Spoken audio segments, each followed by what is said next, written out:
Tonight we're going to be talking about a very serious subject, and it has to do with sexual abuse of children. And nobody really wants to hear about that. Nobody really wants to talk about that. And yet, there's really such a big problem that we need to be aware of it. So I just want to mention to parents, if you have children, you need to decide whether you want them to hear this information or not, and I leave that to your discretion.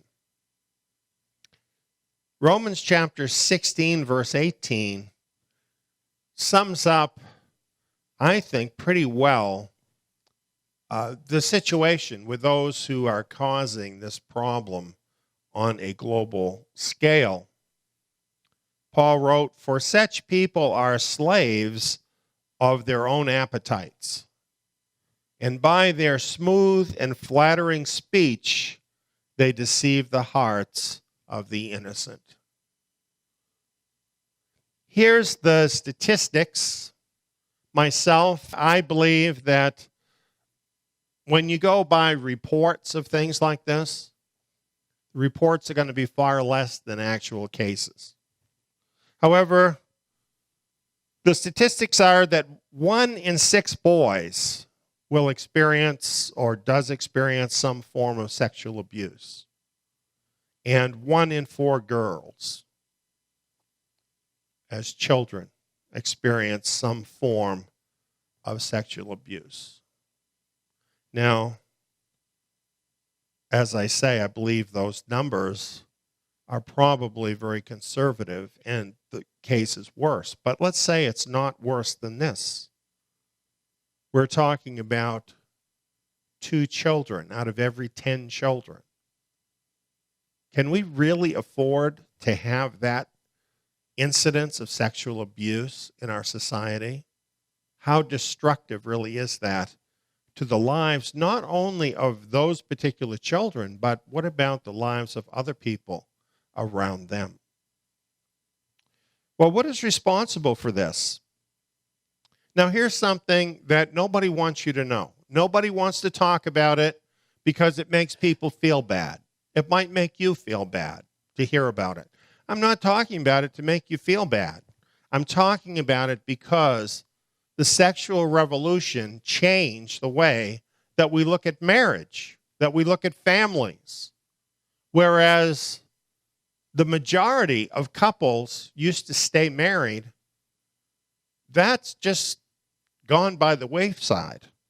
You today would have a better chance of crossing the Grand Canyon without a net and without any assistance over a tight wire than getting married in your first marriage and making it all the way to the end.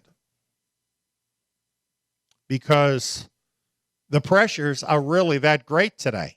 Things have changed that much. But what is the difference? What they want you to believe is it's better now, because now you have more freedom. You can be happier. However, what about the children? This study here shows that, oh, and by the way, what happens to the children depends mostly on the mother. It's just a fact. With the kind of family I was talking about, there was a mother with the children. Mothers can't do that anymore. Most of them can't. They have to work. That's the way the economy is structured now. The economy has changed in order to accommodate these social changes. So this is not meant to criticize anyone and what they're doing. I understand, you have to do what you need to do to support your family. But nevertheless, as soon as the nuclear family broke up, it caused a much greater incidence of abuse of all kinds. And the worst possible situation is a biological mother who is cohabiting with someone other than her husband. That situation puts her children at risk 33 times greater than the two biological parents together in a nuclear family. 33 times greater. Well, how many people does that apply to today? There are probably at least just as many people living together as are married today. So you can just imagine the scope of the problem and how much worse it really is now than it would be under a traditional kind of home. Now, yes, there was and is sexual abuse in those kind of homes, but the statistics prove it was and is far less than what is happening under this very liberalized idea of how people should live. Well, who is doing this? Who is abusing these children? Again, looking at the statistics, the statistics show that it's most likely to be either a family member or an acquaintance, and least likely to be a stranger. So that's what the picture is. Now, you might think, okay, well, I would recognize someone who's a bad person, but you might not, because according to the statistics, 63% of those who are perpetrators have no criminal history. They're not known to be abusers. That's 2/3 of the perpetrators. So that means that if someone has designs on abusing your child, it's probably somebody that you know and would not suspect. Now, I find that frightening as a parent. This is like one of the scariest things of all. So you see, when you think about that, and then you think about the changes in the families and moms not being home with their kids anymore and all of that, you can really see how all of this has come together in such a way as to put this tremendous burden on the children. That's where it's all fallen. So what can we do about this? Well, there's a number of things, spiritual things we could talk about, but the very first thing is you have to be aware. You have to know what to look for. We don't want to be looking at our family members, at our friends, as if they're some kind of a pervert when they're not. That's kind of not going to go over well, and that'll certainly destroy your friendships. But at the same time, there are signs if you look for them. And parenting.com lays out some things to look for. And later you might look at this list and think about it a little bit more. But things like a person, an adult who prefers spending most of his or her time with children instead of adults. Now, some people have to do that because of circumstances. We're not talking about that. We're talking about someone who seems to always be gravitating towards the children when they don't have to. Another sign is a person that allows children to do things their parents don't let them do. That's a tip-off right there. Someone who makes fun of children's body parts or describes children with sexual words such as stud or a sexy or words like this. This is not a way for an adult to be talking about a child, and this is a tip-off. Any adult who seems obsessed with the sexual activities of kids or teens could possibly be someone who would be a problem. Someone who asks their adult partner to dress or act like a child or teen. Of course, an adult that looks at child pornography. Now, if somebody's doing that, you're probably not going to know, but you might catch them at it, and that would be a tip-off. Someone who generally seems sexually obsessed is someone who is potentially harmful to your children. And lastly, someone who has put themselves in a position of dealing with children, such as a coach, a teacher, or a counselor, and has some of these other markers as well. This is something that happens. You know, those people who are abusers, they're looking to put themselves in a situation where they have access. Well, that's really all I'm going to say about those people who may be around us in everyday life, around our children, who could be a danger to our children. But what do you do if you actually identify somebody as being an abuser of your children? Well, you might think, okay, well, I'll call the authorities. And I'm not telling you whether you should or shouldn't. You're going to have to decide that. But the truth is, there's a big problem with that too. I found this statistic in this book. More than 1 in 5 children in foster care develop PTSD as a result of physical and/or sexual abuse. In other words, when the state takes children away from their parents and puts them in a foster home, 1 in 5 is not only abused, but is abused so bad they develop PTSD. And that's a serious condition, and it often lasts throughout a person's life. Post-traumatic stress disorder. Reliving the events over and over again, like some kind of a horrible nightmare that won't go away. Foster care, the state, is doing this to so many children. Well, in some cases, the kids are in a situation where nobody listens to them. They don't get the help they need, or if they do talk about it, they end up in a home where things are worse than they were,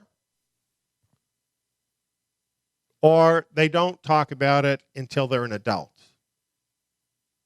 Then finally they're ready to be able to deal with it and to expose the abuser. Except that in many places, the law prevents that from happening. So you grow up, you want to press charges, or you want to sue that person so that someone else isn't abused by them. But if you say anything about them, in many places, what you'll find out is you yourself will be sued. That it's against the law. So that's a pretty horrible situation. Now, I didn't know that until I looked it up, but I'm pretty sure abusers know that. And they're counting on laws like this. In fact, they're behind them.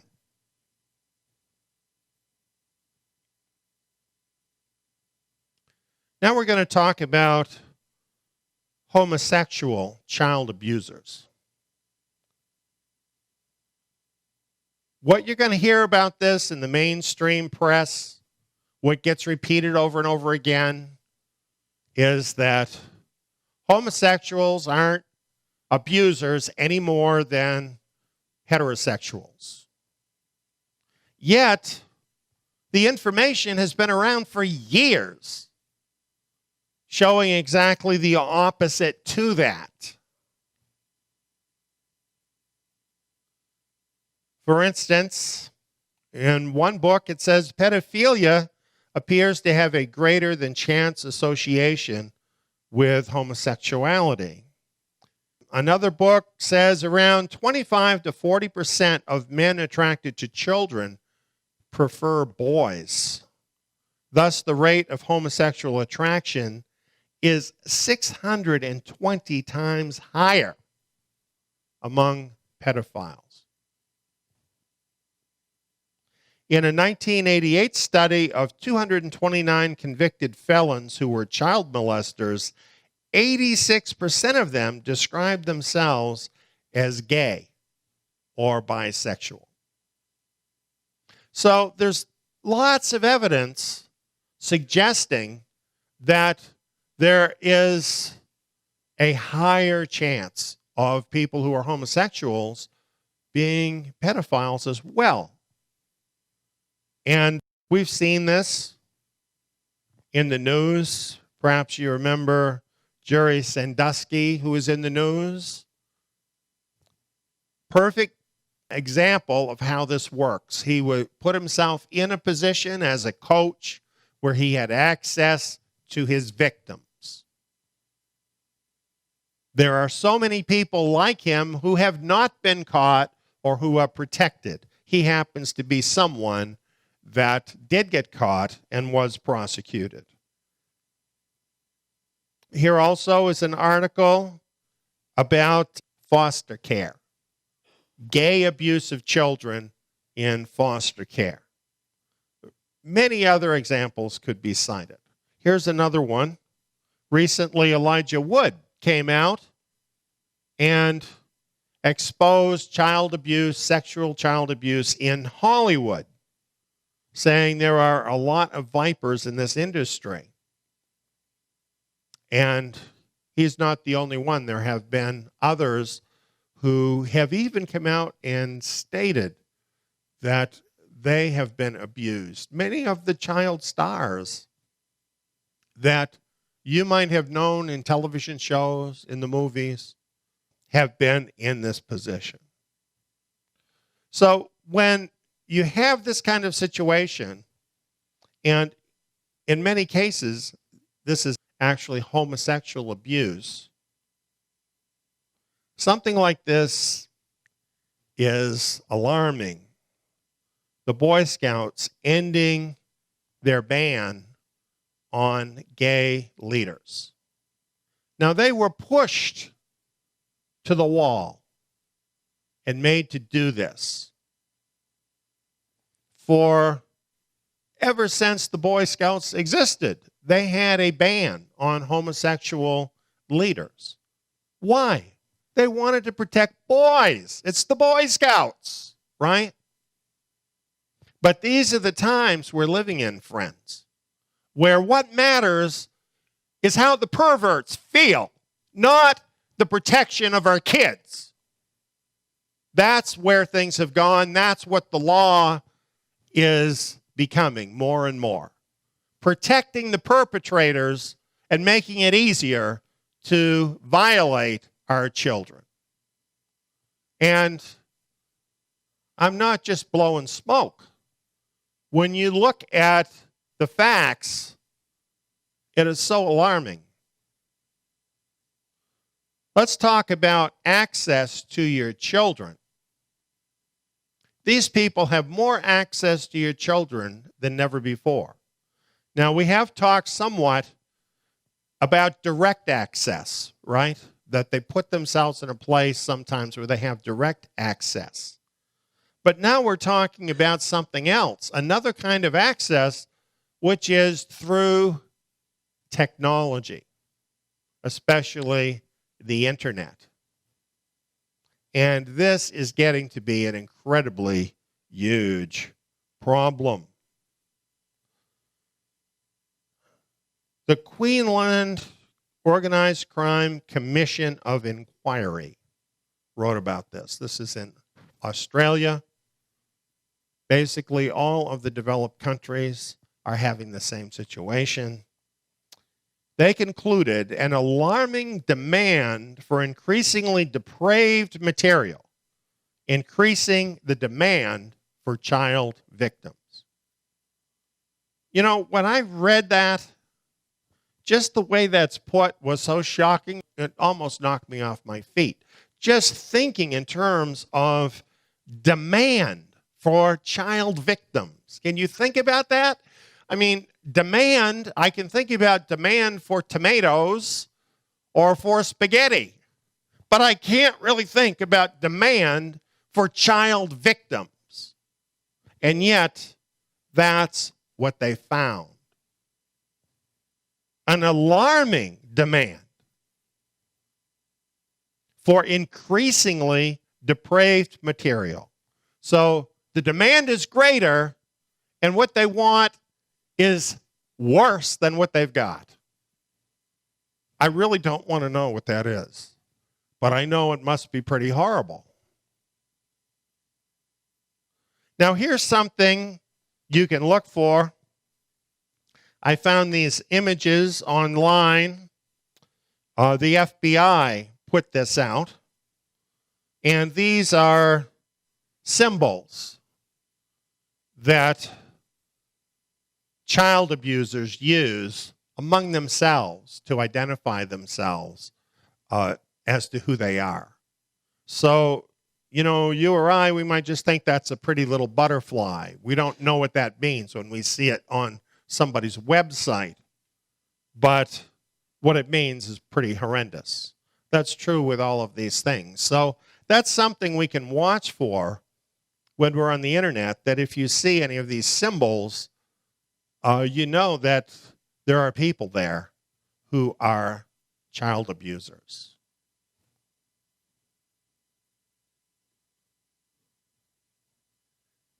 And this is, of course, a huge problem. Child pornography and the internet. Those two things are just a lethal mix together, because those people who are into that, they know where to find that on the internet, and they just feed the sickness that they have. They just feed it. And, of course, it becomes worse and worse. Will they act it out? Almost all of the sexual abusers that are arrested admit to this. So obviously it's having a big effect. Here's something that happened here in Texas. Sting operations. I'm so glad these are going on. Alleged perverts who surf social media websites in search of vulnerable children for sex. Now, parents, you know, this is the 21st century, right? And a lot of our kids, they have access to the internet. And a lot of times we don't think anything about it. You have to realize what a dangerous place that really is. And you know, some of these kids, they get hooked up with people like this and you never see them again. That happens a lot.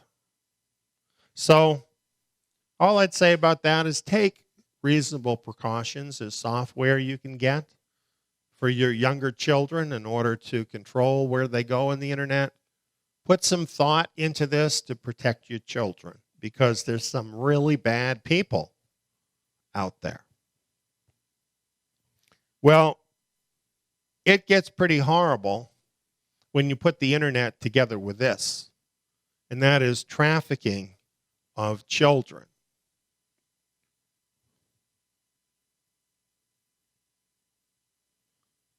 Listen to this quote. What we do see is that the trafficking of children is becoming an income revenue stream for organized crime, for gangs. So where they would typically be selling guns and drugs, they're now turning to selling of children. You know, a lot of us, we wouldn't even know about that whole world, right? We wouldn't know that exists. But what they're trying to tell us here is that it's the profit motive that is really driving this.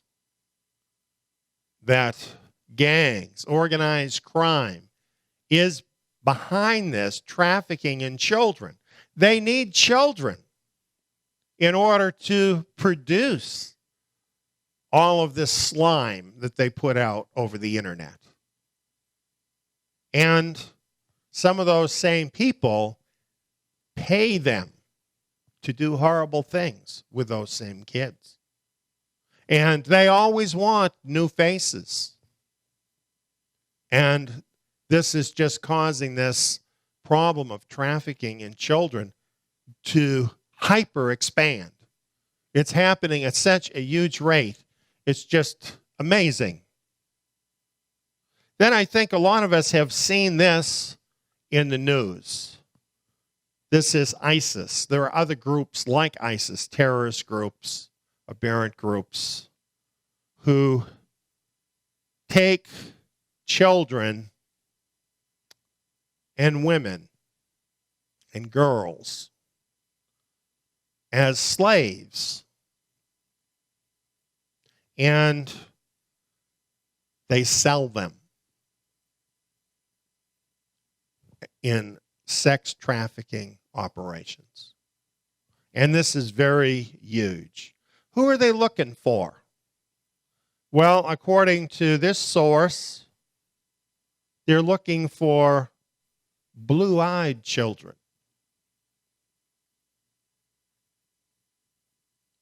And this happening to any child is a horrible thing. But you know, some people who have blue-eyed children, many of them, they're some of the people who are on the left, who are kind of supporting these radical groups and so on. I wonder what they would think if they realized that their children were considered prime property to these very people that they like to protect. These children are abducted by ISIS fighters to be used for sexual slavery. Now, in the past, sometimes I've talked about slavery and the fact that we're still slaves in the system. You know, you are a slave to the system. You don't have anything to say about it. You have to pay into the IRS. You, in so many ways, are enslaved by the system. But the kind of slavery I'm talking about is not that. I'm talking about the old-fashioned kind of slavery with chains, where somebody owns you and you don't have a life of your own. That kind of slavery not only exists today, but there are more of those slaves today, right now, than at any time in history. And the people they want more than anybody else are children. There are people likely in your neighborhood that are scoping out your neighborhood, trying to find vulnerable children that they can snatch. 20.9 million victims of human trafficking worldwide. This is such a gigantic problem. And, you know, if the appetite had not been created for this through decades of sexual propaganda, telling these perverts that they were born that way and they can't help it, would you have a problem of that size? They created these people that are doing this. That is what happened. 5.5 million children, according to this. 53% are taken for sexual exploitation. Some are taken for organ removal. It gets that bad. Well, this includes the United States.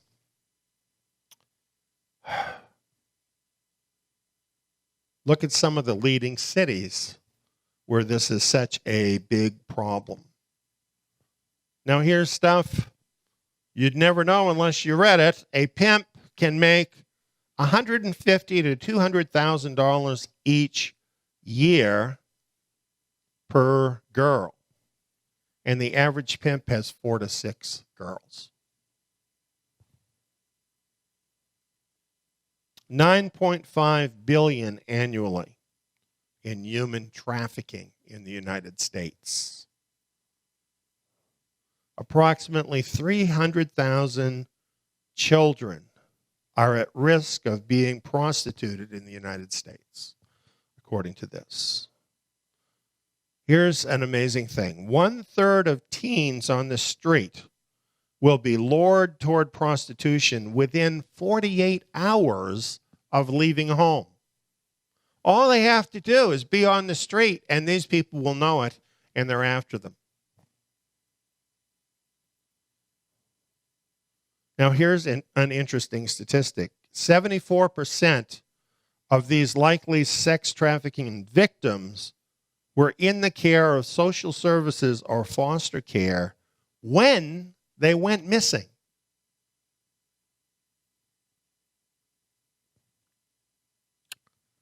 What kind of job is the government doing dealing with kids, protecting kids? This is where so many of them are ending up. This whole idea of trafficking in children is so outrageous. And you know, if you were born in America, you probably think of that as some kind of a third world problem. You don't really think of that as an American problem.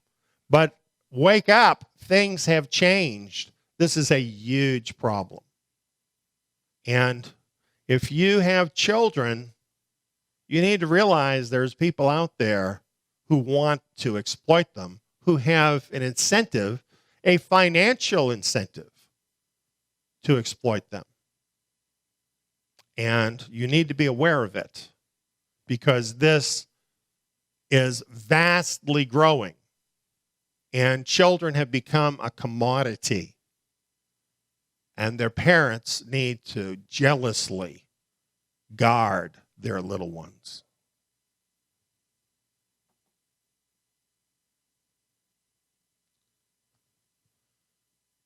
VIP abusers. This is what is driving a lot of the problem, frankly. Elite VIP people.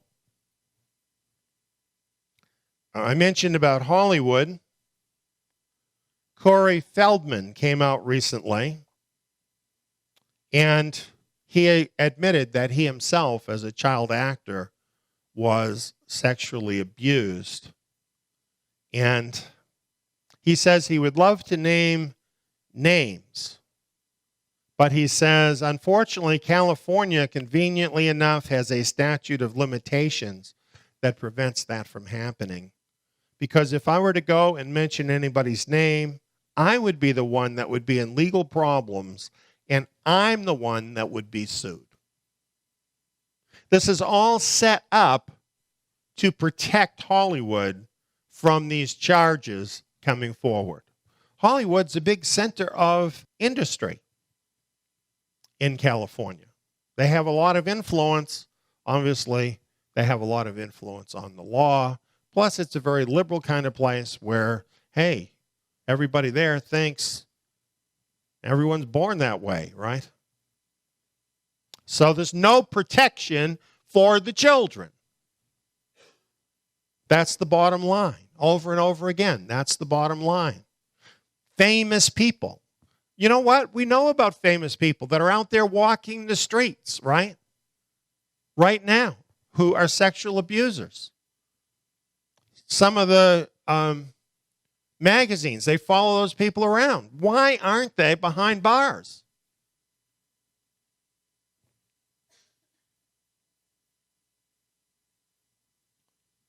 In the United Kingdom, there was recently 5 pedophile rings that were exposed in secret dossiers. So I can't tell you who these people were. I can tell you that 24 are currently serving in the government. We know that much. There's murders connected with this. It's a really nasty deal.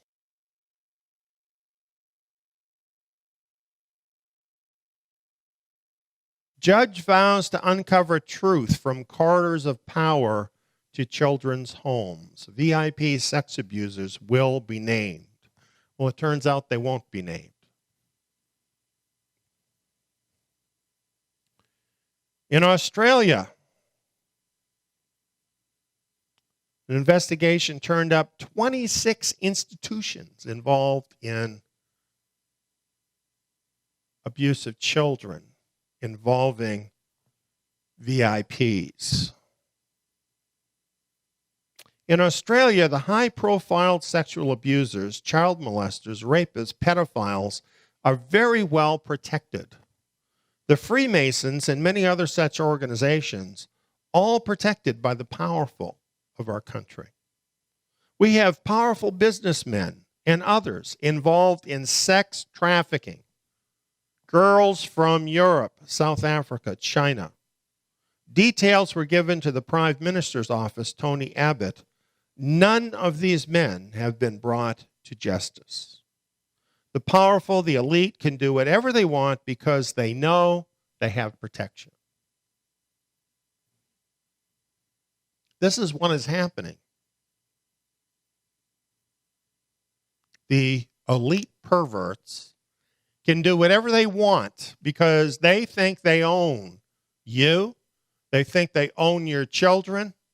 And the government's not giving them any reason to think anything different. Here's an interesting article. How this billionaire escaped sex trafficking charges. Now, this was in the news. Jeffrey Epstein, billionaire, friends with royalty, friends with the Clintons, a lot of other famous people. The man had an island, his own island, where he was sex trafficking, bringing underage children there, and then bringing in the wealthy elite to come and have big parties abusing the children. Well, thankfully, they found out about it, and he's going to be in prison the rest of his life. Not. You know what happened with him? 13 months in the county jail in Florida.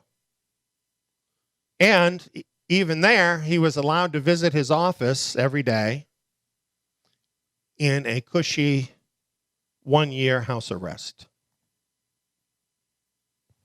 As I mentioned, his friends, Bill Clinton, Prince Andrew, and many others, arranged for him to have special treatment from the state attorney's office in the U.S. Department of Injustice. Oh, that's supposed to be justice. I can't say that about them. His team of lawyers is accused of digging up dirt on Epstein's roughly 40 victims, following them and intimidating them. They've now effectively been silenced, many with $1 million settlements. And Epstein was allowed to plead guilty to 2 lower-level state crimes rather than face child sex trafficking charges.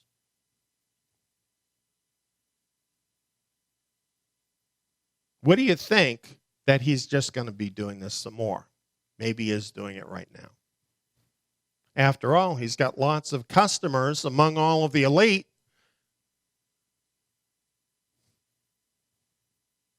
Including, apparently, this guy. His name was found 21 times in Jeffrey Epstein's directory to go out to his private island, and where the abuse of children seemed to be what it was all about. These are just a few things. You know, if I went into all of these different cases having to do with the elite, my whole message would be about that. Really, that's true with any aspect here. It's huge. But you can see where the elite are really behind driving a lot of this trafficking in children. Well, now we want to get back to what's at the root of all of this, the born this way deception. And I have taught you this in the past in Psychology Today. It said no one has yet identified a particular gay gene. It's known that there is no gay gene. Here's a little more about that from the Washington Times. The headline, "Born Gay or Transgender, Little Evidence to Support Innate Trait." Little is too much. There's no evidence, actually. That's what they said. No evidence.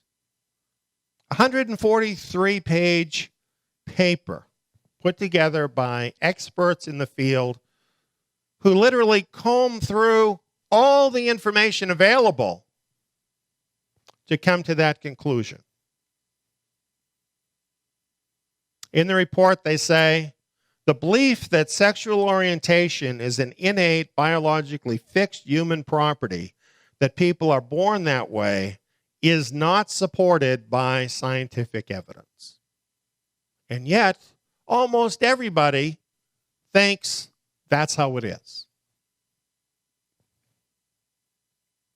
Likewise, the belief that gender identity is an innate, fixed human property independent of biological sex, so that a person might be a man trapped in a woman's body or a woman trapped in a man's body, is not supported by scientific evidence, the report states.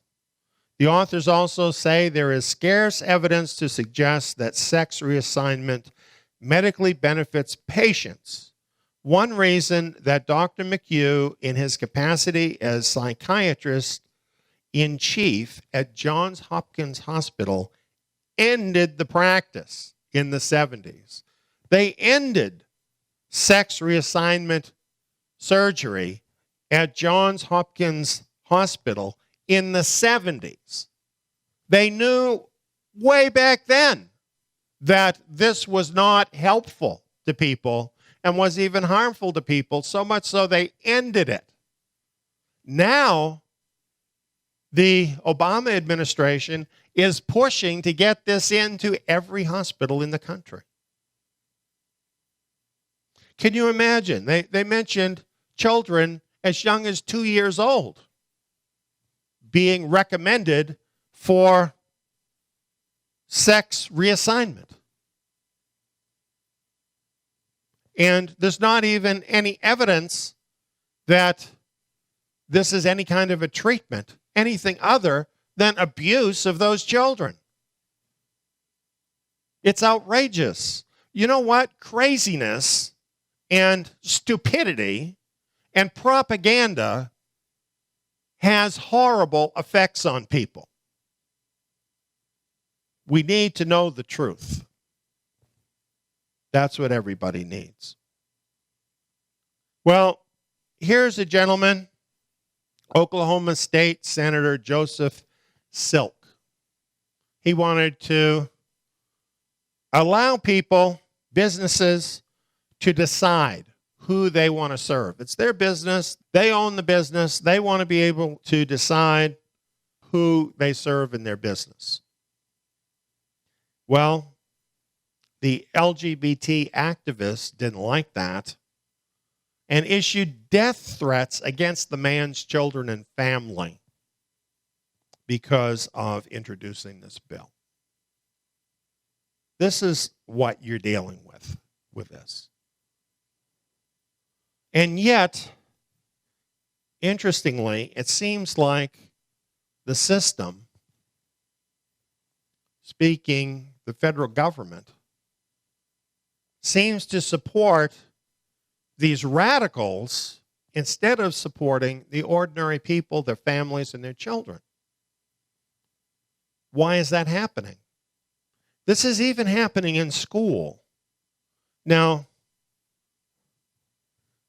I think we pretty much all know that the teachers' union is very left-leaning, and teachers, not all teachers, but many of them, think of themselves as progressive or liberals. But really, some of what's out there is kind of beyond the pale at this point, and it's shocking to me even knowing those facts. For instance, this is the website of the National Council of Teachers of English.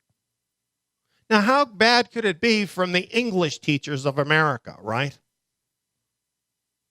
When you think about an English teacher, you think of some bespectacled librarian type person, don't you? How could this person possibly be a danger to your children? Well, guess again.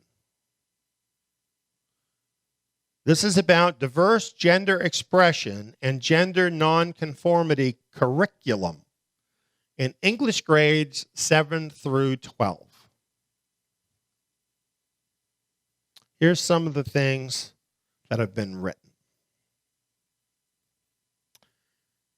They produced a guide for English teachers, suggesting that they make English more gay-friendly.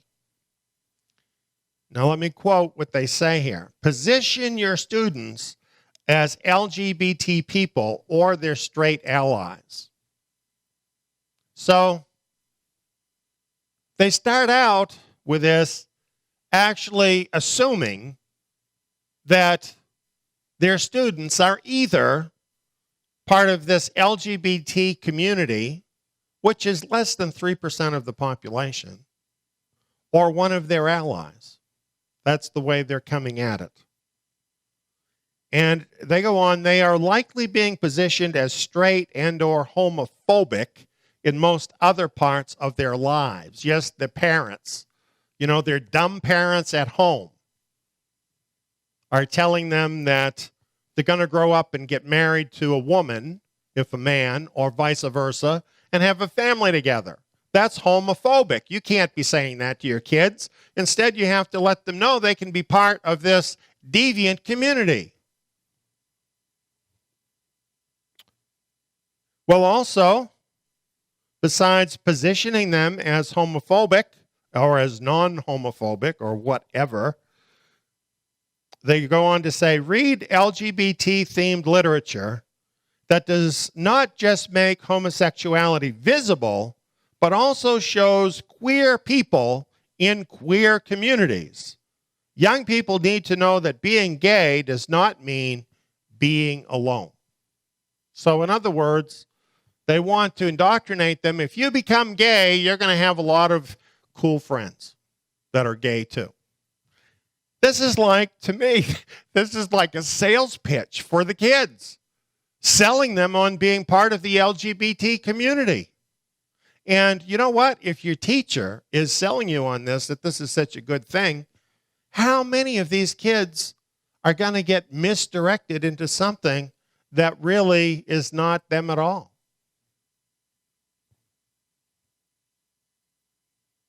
Classrooms are typically set up to reflect sustaining heteronormativity. I have to tell you, I favor heteronormativity. Okay? I'm one of those people that they don't like, apparently. They say, we hope to encourage a continued fluid recognition of gender as something that is complex, and so on. They also say heterosexism. See, I'm a heterosexist in their view. And homophobia are already part of the classroom. I may be a heterosexist, but I'm not a homophobe. I'm not afraid of those people. That's what homophobia means. You're afraid of them. No, I'm not afraid of them. I just think that they've chosen the wrong thing. And they're trying to get other people to choose it too. And that I'm opposed to. So anyway, they're saying heterosexism and homophobia are already part of the classroom. So we'll need to use a variety of strategies to counter these beliefs. Now think about that. Are they really thinking about the classroom, or are they thinking about the children's parents here? They're countering beliefs. What kind of beliefs do you think they're countering? Do you think maybe people that believe in the Bible is what they're trying to counter, but they can't say that in their journal? we're really not as dumb as they think we are. We can't really understand what they're saying. Here's their summary. By learning to read through a gendered lens and by posing challenges to the gender binary is male and female, which happens to be the biological binary. By challenging that, students become consciously aware of gendered constructions of identity and their role as both consumers and possible producers of meaning. This act is potentially liberating for students. What are they trying to do? They're indoctrinating children in this LGBT philosophy. They want to liberate them from their heterosexual beliefs. Are they not trying to convert these kids into LGBT people? Isn't that what they want?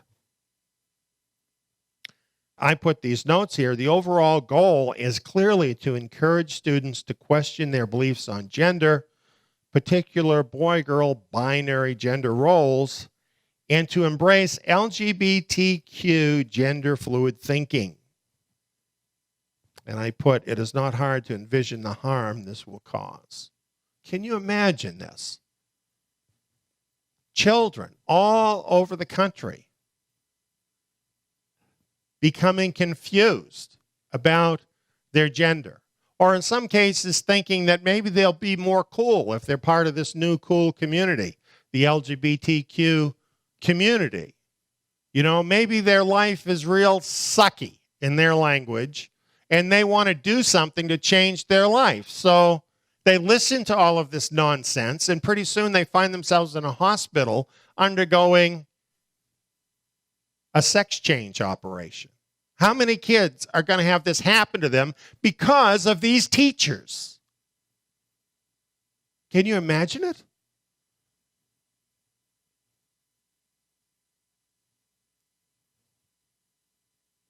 And what about this problem? And could this be connected? This is a website I found online. Bad Teachers is the name of it. Probably you've noticed in the news, there's a continual string of specifically female teachers who are sexually abusing their students. Have you seen that? This website lists many of them and tells about their cases. This is like a hugely growing phenomena that's happening right now. Do you think this could be happening because the teachers themselves are being indoctrinated that they're born that way and everything sexual is okay? I mean, we just read it. Isn't that propaganda that they're putting forward to the teachers? Why wouldn't we think that a lot of those teachers who are women would not be affected by that? Do you think they're just going to limit that to some kind of a black and white textbook? These things have a way of taking on a life of their own, and apparently have in the lives of a lot of people, a lot of teachers. So what happens when a female teacher abuses her male students? Well, in many cases, not much happens. They might lose their job, but in many cases, they don't even have any jail time. We have one person here that had a sentence of a year in jail, so probably did less than that, if any. Two that had no jail time at all. I didn't go through all of them, but that seems to be the trend. So here we have people to whom we have entrusted our precious children. They have violated that trust. They have used their position of authority in the lives of these children to abuse them. And what happens with them? They get a little slap in the wrist. They don't even get jail time for doing what they're doing. What is the message that that is sending to the children?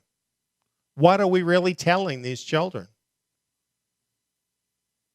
Aren't we telling them as a society they don't really matter all that much? And that it can't really be wrong. And you know what? Eventually society will catch up with the cool people and understand that this is all okay.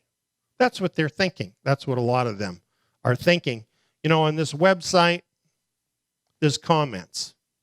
Basically, I just summed up the comments for you. That's what a lot of people are thinking.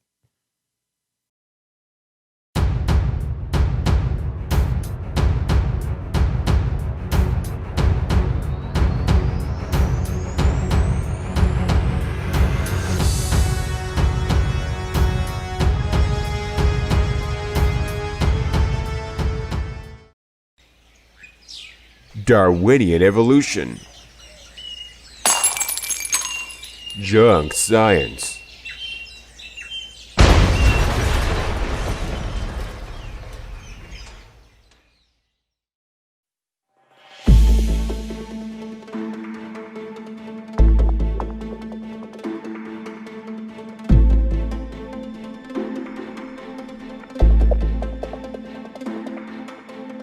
We say that Charles Darwin wrote a book, and it was published in 1859.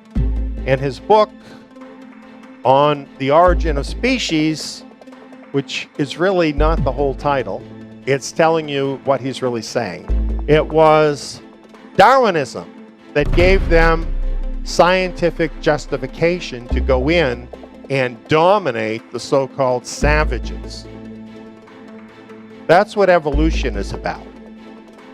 Here's a newspaper article from Australia. The headline is, "Blacks Slain for Science's White Superiority Theory." Cross out white superiority theory and put Darwinism, because it's the same thing. Look at this map of Africa. See the little light green part? That's the only part of Africa that was not completely colonized by the Europeans. All the other colors you see on there, that's all areas of Africa that were divided up to the different European nations. Why were they there in Africa? To steal everything in Africa. That's why they were there. They were thieves. They were going into a place that did not belong to them, where they were stronger, where they were more powerful, and they were taking what they wanted. That's what they were doing. And they needed a moral justification for that in the eyes of the soldiers that they sent to die there to make them rich. And Darwinian evolution gave them the excuse they needed. It didn't just happen in Africa. Here in the United States, the indigenous people in America were virtually wiped out. And this too was justified by Darwinian evolution. Often when racist history is cited, such as stories of slavery, colonialism, genocide of indigenous people, or Nazi atrocities, blame is directed towards the Bible and Bible-believing people. However, a closer look at actual documentation points to another culprit behind elitist racist atrocities. That culprit is Darwinian evolution. This obscured fact of history needs and deserves to be revealed. The film, Darwinian Evolution Junk Science, was made to set this record straight. See it today.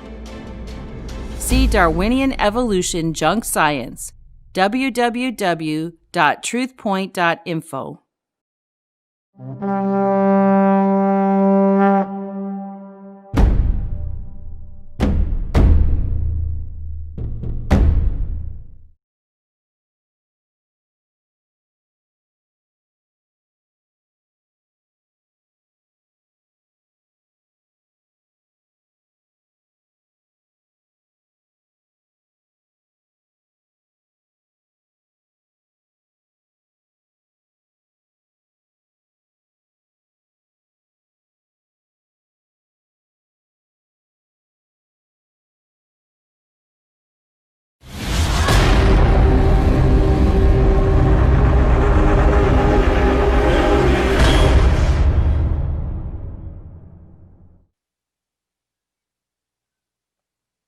Hello, friends. Today, while we're recording this, is September 22nd, and today was the day that the Pope arrived in America. So I had a few things I wanted to share tonight about that. There's certainly a lot of excitement in America over this, and some are excited in a positive way, and some don't feel quite so positive about it. So we're going to talk about that tonight. And we're going to talk a little bit about Agenda 2030 and the connection of the Pope with the UN Agenda 2030, because, friends, that's the reason why the Pope is here. And everything else that is happening with the Pope is to put pressure and influence on people to push through the Agenda 2030 and then also related programs. That's really what it's all about. And I know you've heard a lot about the month of September. Some of you might have heard that CERN was going to open a black hole into hell. Well, I'm pretty certain that didn't happen. You might have heard that the Earth was going to get hit by an asteroid. Well, that didn't happen and won't happen. In fact, there's a long list of things that people were quite freaked out about for September that haven't happened and that aren't going to happen. However, that doesn't mean that the events of September are not important, because all of those things that have been sort of like major problems, people have considered as major threats and have been worried about. What that's all about is to make you remember this September as being a big dud, so that when we get past this September, if anybody says to you, well, you know, September was significant, then you're supposed to say, well, all these things were supposed to happen, and we're still here. The rapture didn't happen. The tribulation didn't happen. We didn't get hit with an asteroid. CERN didn't open up hell, and yada, yada. So just another one of those things where people got all freaked out and nothing happened. Actually, the big event this month is the Pope coming to the United States and his direct connection with the UN Agenda 2030. That is the big thing that is happening. And yes, it is biblically significant. And the world doesn't have to blow up tomorrow for that to be true. So I can tell you with some certainty that when the Pope is speaking at the UN, you will not be raptured out. You will get to hear the entire speech. As he walks out of the building, the Antichrist is not going to come up to the platform and say, I'm the Antichrist, I'm here. That's not going to happen. But that doesn't mean that this is not a significant move towards the one world government, where eventually that will happen. It really is the beginning of the final drive to world domination. And this is a very significant thing. Things are going to change in this world a lot after this. We're going to see some very major changes. Well, let's take a closer look now at the Vatican and the Pope. That looks like a lot of gold there in front of the pontiff. It tells us that he's not just the spiritual leader of one of the world's major religions. He's also the head of what's probably the wealthiest institution in the entire world. The Catholic Church's global spending matches the annual revenues of the planet's largest firms. And its assets, huge amounts of real estate, St. Patrick's Cathedral, Vatican City, some of the world's greatest art, and many treasures that are locked away in the basement of the Vatican, and nobody even knows everything that's down there. This surely exceeds those of any corporation by an order of magnitude. Realize that for the better part of 2,000 years, all the greatest treasures of the Western world found their way into the control of the Vatican. They have been hoarding up these treasures for the best part of 2,000 years. Much of what they have, you can't even put a dollar value on. It is worth so much. Things of great historical and even spiritual significance. Think, for example, of things like letters of the apostles, personal letters, things like this. Much of which they have never and will never release because it's not in the interests of their organization to do that. Of course, a lot of what the apostles had to say would not put them in a good light. And that brings me to something Yeshua said. Of course, they call him Jesus, and they have transformed him into the Greek Christ. But his name, Yeshua, is a Hebrew name because he was a Hebrew. Very, very different than the kind of pomp that we see at the Vatican. In fact, he had no special hat that looks like a fish. He didn't carry around a lot of gold jewelry. Nobody ever kissed his ring.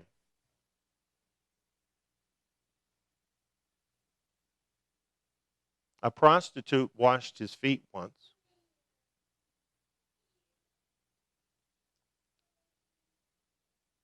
This is what he said.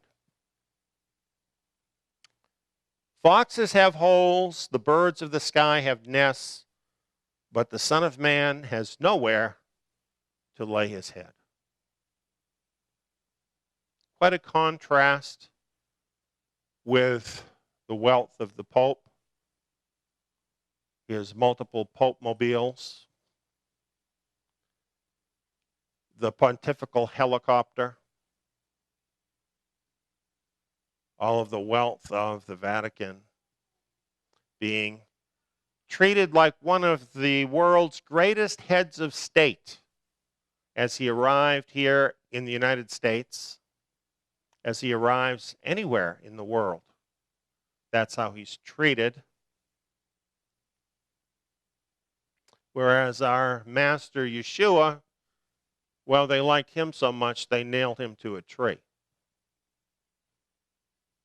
Why did he get treated that way, and why does the Pope get treated the way he gets treated?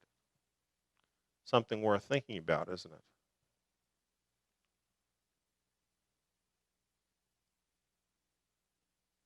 Well, here's from a book where the wealth of the Vatican was investigated. It's called The Vatican Billions. Now, I bring this up not just because I want to make the Vatican look bad, although I'm probably not their best friend. But nevertheless, that's not really my intent. But realize that one of the big issues of the Pope, supposedly, has been poverty. He's talked about the poor and how those who are wealthy need to share with the poor. Personally, I think if he really believes this, a very good place to start would be to go and sell everything he has and give it to the poor. Because that's what Yeshua Messiah said to the rich young ruler. And when the Pope does that, then we might have a reason to believe that he is sincere about helping the poor. The Vatican has large investments with the Rothschilds of Britain, France, and America. I bet you a lot of you didn't even know there are Rothschild banks in America. Large investments. With the Hambros Bank and the Credit Suisse in London and Zurich. In the United States, it has large investments with the Morgan Bank, the Chase Manhattan Bank, the First National Bank of New York, the Bankers Trust Company, and others. As a matter of fact, they have so much money in one article that came out not too long ago. They just happened to find an account they didn't know anything about that had billions of euros in it. It was just like kicking around in the sofa or something. The Vatican has billions of shares in the most powerful international corporations, such as Gulf Oil, Shell, General Motors, Bethlehem Steel, General Electric, International Business Machines, TWA, and others. When to that is added all the real estate, property, stocks, and shares abroad, then the staggering accumulation of the wealth of the Catholic Church becomes so formidable as to defy any rational assessment. This book lays out much, much more than what is summarized here on this slide.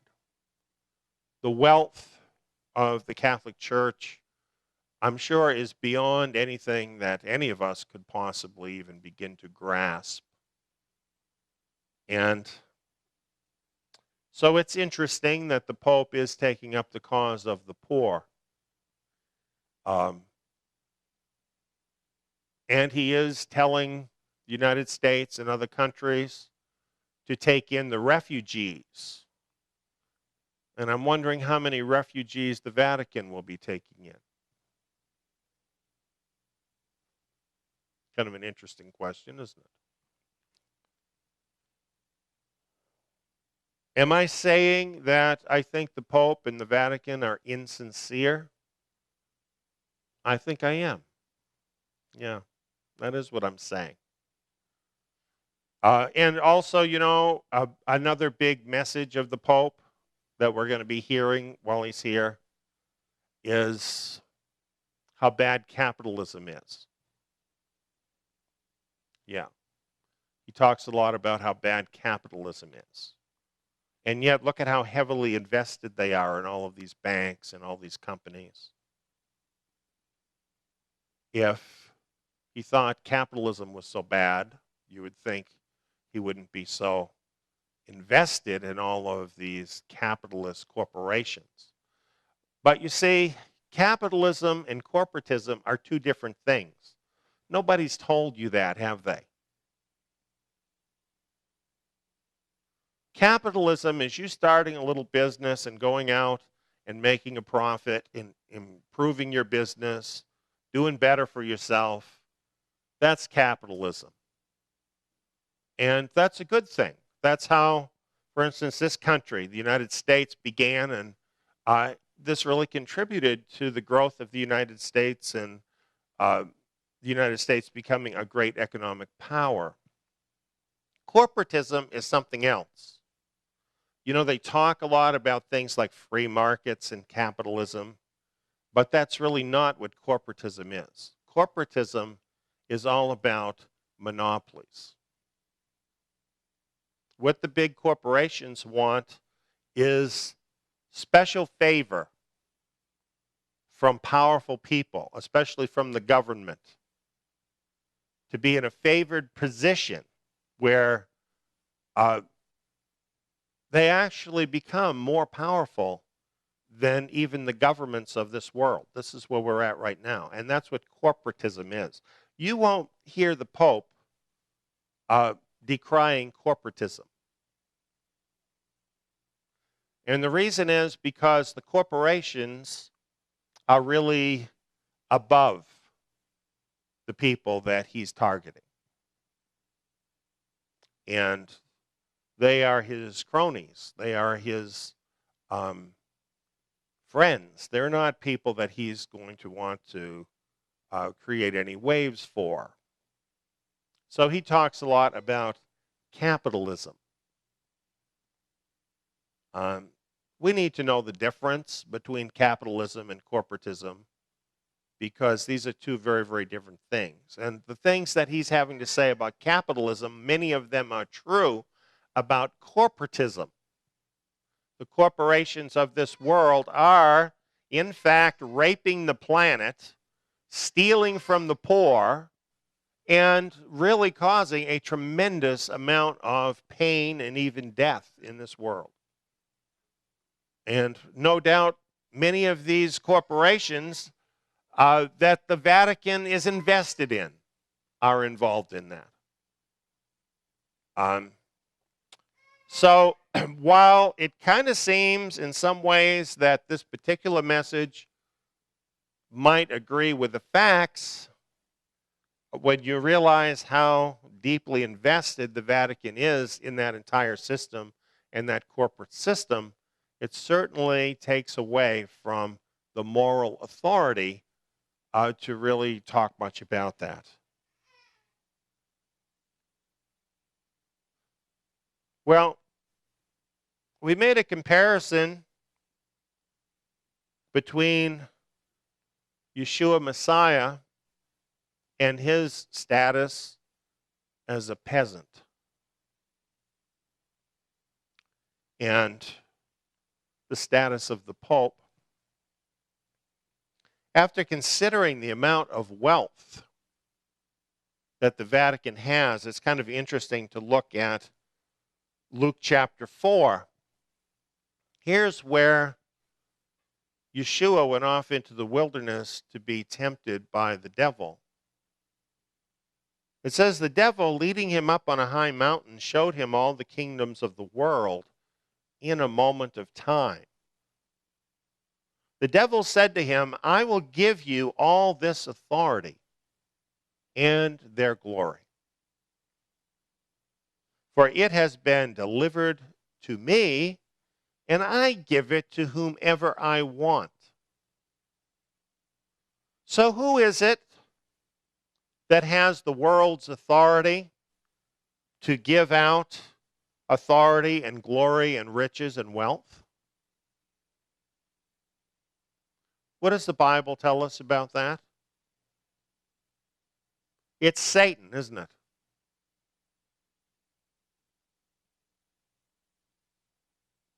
And this is what he wants in order to get anything from him. If you therefore will worship before me, it will all be yours. Simple. Just a little act of worship. And all that wealth, all that power can be yours. Would you like to be one of the wealthy, powerful people in the world? Like the Pope, like all the people that he's hobnobbing with while he's on his whirlwind tour? Well, you can do that. You just have to make a deal.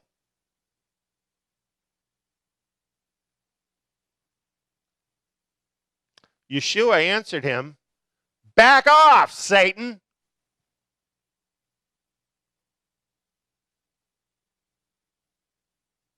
He wasn't going to consider that deal for a moment.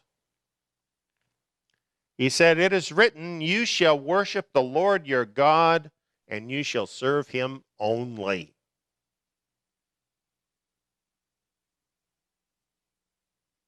They might just start with going through all of their expensive basilicas and cathedrals and smashing all the idols.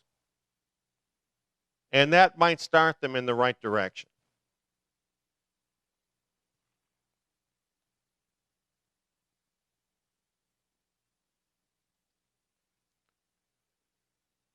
Well, let's think about Pope Francis and what's actually going on with him. He is a spiritual leader of 1.2 billion people. That's how many Catholics there are in the world. 1.2 billion people. That's a lot of people. And this article from Forbes tells us that he has made it his he's made it his mission to transform the long-standing conservative image of the Catholic Church. And here's some of his most controversial statements. He said, evolution and the Big Bang are true.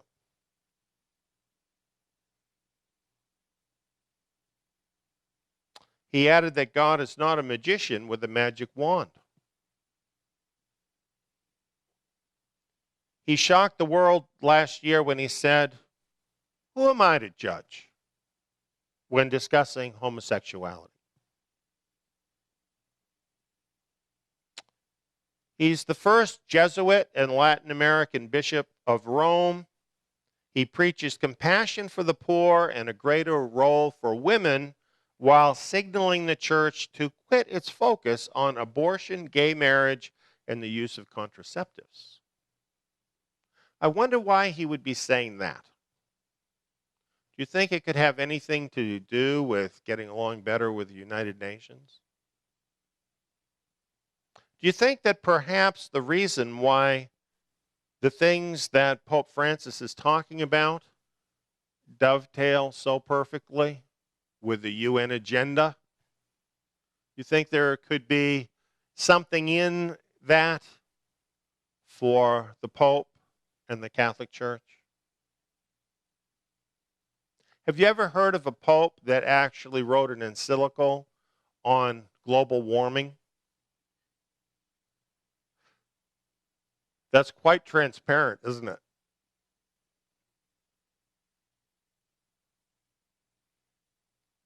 You know, it seems like there was a big meeting.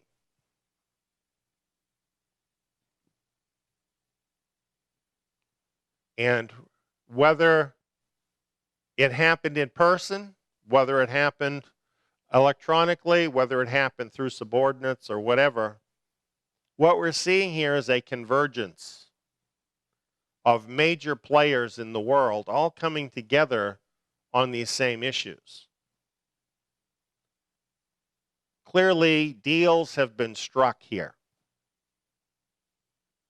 that really change the balance of things in the world. And it all revolves around Agenda 2030 at the UN. Agenda 2030 is about managing the Earth's resources, which, by the way, you're considered part of those resources. And literally nothing is left out of Agenda 2030. And all of this needs to be managed by some kind of a global framework that very soon turns into a global one world government. And you see, we have to have this because if we don't, global warming is going to destroy the planet. Or some other crisis is going to destroy the planet. But if we sign up for it, they're going to totally do away with poverty, which means that everybody's going to get a welfare check, I guess. That is, all the people that aren't dead.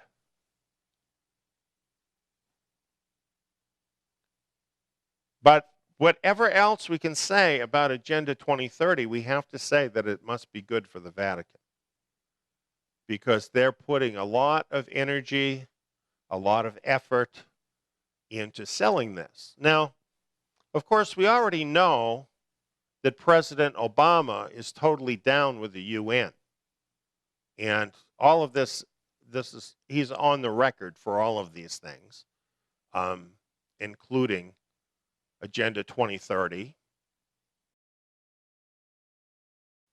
So that's not a big surprise. We do see conservative congressmen and senators who are objecting to the things that the Pope is saying. And of course, he's giving a speech to them. And as I'm speaking, I haven't heard the speech yet, but I have a pretty good idea what it's going to be about. He is going to be pushing them, pressuring them to adopt this green agenda. There's a meeting coming up in Paris for this, where they want to have a very aggressive agreement between the nations of the world to cut back on CO2 in the atmosphere. That translates for all of us into restrictions on anything that produces CO2, which I guess that includes breathing, doesn't it? But in addition to that, fuel. So all of that is going to become much more expensive. And it'll affect us in other ways. It will affect the economy, lots of different things. But of course, the conservatives in America need to be against this. And they are, and they're huffing and puffing against it.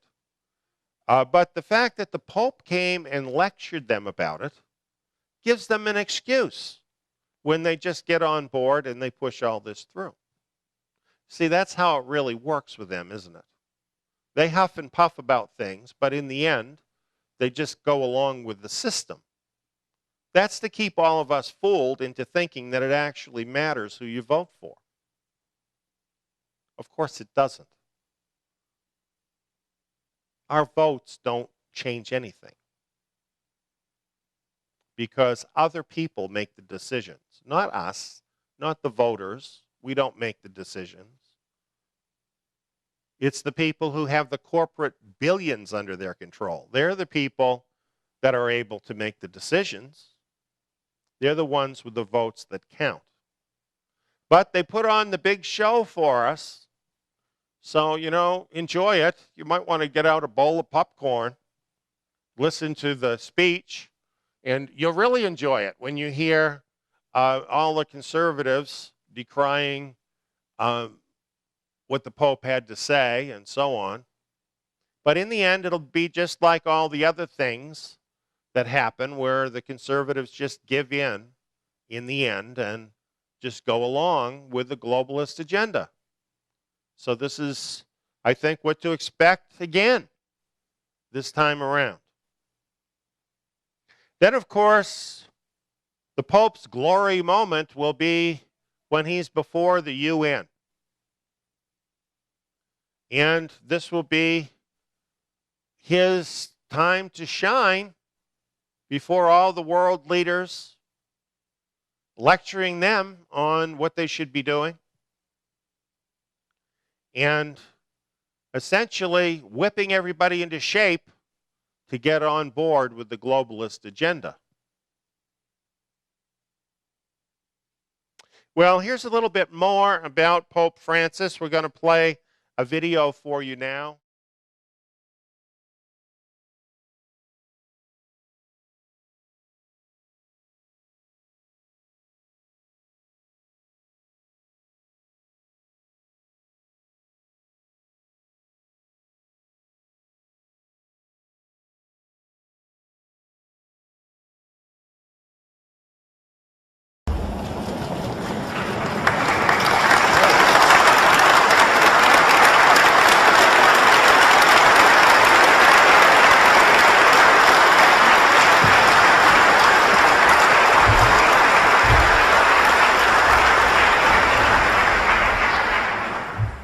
Il clima è un bene comune, oggi gravemente minacciato.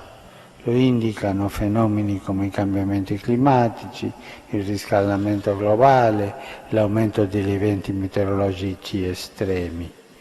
Rivolgo a tutti un presente invito a compiere ogni sforzo perché ai tavoli in cui si cerca il modo per risolvere l'unica complessa crisi socio-ambientale, di fronte all'emergenza dei cambiamenti climatici, mi sento di proporre che questo dialogo diventi un'autentica alleanza per arrivare ad accordi ambientali globali realmente significativi.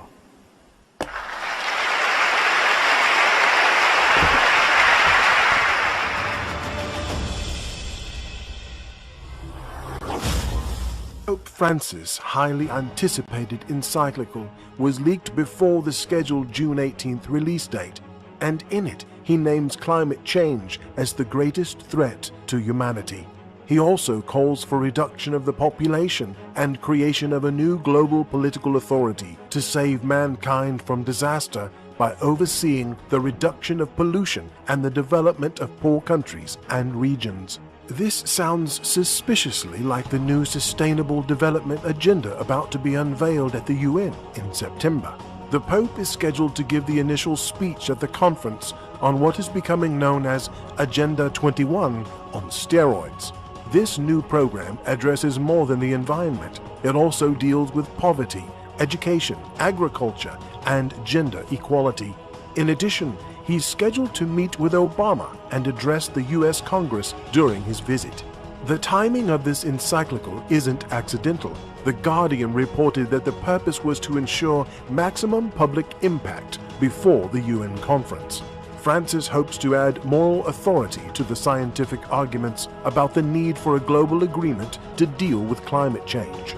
The Vatican has hired experts to help craft their new agenda, and one of them, John Schellenhuber, is a German professor who earlier had stated that the planet is overpopulated by at least 6 billion people. This all sounds very much like the new 10 Commandments on the Georgia Guidestones, and raises questions about what moral authority the Vatican is following. While the Pope won't be calling for such a drastic reduction, the fact that Schellenhuber is his primary advisor and will stand beside him at the encyclical's release is prompting some to ask whether this is really about saving the planet or about increasing the political power of the Vatican. He also will call for lifestyle changes and reduction of energy consumption to avert unprecedented destruction of the ecosystem. It's a strange focus for the papacy, especially since there hasn't been any sign of global warming for over a decade.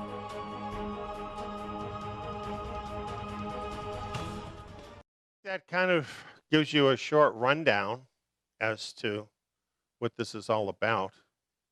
It's very interesting that, of course, the Vatican, with all of their resources, is able to call in scientists and get scientific information. And they are beating the drum about global warming. And yet, as was mentioned there in the video, there hasn't actually been any global warming for a long time. There is ups and downs, of course, in the Earth's warming cycle, but that has to do with the sun. That really isn't anything to do with the people. But there hasn't been any warming in quite a long time. As a matter of fact, just this year, there's been a great increase in the amount of Arctic ice. And contrary to what they're telling us, the polar bears aren't all dying or anything. And nevertheless, they're pushing this. And, you know, if people hear it enough, they do believe it. Now, what is the real significance of this? Is it significant? Well, of course it's significant.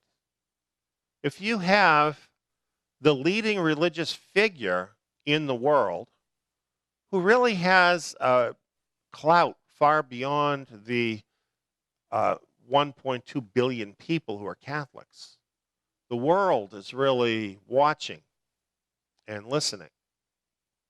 But then in addition to that, you have the President of the United States, you have the European leaders recently The European Union was calling for a one world government order.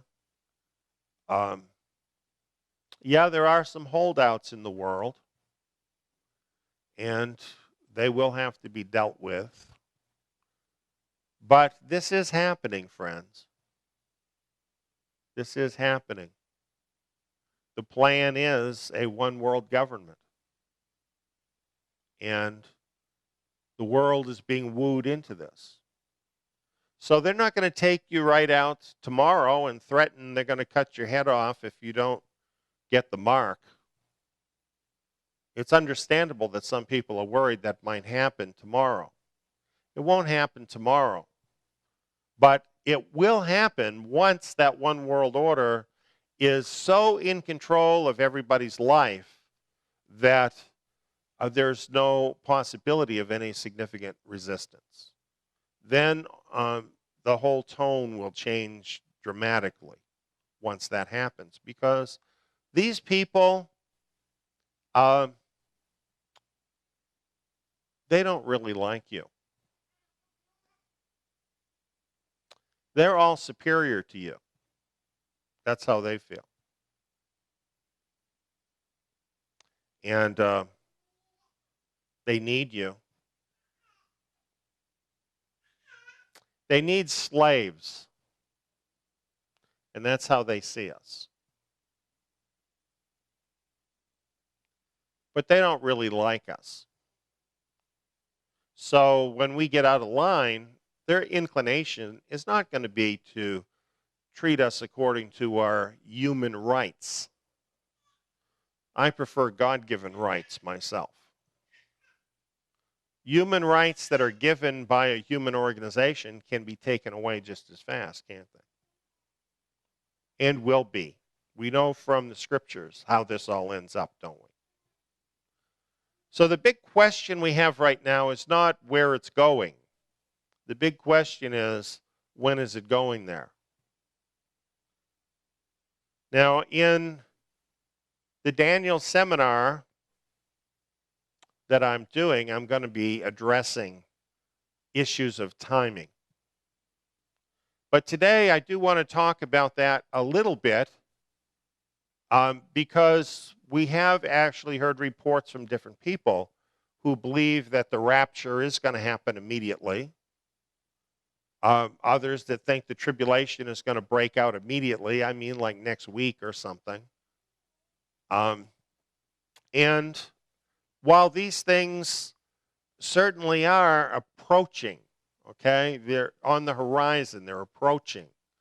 But this agenda needs to unfold somewhat before we actually get to these spiritual events that are going to be happening. That doesn't mean, though, we can just sit around on our hands, because these are times that really do call on us to make changes, to get ourselves ready for things that are happening. And we have no time to lose, friends. We need to be awake, alert, and we need to be using our time wisely, because this is sand through the hourglass. This is what is happening. But let's look at these two things, because these are the two big things: the rapture and the tribulation. I have some verses here from 2 Thessalonians chapter 2, verse 1 through 5. I have a major teaching that I did on this in my radio show. So if you want more information, let us know at Zion, and we'll share that with you. But here's what it says in 2 Thessalonians 2, 1 through 5. Now, brothers, concerning the coming of our Lord Yeshua the Messiah, and being gathered together to him. See, that's the thing we call the rapture, right? When he comes and we're changed and we're gathered to him. Concerning that, we ask you not to be quickly shaken in your mind, nor yet be troubled, either by spirit or by word or by letter as from us, saying the day of Messiah has come. Let no one deceive you in any way, for it will not be unless the apostasy comes first. Well, I'm pretty sure the apostasy has come. I think we can count on that. So we can see we are really getting closer, aren't we? It's very clear the apostasy is here. But there's another thing. And the man of sin is revealed, the son of destruction, he who opposes and exalts himself against all that is called God or that is worshipped, so that he sits as God in the temple of God, setting himself up as God. Well, we do have a lot of little antichrists running around. But do we have the Antichrist, the man of sin, revealed to the world as saying that he is God? We haven't seen that. And what this is telling us here is our being gathered together to the Lord can't happen until that happens first. So I can tell you then, we're not there. And I do know that there are thousands, if not millions, of Christians that are waiting with bated breath for that to happen. And you may be feeling kind of scared, maybe even a little bit panicky to see things happening in the world, but this rapture isn't happening.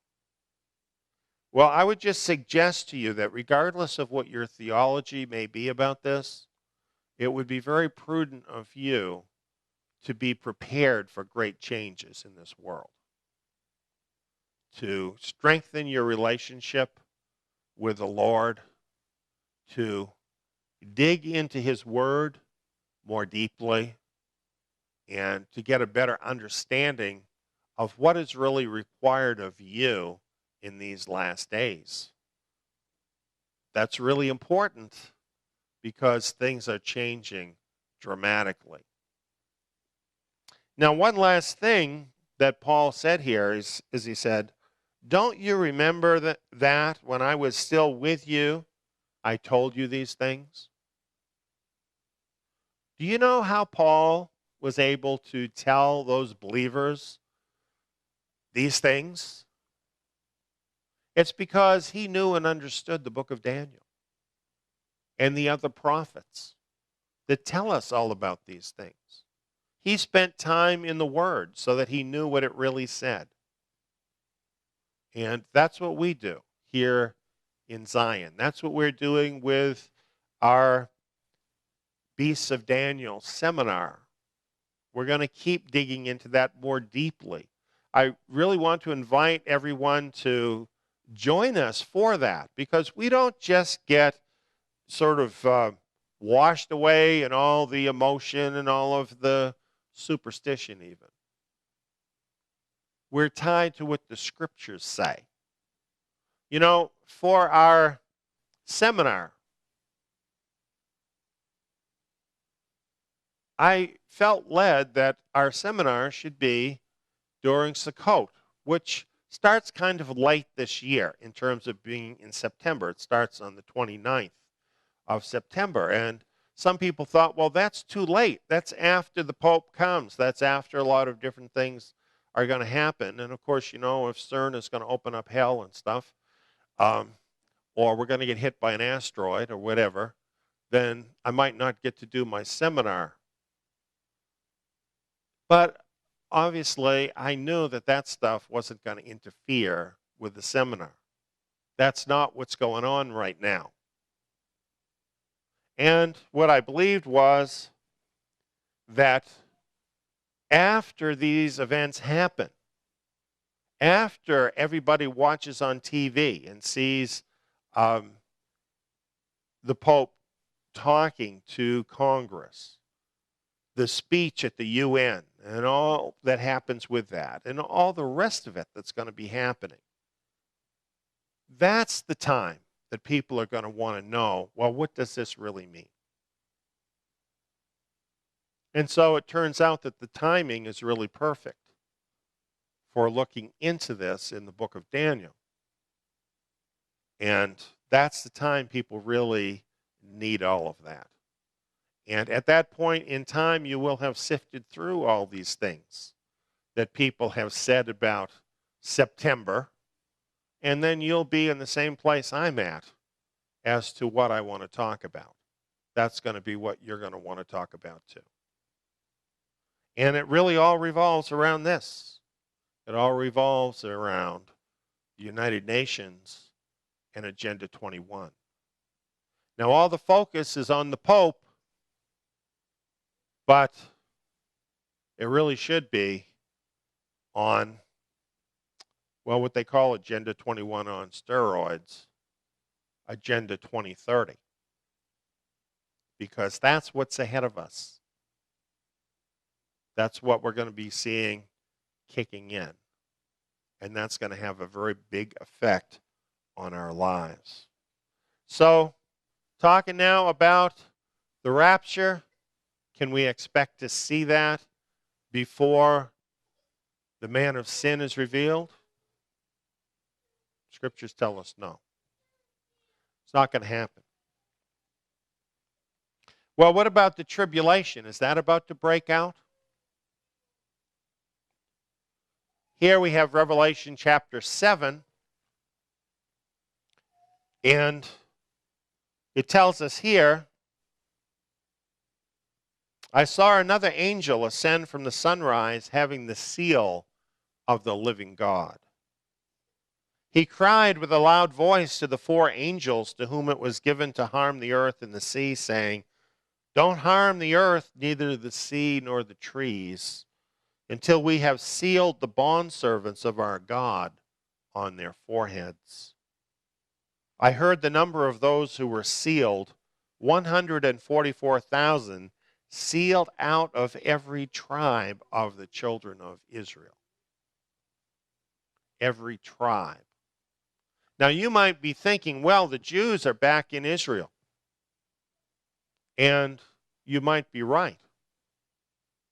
But what about the people from the tribe of Issachar? Or the people of Asher? Are they back in the land? How about the remnant from the tribe of Benjamin or Manasseh or Ephraim? Are they back in the land? See, this hasn't been fulfilled, has it? And what does it mean to say to these angels, hold back these winds? These four winds, hold back these winds. Those are the winds of the tribulation. And why do they have to be held back? The reason they have to be held back is because if they're not held back, the tribulation would start. Isn't that just what it looks like? This is why so many people feel like the tribulation's about to start. Because what do we need to start the tribulation? I think we need a really big crisis. Once they get the whole thing rolling, a really big crisis, a big global crisis, which is not hard for them to do,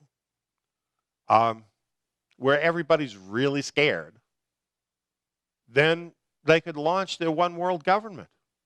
So that could happen really soon, right? Except the four angels are holding back the four winds of the tribulation. And why are they doing it? It's so that the remnant of Israel can be sealed. This is a work that is underway, but it hasn't been completed. And the remnant of Israel are not back in their land. So can the tribulation begin? No.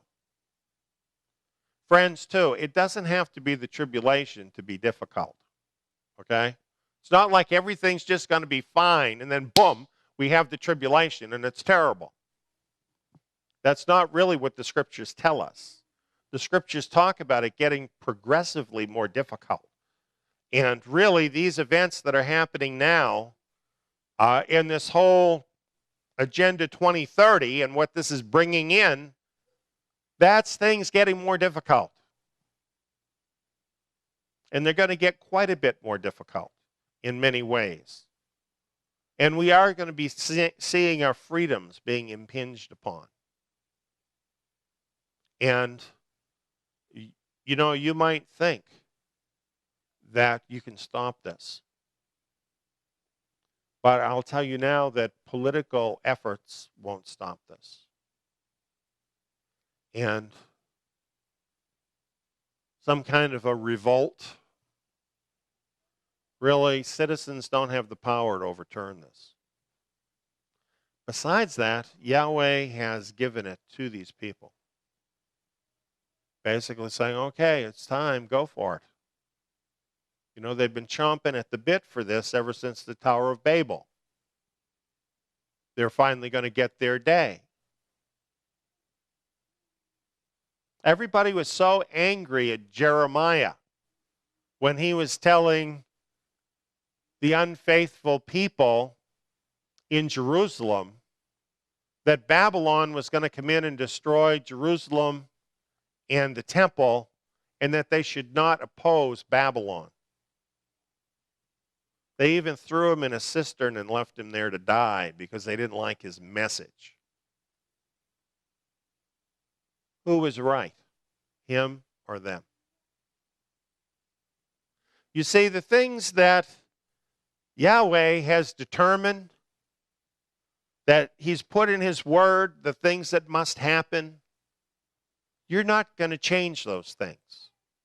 You're not going to change them through political maneuvering. You're not going to change them by force of arms. You're not going to change them even through prayer, because he's not going to act contrary to his word.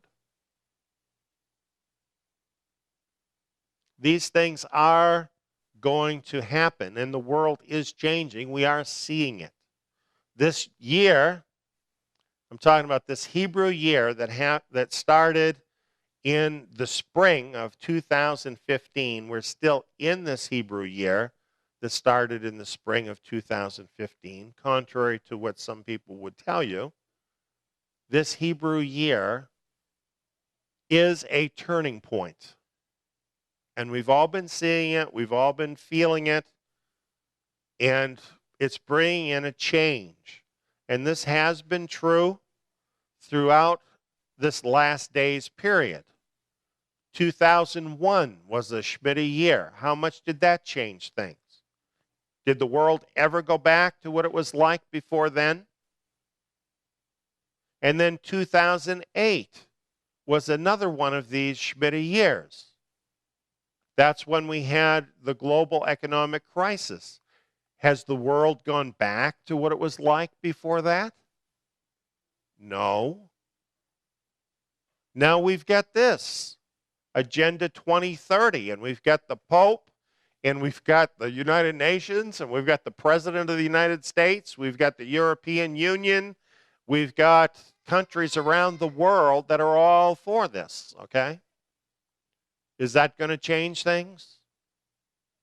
See how these things keep stacking up on top of each other?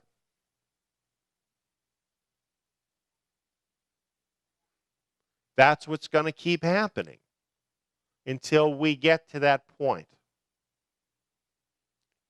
Till the remnant of the tribes are returned, as the scriptures talk about. Why is it that every time anything happens, all people ever talk about is the rapture? Did they not ever read their Bible?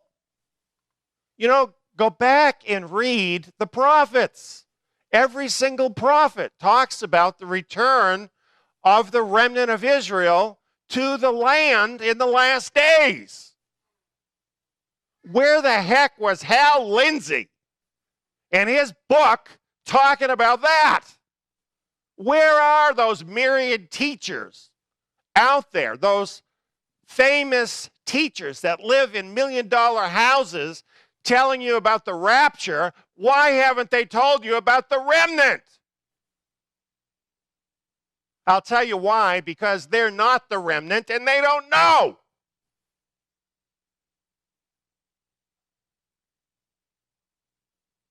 We know.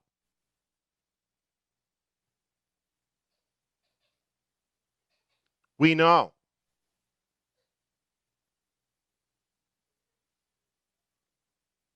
How do we know? It's not just a doctrine to us. We're part of it. We're telling you about it, so you'll know. I hope you listen.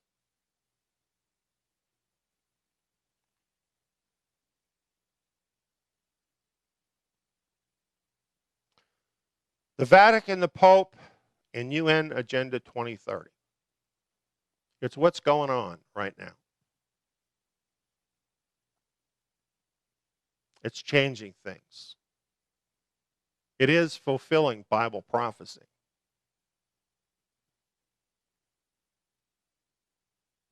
The beast of Daniel is starting to be visible. It's kind of like having a shark circling the boat, right? You see that fin sticking up? That's kind of where we're at with this. The beast is surfacing. There's lots of evidence for this. You need to know about this. We want to share with you about it. We want to ask you to come to the seminar and learn about the beast of Daniel and learn how these things are actually being fulfilled, what is ahead of you, and what needs to happen, what you need to do. You know, one of the things that we're going to talk about at the seminar is an end-time action plan. Do you have one? You know, you might have a to-go bag in case of a hurricane or an earthquake or something.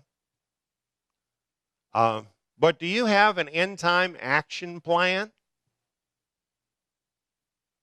Should you have one? Well, why do you think Yeshua said so many times to be on the watch? Why would you watch if you didn't know what to do once you saw something? You need an end-time action plan. We're going to help you develop one. So come and be a part. Thanks for listening.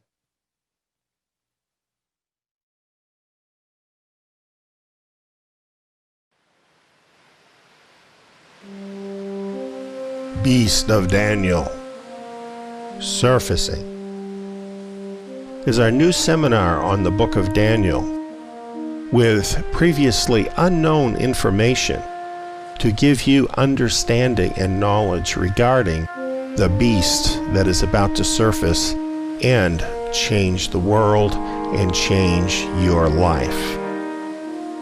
You can participate in this seminar online absolutely free of charge. To sign up for this is absolutely free.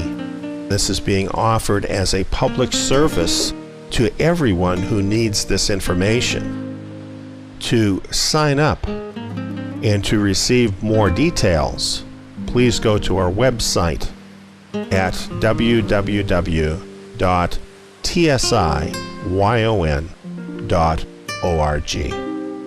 Subscribe to our YouTube channel to keep up with our latest YouTube videos. Please post this video and share it with your friends.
Tonight we want to talk about liberty. Liberty is something we all have. And it's something that is imparted to us from our Father in heaven. Yet sometimes we aren't able to fully enjoy our liberty because others want to steal it from us. And then it becomes a lot more difficult. It's wonderful to live in a land that acknowledges and honors liberty. I live in the United States of America. Recently, there's been talk about America. Is it somehow exceptional?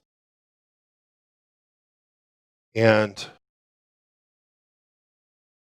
many people say that it's not any more exceptional than any other country. That may be true today. If it is true today, it was not always true. Something that is very exceptional about America, the United States, is that it was formed on the basis of true liberty. Now, after some 240 years, we live in the time when we are seeing that liberty being undermined and soon to be destroyed. It's been betrayed. Let's look a little bit about that. This is Independence Hall in Philadelphia, Pennsylvania, called the birthplace of American liberty. And indeed, it goes back a long time. The Declaration of Independence was adopted there on July 4th of 1776. It's said that the design of the American flag was agreed upon there at Independence Hall. The Articles of Confederation were adopted there in 1781, and the Constitution of the United States was drafted and signed there at Independence Hall in 1787. At Independence Hall, we find the Liberty Bell. This bell was ordered in 1751, before the United States was a country, by the Pennsylvania Assembly for use in the Pennsylvania State House. It's called the Liberty Bell because it proclaims liberty. It's from Leviticus 25:10. Inscribed on the bell, it says, "Proclaim liberty throughout all the land unto all the inhabitants thereof." Now realize those people, those first Americans, did not invent liberty. When they wrote the Declaration of Independence there in Independence Hall, and then when they followed that up with the Constitution of the United States, they were not inventing something new. They were inspired by the liberty found in the Scriptures. This was something new in the world. You know, the world has been dark with tyranny for millennia. People, for the most part, have not been able to enjoy freedom through most of human history. So, this verse in Leviticus proclaiming liberty for all the inhabitants was a radical idea. And realize that idea was in the scriptures almost 4,000 years ago. There was only one free people in the whole world. That was the people of Yahweh, the people of Israel. The rest of the world was dark with tyranny.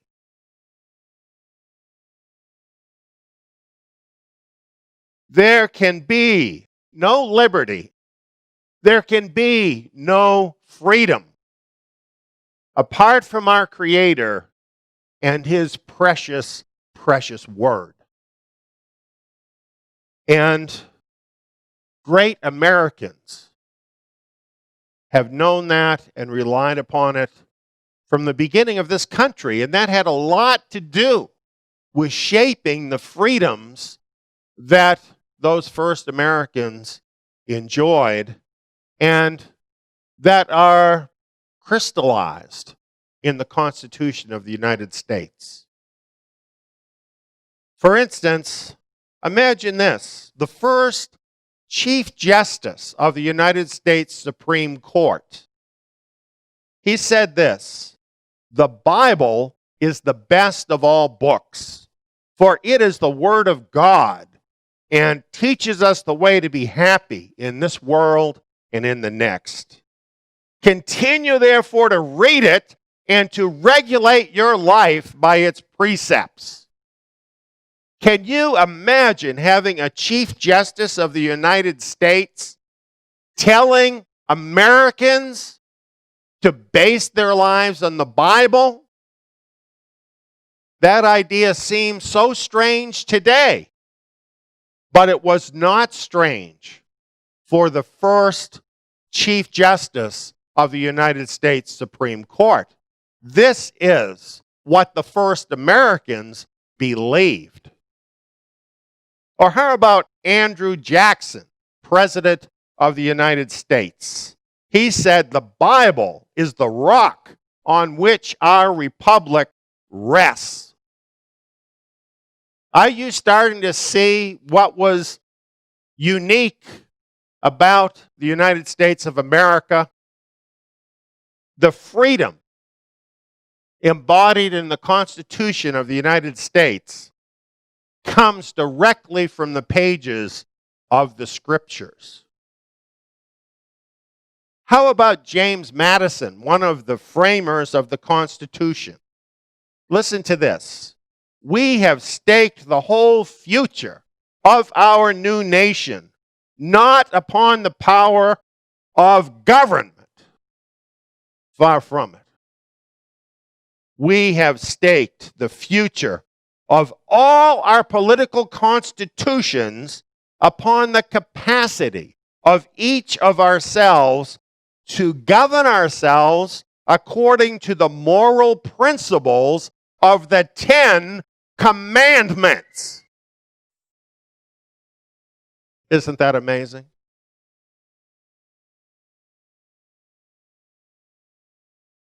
President Thomas Jefferson is quoted as saying this, as inscribed at the Jefferson Memorial: "God, who gave us life, gave us liberty. Can the liberties of a nation be secure when we have removed a conviction that these liberties are the gift of God?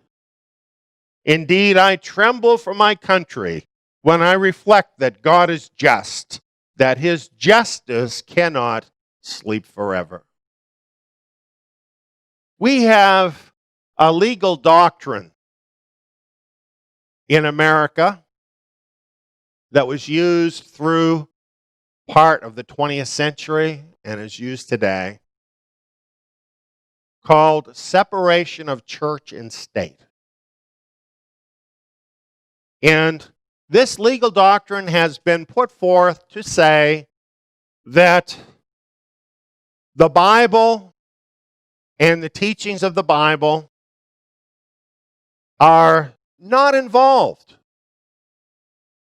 in the governing principles of the United States. But when we actually look at what the founding fathers of the country said, when we actually look at the documents, what we find is that if you remove the scriptures from the Constitution of the United States, you have gutted liberty out of this country. That's what Thomas Jefferson was saying. Why is that true? Well, today we really have two paradigms. We have the paradigm that was the cornerstone of American liberty.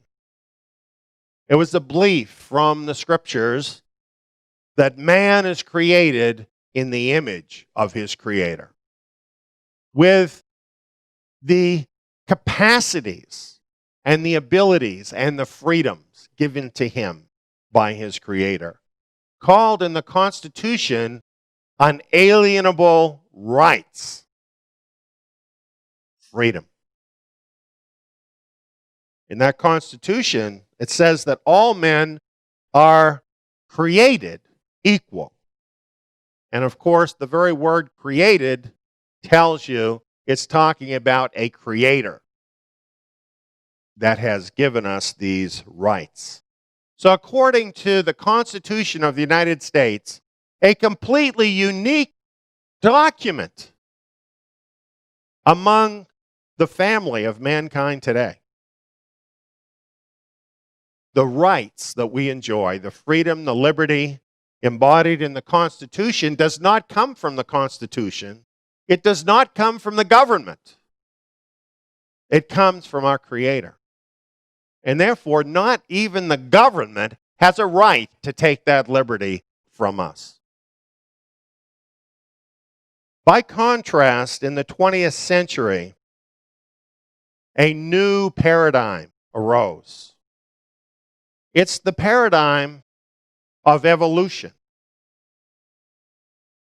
According to that paradigm, man is really just another animal. Man does not have a creator.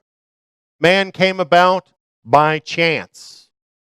And we have advanced along the path of evolution through survival of the fittest. In other words, the fiercest, most ruthless creature is the one that survived. Yet somehow we arrived at this idea of having human rights. Now, those two ideas are really opposite ideas. If you're just an animal, like every other animal, how do you have some special rights? And I'm telling you, that's where this is going. Eventually, we're all going to think just like Buddhists who believe that a fly has just as much rights as a human being. That's what comes out of the idea of evolution.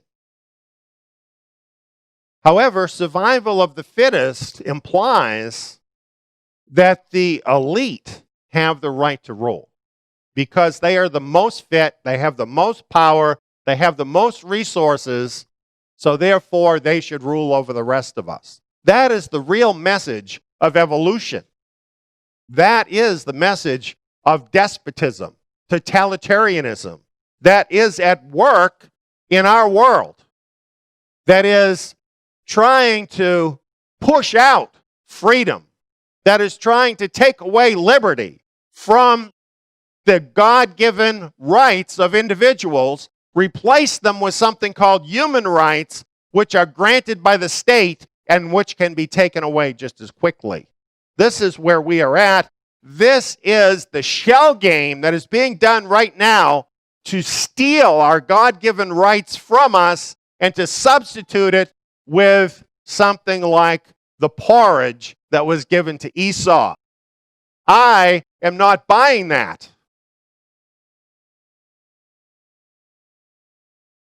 This is the law of the jungle, where the strongest dominate. This is what is truly dominating the world today. And this is what is threatening liberty. And what has come out of this paradigm?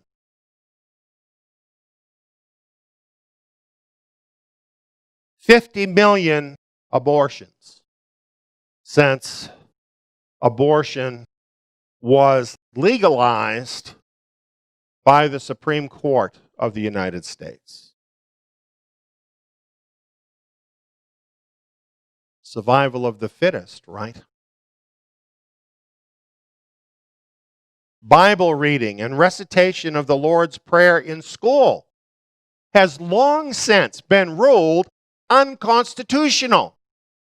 Now, how is that possible when you read the things that the forefathers actually said about the Bible, where the first Supreme Court justice told us to read it every day, but you can't read it in school? And then, of course, we've seen in courthouses all across the United States the 10 Commandments, which one of our first presidents told us is the foundation of our behavior in this country. Those 10 Commandments have been removed from the courthouses in America. And as if all of that is not enough, recently, a year ago, the Supreme Court said that behavior, which is condemned in the Scriptures, which has been known to be evil since the beginning of time, is now a human right that we all must observe. So we are in a country where license to offend God is considered liberty, but it is not liberty, it is sin. With all of this having happened in this country, what is to become of liberty? Where there is no God, there can be no liberty. Where there are no scriptures, there can be no foundation for true liberty. So liberty is in danger very soon being totally stamped out of this country. Well, you might say, that's not true because we're a democracy. But if you knew your American history, you would know that this country was not founded to be a democracy. It was founded to be a republic where certain things were held to be true by every person, things that could not be voted upon, like the 10 Commandments. But since around the middle of the 20th century, we have heard this more and more, that America is defending democracy in the world. And many of us have come to think that's a good thing. And to the extent that it protects freedom, it's better than totalitarianism. But Thomas Jefferson and the other founders specifically rejected democracy. And why did they do that? Thomas Jefferson said a democracy is nothing more than mob rule, where 51% of the people may take away the rights of the other 49%. You see, as the population sinks more and more into degradation and moral decay, democracy will drag the country down more and more toward chaos and misery. Now, this is not new. Plato actually talked about democracy. He said, dictatorship naturally arises out of democracy, and the most aggravated form of tyranny and slavery out of the most extreme liberty. A study of history will show you wherever democracy has been practiced, it has always sunk into totalitarianism. Every time. And it's happening again. We have this example of democracy. 2 wolves and a sheep voting on what's for dinner.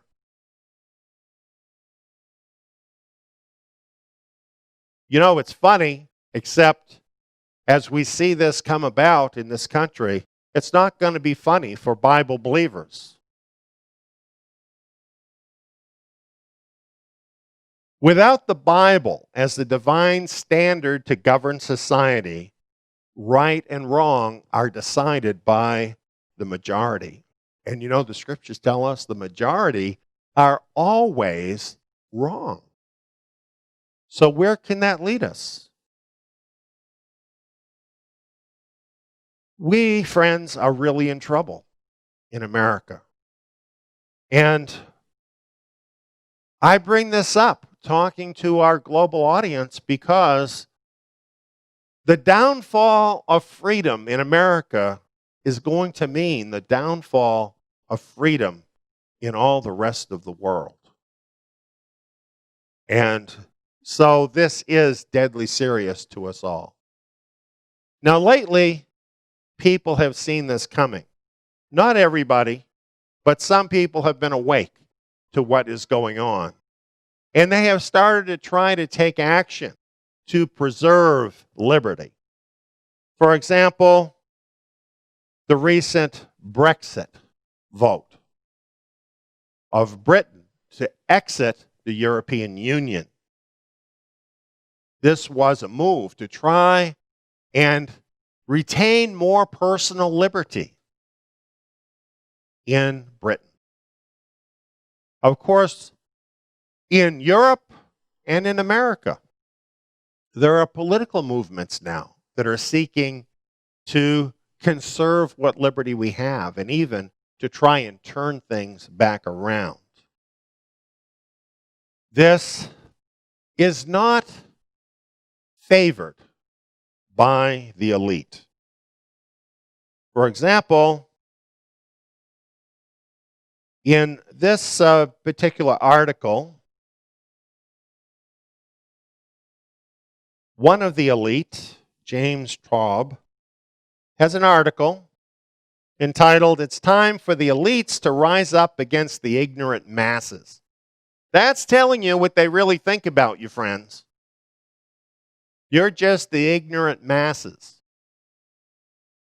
And he sees the solution to this move towards more liberty as the establishment political parties combining forces to keep out the nationalists. So there is a war right now between specifically Bible-believing people who believe in liberty that is rooted in the scriptures and the elite that see you as part of the ignorant masses that they want to control for their own benefit. They have resources. And trust me, they have an arsenal to fight against the light of liberty in the world. Now, I have a video about this, and I want to share it.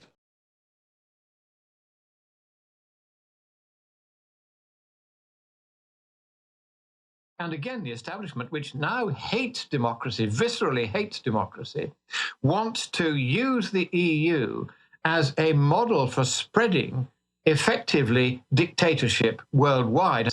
At the moment, according to the House of Commons Library, which has just done a survey, 3 laws in 5 that are made for us by our parliament in the United Kingdom are in fact only made because Brussels says we must make those laws.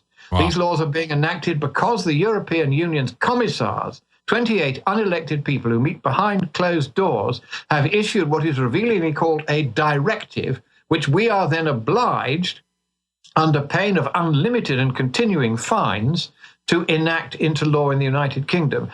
That is how far from democracy we are. Now, you may say, oh, but I've heard of a thing called the European Parliament. Well, don't imagine that that is anything like a parliament. It is a fig leaf to cover the naked dictatorship behind.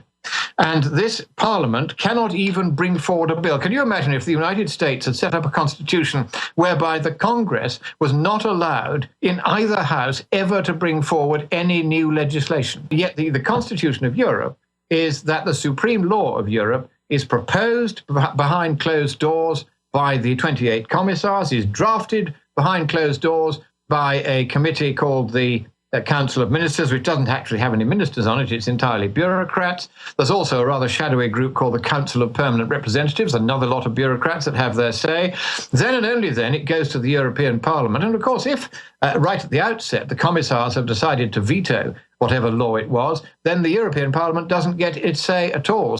So this is an entirely anti-democratic constitution. In fact, it's very like the Soviet constitution on which it was modeled. And all that's happened is the Soviet constitution has moved westward, and we are now effectively the European Supreme Soviet. And it is dragging all of us down with exactly this kind of bureaucratic mishmash of controls and regulations run by people we can't elect and can't remove that you talk of in the transatlantic trade partnership system.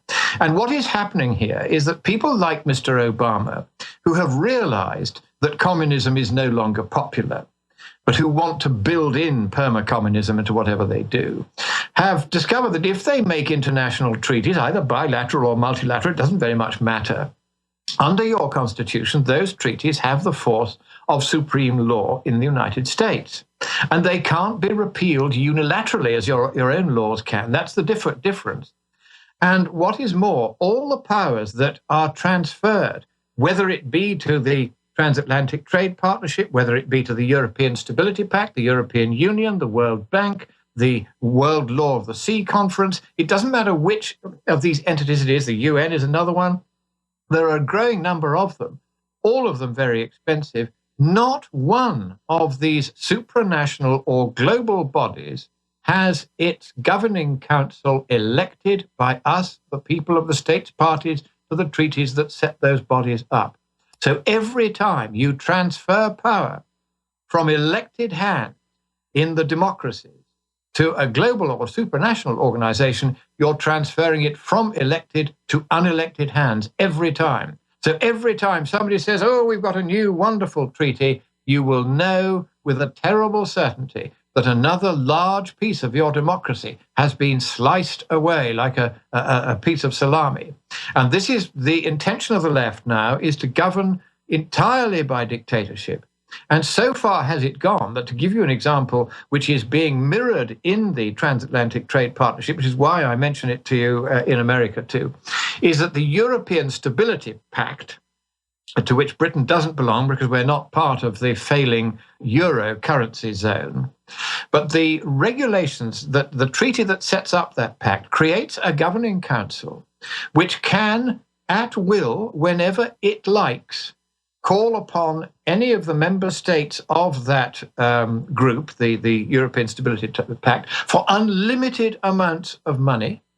And what is more, the people who are on this governing council, who are of course elected by nobody, they're so unaccountable that even if they decided to take the money and run off with it and put it into their bank accounts in the Cayman Islands or Switzerland or Belgium, which is now becoming one of the biggest money laundering centers in the world, then the Stability Pact terms say that those people cannot be prosecuted and they cannot be sued in any civil court either.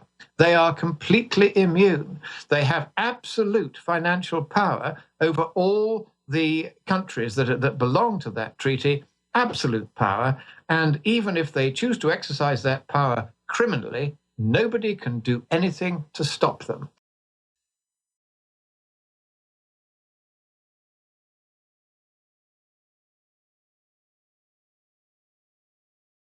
There's so much in that little clip. And the truth is, it's all true. And what it shows us is how right Thomas Jefferson and the other founding fathers in America were to decide that America would not be a democracy. Because a democracy is so easy for the elite to undermine and take over. Basically, that's what you see in the European Union. They have a veneer that looks like democracy, something called a parliament that has absolutely no power whatsoever. And all the people that are running the EU are behind the scenes. You don't even know their names. They are the elite. And they are the ones that are controlling Europe and a good part of the rest of the world. And this is considered a model for the UN, for the coming one world government. As a matter of fact, you would think with Britain voting to leave the EU, other countries in Europe also having similar movements coming up, that the EU now would be saying, oh, we're going to reform, we're going to become more open and transparent, we're going to listen to the people. No, that's not what's happening. What they're talking about now is crystallizing the EU even more into a super state, like the Soviet Union. And along with that, they want their own army, one army controlled by all of the EU.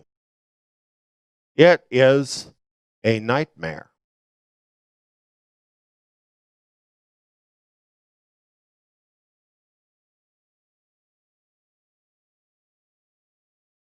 Lord Monckton mentioned about the power of international trade agreements. These international trade agreements are being used by the globalist elite to entrap countries of the world into the global governance scheme. And America is well along down this line. One of the important things that Lord Monckton mentioned, which is true, is that all nations, including the United States, that enter into international treaties, those treaties then have a status above the law within the country. And this is very dire for people who love freedom because they don't get to say anything about it. Those treaties get made. In many cases, they never even know what's in them, and they totally change the lives of people who are involved in those treaties. They advance the globalist agenda, and they steal freedom. Now, let me give you some examples of what I'm talking about. We often hear from Donald Trump. He talks about trade a lot and globalization and how free trade is a job killer and steals jobs away from America. Maybe you've heard some of this. Maybe you've seen it on TV. But this is exactly what has happened. 20 years ago, NAFTA was enacted into law. It is a trade agreement between the United States, Canada, and Mexico. And what has it led to in those 20 years? A staggering $188 billion trade deficit for the United States. the loss of at least 1 million jobs that have left the United States, most of which have gone to Mexico. So it has meant income inequality, displacement for many Americans, and of course, a huge amount of immigration from Mexico into America. Well, has this been good for the people of America? Whole manufacturing sectors in America have been shut down by NAFTA. However, we see the leaders of these countries continuing to push NAFTA. For instance, just recently, the Mexican president urged North American integration. That was his response to the British exiting the EU. He's saying the United States, Canada, and Mexico must become like the EU. This, of course, has been a globalist plan for some time. This is called the North American Union. You know, it used to be, when people would talk about this, that they would be called conspiracy theorists. Now, it's right in Yahoo News, coming from the lips of the president of Mexico. Recently, the presidents of the three countries met in Canada.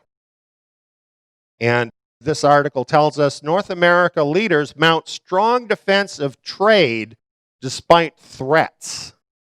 The threats it's talking about are the threat that Donald Trump might try to reverse NAFTA. And the important thing here, President Obama said this: the integration of national economies into a global economy, that's here, that's done. Obama told a news conference at the end of a summit dubbed the Three Amigos.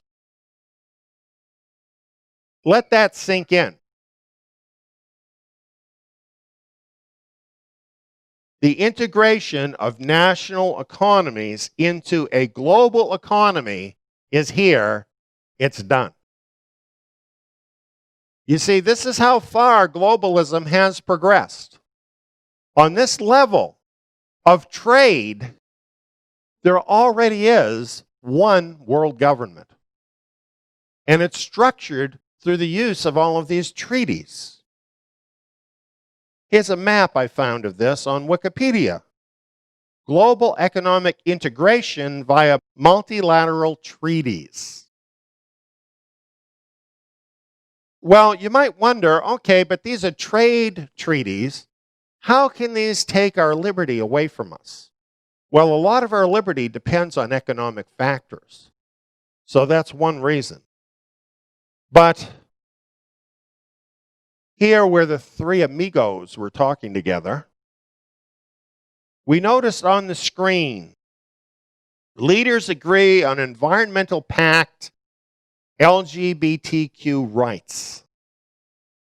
Now, they're supposed to be talking about trade agreements, but they're talking about an environmental pact and LGBTQ rights. Why is that? It's because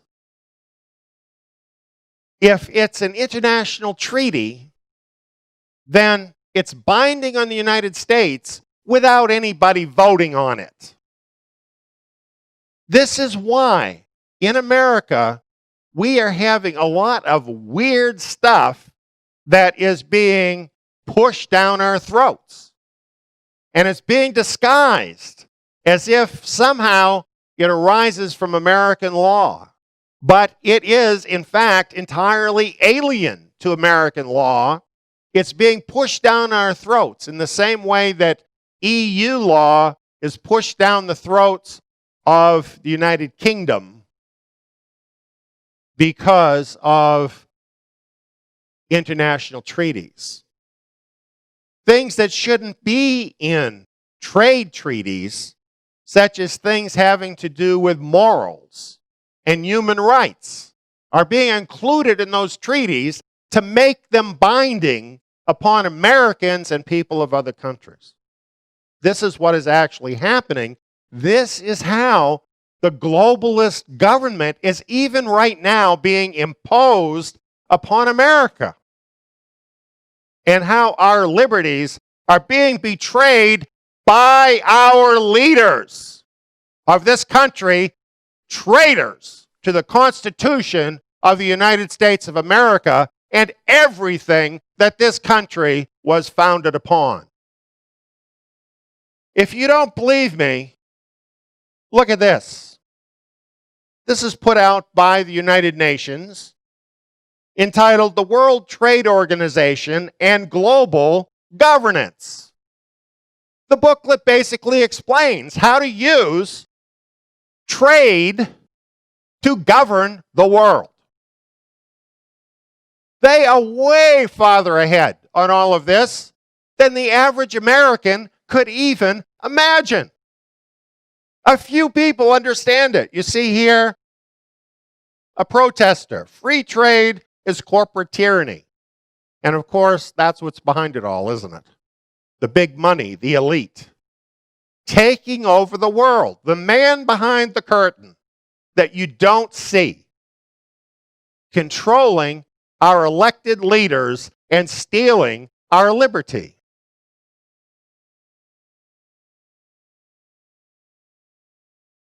Here's a new organization, relatively new, GIFTA. Transformations in Global Governance, Integration via Free Trade Agreements. You get it? It's a conspiracy. It really is. A conspiracy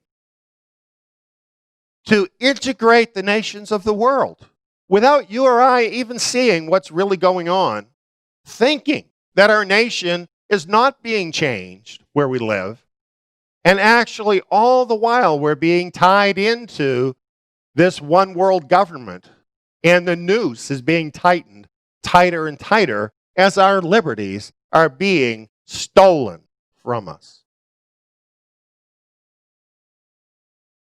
What is happening is a lot like the Wizard of Oz. Remember that big scary wizard? What happened when little Toto pulled back the curtain? Pay no attention to the man behind the curtain. We found out there was just a fallible human being who was doing it all. Very similar to what President Obama recently said. They'll warn that tyranny is always lurking just around the corner. You should reject those voices. Pay no attention to those people stealing your liberty. So who is it behind the curtain? Well, if we want to put a face on it, and it's not just one man, it's the globalists, but you could put the face on it of George Soros. And so we want to talk about him. He gave $1 million to Barack Obama's super PAC. Not a lot of money for him because he's a super billionaire. But nevertheless, certainly enough for President Obama to owe him. And not only did he give money directly to Obama's election, but also he backed the progressive agenda of the Democratic Party with $159 million. Think about that a minute. $159 million. That's a lot of money to spread around Washington, isn't it?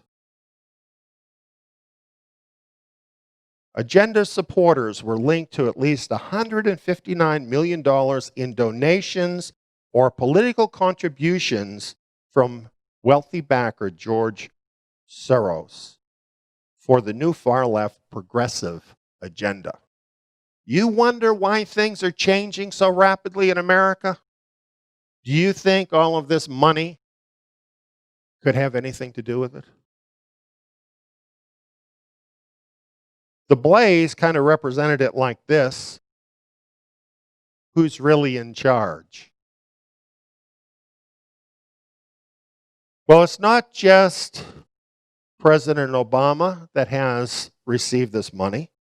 Hillary Clinton has received at least $8 million, not to mention PACs supporting her election, much more money, and realize that Soros is tied into a whole network of people like him, whom he directs their money into all of this too.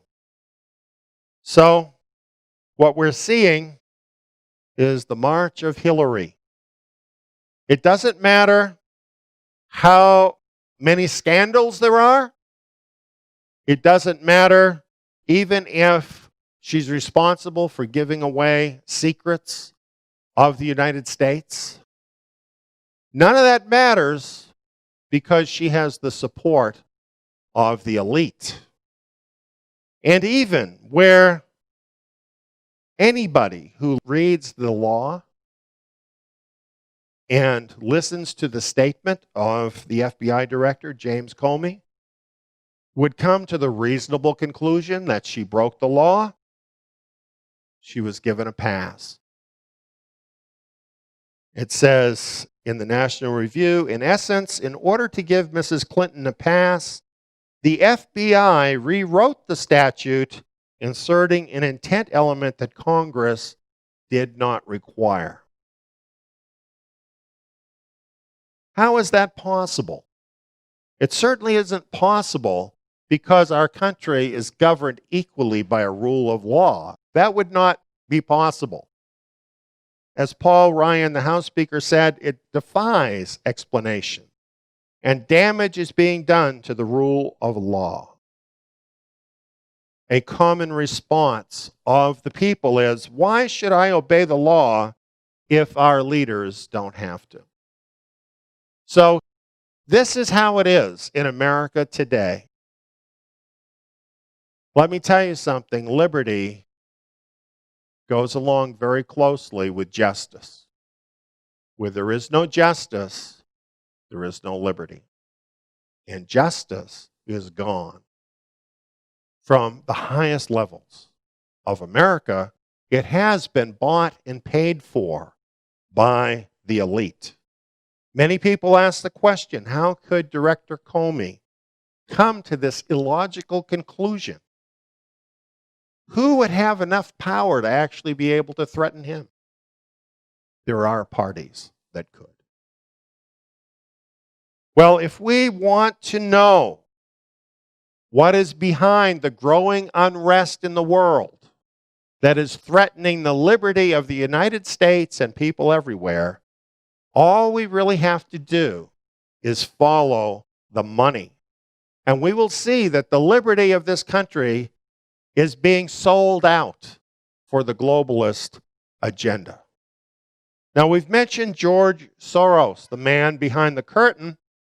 Here's some news reports about him. This was a rather amazing headline, don't you think? How George Soros single-handedly created the European refugee crisis. Has that affected unrest in the world? Has that increased terrorism? Has that brought death and destruction to many people in the world? The money of George Soros and his friends is behind that. And this article proves that. And it is his organization, Open Society Foundations, that funded all of this. As a matter of fact, one reporter found in 2015 at the Greek island of Lesbos, which I found interesting, the migrant handbooks in Arabic that were being handed out to the migrants, and they basically said, welcome to the EU. Now, this was not from the EU, this was from George Soros. basically showing them how they could get welfare, get all kinds of benefits by going into the EU, promoting the migration to Europe.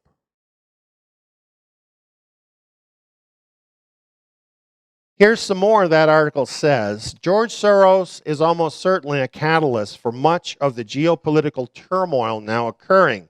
He is intent on destroying national borders and creating a global governance structure with unlimited powers.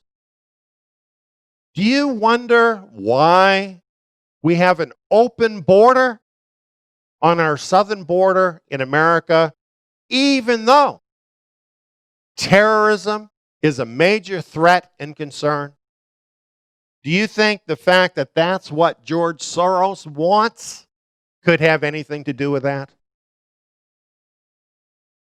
Soros sees himself as a missionary carrying out the globalist agenda. He uses his vast political connections to influence government policy and create crisis, both economic and social, to further this agenda. Basically, what happens with George Soros is he bets on the failure of not only companies, but also countries. And then he makes it happen. And then he gets super wealthy from it. So he is a parasite on the world. And he's spreading chaos around the world, getting rich on it, and stealing the liberty of the people and pushing the globalist agenda.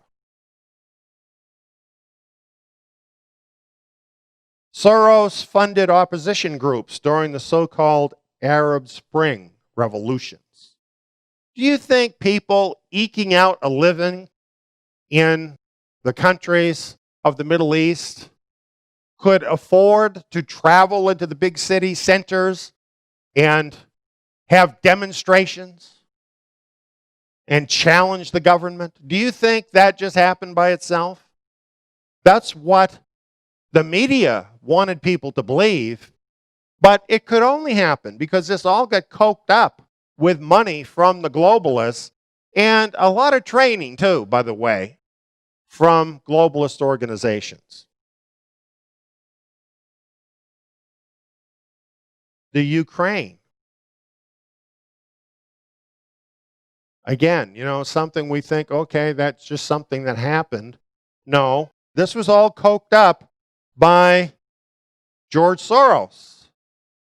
Billionaire financier George Soros was behind the Ukrainian uprising. He himself admits it. And he applauds the uprising against the Ukrainian police. That's what you see over and over again in these countries where George Soros has been at work, is he instigates groups within the countries against the police, the local police, to cause chaos and to overthrow those countries. He's figured it out. He knows. It's the local police officer that is really holding back the tide. It's the local police officer in every country that is actually dealing with the problems of that country on a personal basis with the people. If he can overturn the local police officer in any country, he can create revolution. And he's done it over and over again. What about Poland? What about Israel and the Palestinians? The fingerprints of George Soros are all over it. These are just some articles I was able to find. What is he doing that none of us know about? Chances are, if there is unrest, he's involved. He uses anarchy to unhinge liberty and to make himself super wealthy in the process and to create a globalist government. It's very interesting that in 2012, George Soros predicted class warfare in America. He said that it was likely for riots to occur in America that could bring a society where individual liberty is much more constrained. And that is what's going to happen, isn't it? As there's more chaos on the streets where police themselves feel under fire, what is going to happen to individual liberty? It will be more suppressed. That is what will happen. He knows it. And he told us in advance. How could he do that? He could do that because he's helped to pay the bill to make it happen. Ferguson, he funded those protests, $33 million. You know, that'll buy a lot of broken windows, a lot of Molotov cocktails, a lot of looting and destruction. His Open Society Foundation was behind much of that. The Baltimore riots, a product of the Soros machine. George Soros has been heavily involved in the social unrest and movement-wrecking activity that has taken place all across the United States in recent months. From Florida to Ferguson and now Baltimore, George Soros foundations have been involved. What he's been doing in America is the same thing he did in the Ukraine, the same thing he did in the Arab Spring and other countries around the world. Just as he sought to collapse those countries, he's seeking to do the same thing to the United States of America. And he's doing it with the blessing of the elite and even establishment figures whom he is funding.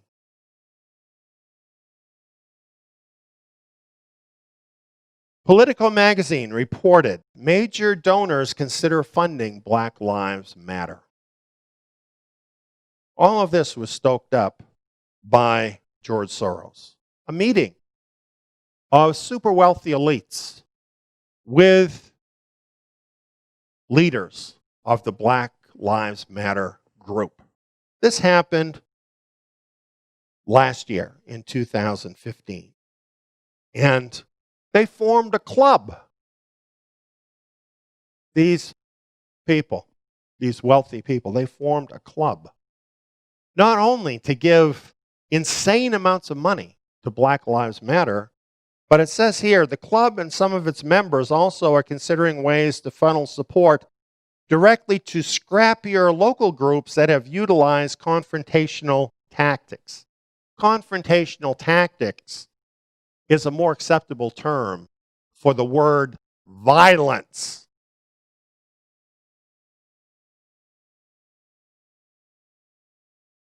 Here's another one. Black Lives Matter, Ferguson activists were paid with Soros money to protest. So here we are, months later. Exactly when the country is outraged over the lack of justice and liberty in the case of Hillary Clinton. Thinking about that, thinking about what it means, we have this happen. The Black Power shooter shooting 12 police officers in Dallas, 5 of them killed. We're seeing attacks on police officers all over the country, following the pattern as to what has happened with George Soros and the globalists in other countries, where countries have been taken down.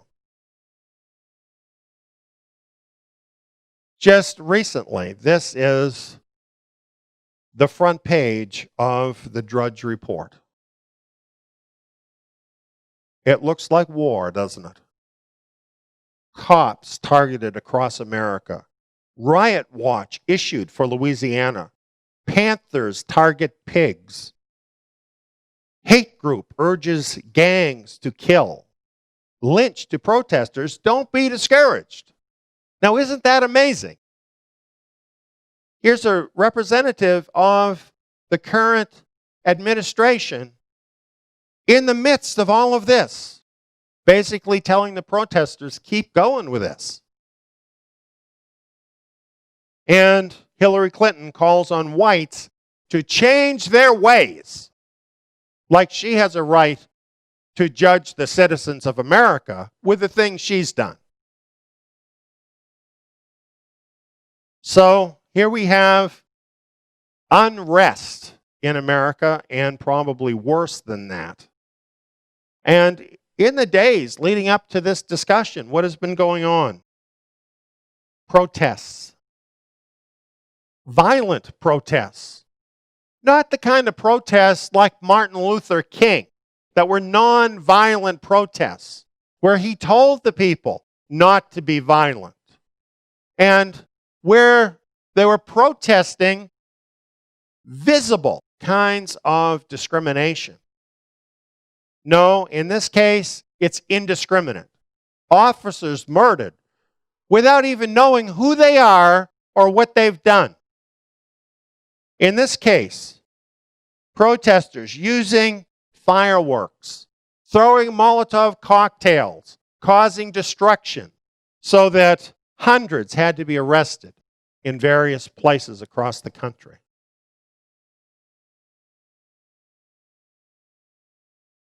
Let's not blame them. They're being used. They're being coked up. They're being lied to.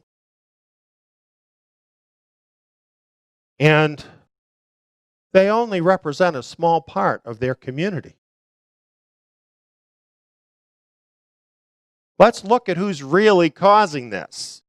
These are the people we should be concerned with.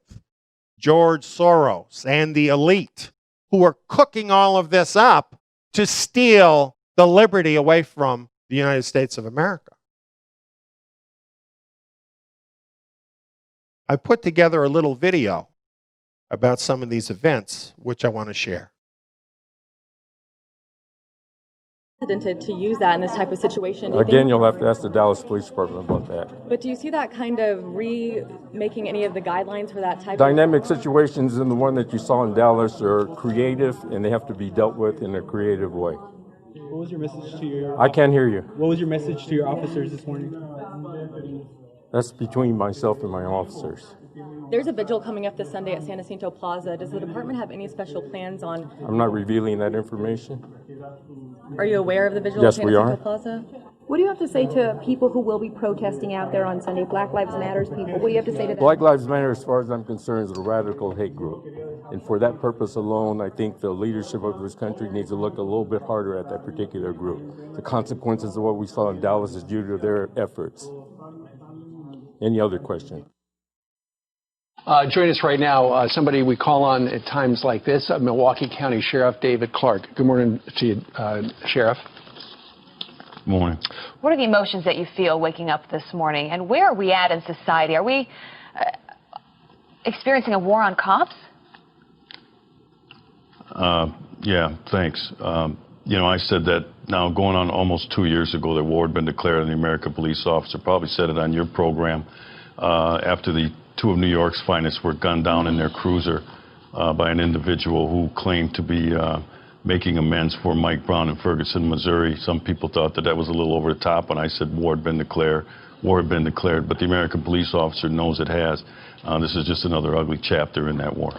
David, you're obviously looking at, as the sheriff of Milwaukee County, you're looking at these types of situations, a coordinated attack, clearly. Waiting on some sort of mass gathering, you know, coordinated, waiting on a mass gathering of individuals, waiting to gun down police. How can you prepare for something like that? And do you think that we're going to see more of these types of attacks? Well, I would hope not, but you can't prepare for an ambush like that. We've seen law enforcement officers ambushed. One happened not too long ago in Houston. We was just filling up his cruiser with gasoline, and then, like I said, the ones in NYPD.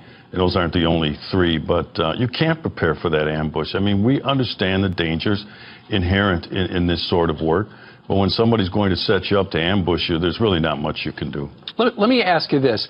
What does it say, though, given the fact that one of the fellow who was cornered and shot himself rather than be taken alive said the end is coming and he's going to try to hurt as many cops as he possibly can? I don't know what you say to some stupid comment like that. He probably did society a benefit by ending it the way that he did. But going back to President Obama, it's kind of interesting that he said the facts aren't in. He usually is popping off at the mouth before he's been briefed or before he knows any of the facts. You know, like he did yesterday without any foundation. He talked about racism and disparate treatment and people of color, all this nonsense. Like I said, he's armed with powerful words, and he uses those words irresponsibly. It fuels this sort of anger toward the American police officer, and I wish he'd knock it off. Yesterday, what we got from President Obama was, and this is, you know, there's some aspects this is the right thing to do. He said, my thoughts and prayers are with the families of the two people who were caught in those tragic situations in Louisiana and Minnesota. But he says nothing today. He's waiting for facts to emerge. He says nothing about condolences, and he won't visit or call any of those families either. Yeah.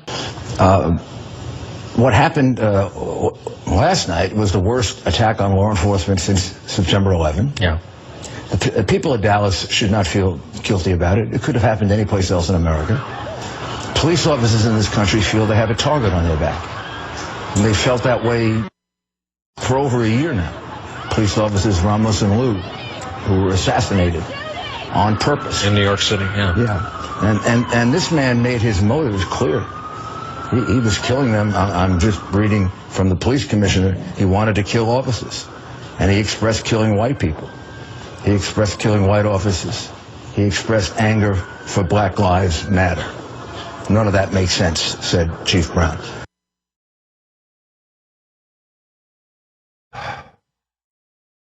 There's something bigger behind this. There is an agenda behind it.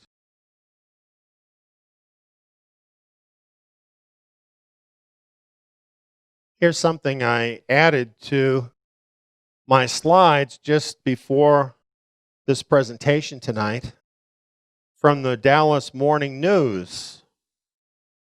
There was a viral post by the Fort Worth Police Officers Association that said Black Lives Matter kills cops. And among other things, the Dallas Morning News says this Police Officers Association posted as proof something from a Facebook listing from something called Black Lives Matter Dallas, Texas chapter. And it starts out saying, "Good morning. In lieu of last night's murders of the 5 Dallas, Texas officers, it is what is, justified." And it goes on to say that these killings were justified. Where is this all going to end up? Other countries where this has been done, where this has been incited, it has ended up in overturning those countries. It could be, and likely will be, the end of liberty in America. Here's the plan. It's been the plan for quite a long time. They've been working on it. Collapse America into the United Nations. Finally form that one world government out in the open. The United States, from its manner of inception, is different than the other countries of the world. Having been based on liberty from our Creator. To have a one world government, that's got to be done away with. And that's what this is all about. You know, when you look at the news and you see all of these things happening, you see things about trade, you see things about commerce, jobs leaving the country, the middle class shrinking, violent uprisings, people shooting police, and on and on. You wonder, what is this all about? Does this have any common thread? I shared with you what that common thread is in the Daniel seminar. The common thread is this push, this move towards a global government. This is now well underway. And this is why, for the elite, liberty must be destroyed in America. That will happen. I wish I could tell you that at this point in time, we could turn this around. Because it's heartbreaking to see these things happening. You know, just to see what happened with those officers who were shot in Dallas. Read the reports of their families. Read the reports of all the people that they helped who are heartbroken over this. Seeing all of this chaos across the country that's going to get worse and worse. It's heartbreaking to even think about the human cost of all of this, the misery that this is bringing about, and, of course, where this has to end up with the loss of liberty, what remains of it in America. So I don't want to say this is what's going to happen. I also know that there are many good people in America, fine people, God-fearing people, and we all need to pray for them. But the truth is, there are not enough. There are too many ignorant people in America who don't know their history, who haven't taken time to know what the truth is, who can easily be pawns of the elite and the push to globalism. We know what the times are from the scriptures. We know this is the final generation. And so we know from Bible prophecy that the plan is going to succeed. Where this is going to end up, according to the scriptures, is here. A one-world government without God, without liberty, conform or die.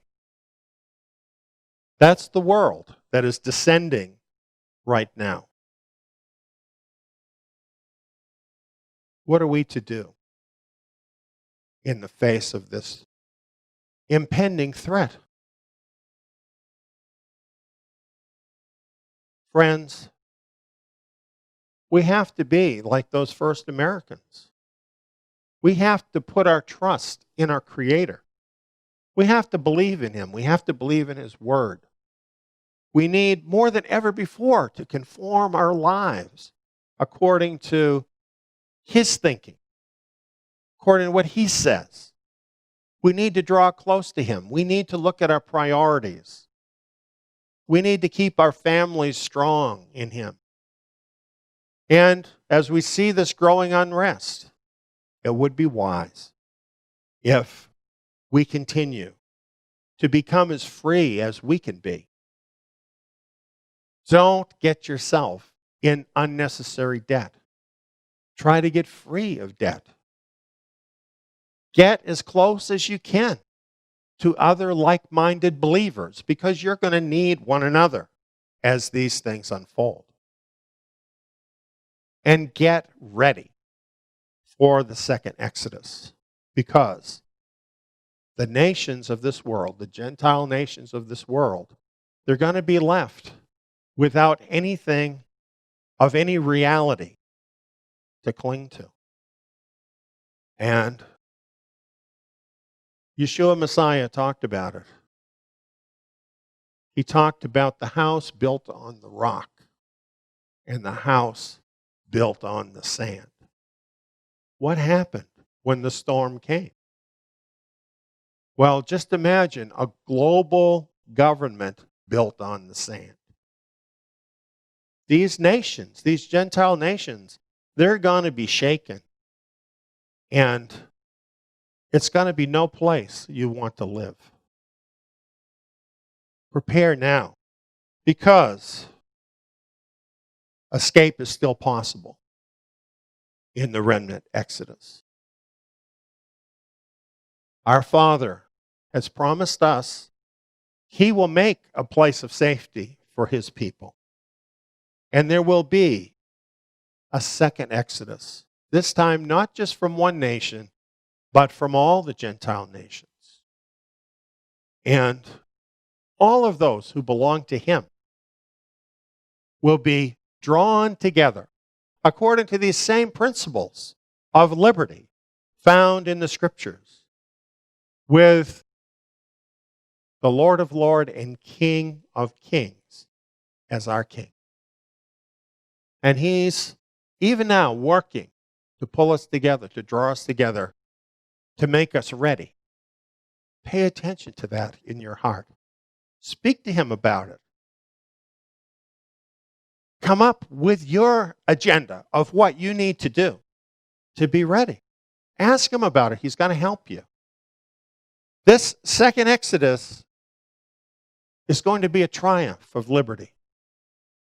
At the very time when liberty is being blotted out around the world, Yahweh is preparing a place of liberty and freedom and deliverance for His people. Friends, we don't have to be afraid of the things that are coming upon this world, because already our Father in heaven is working at making a place. Let's just put Him first. Let's do His will. And let's prepare ourselves for the remnant exodus. Thanks for listening.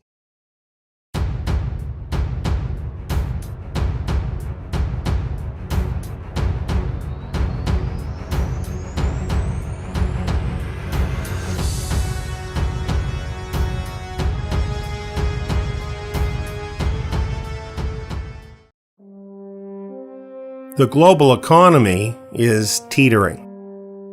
World affairs are in a shambles. Unprecedented changes are in the works. The biblical signs of the last days are indeed upon us, meaning that global disaster is imminent. Yet, escape is possible. That's what this Remnant Exodus seminar is all about. Escape. Explaining the threat. Exposing the lies. And pointing out the only way of escape from the impending doom.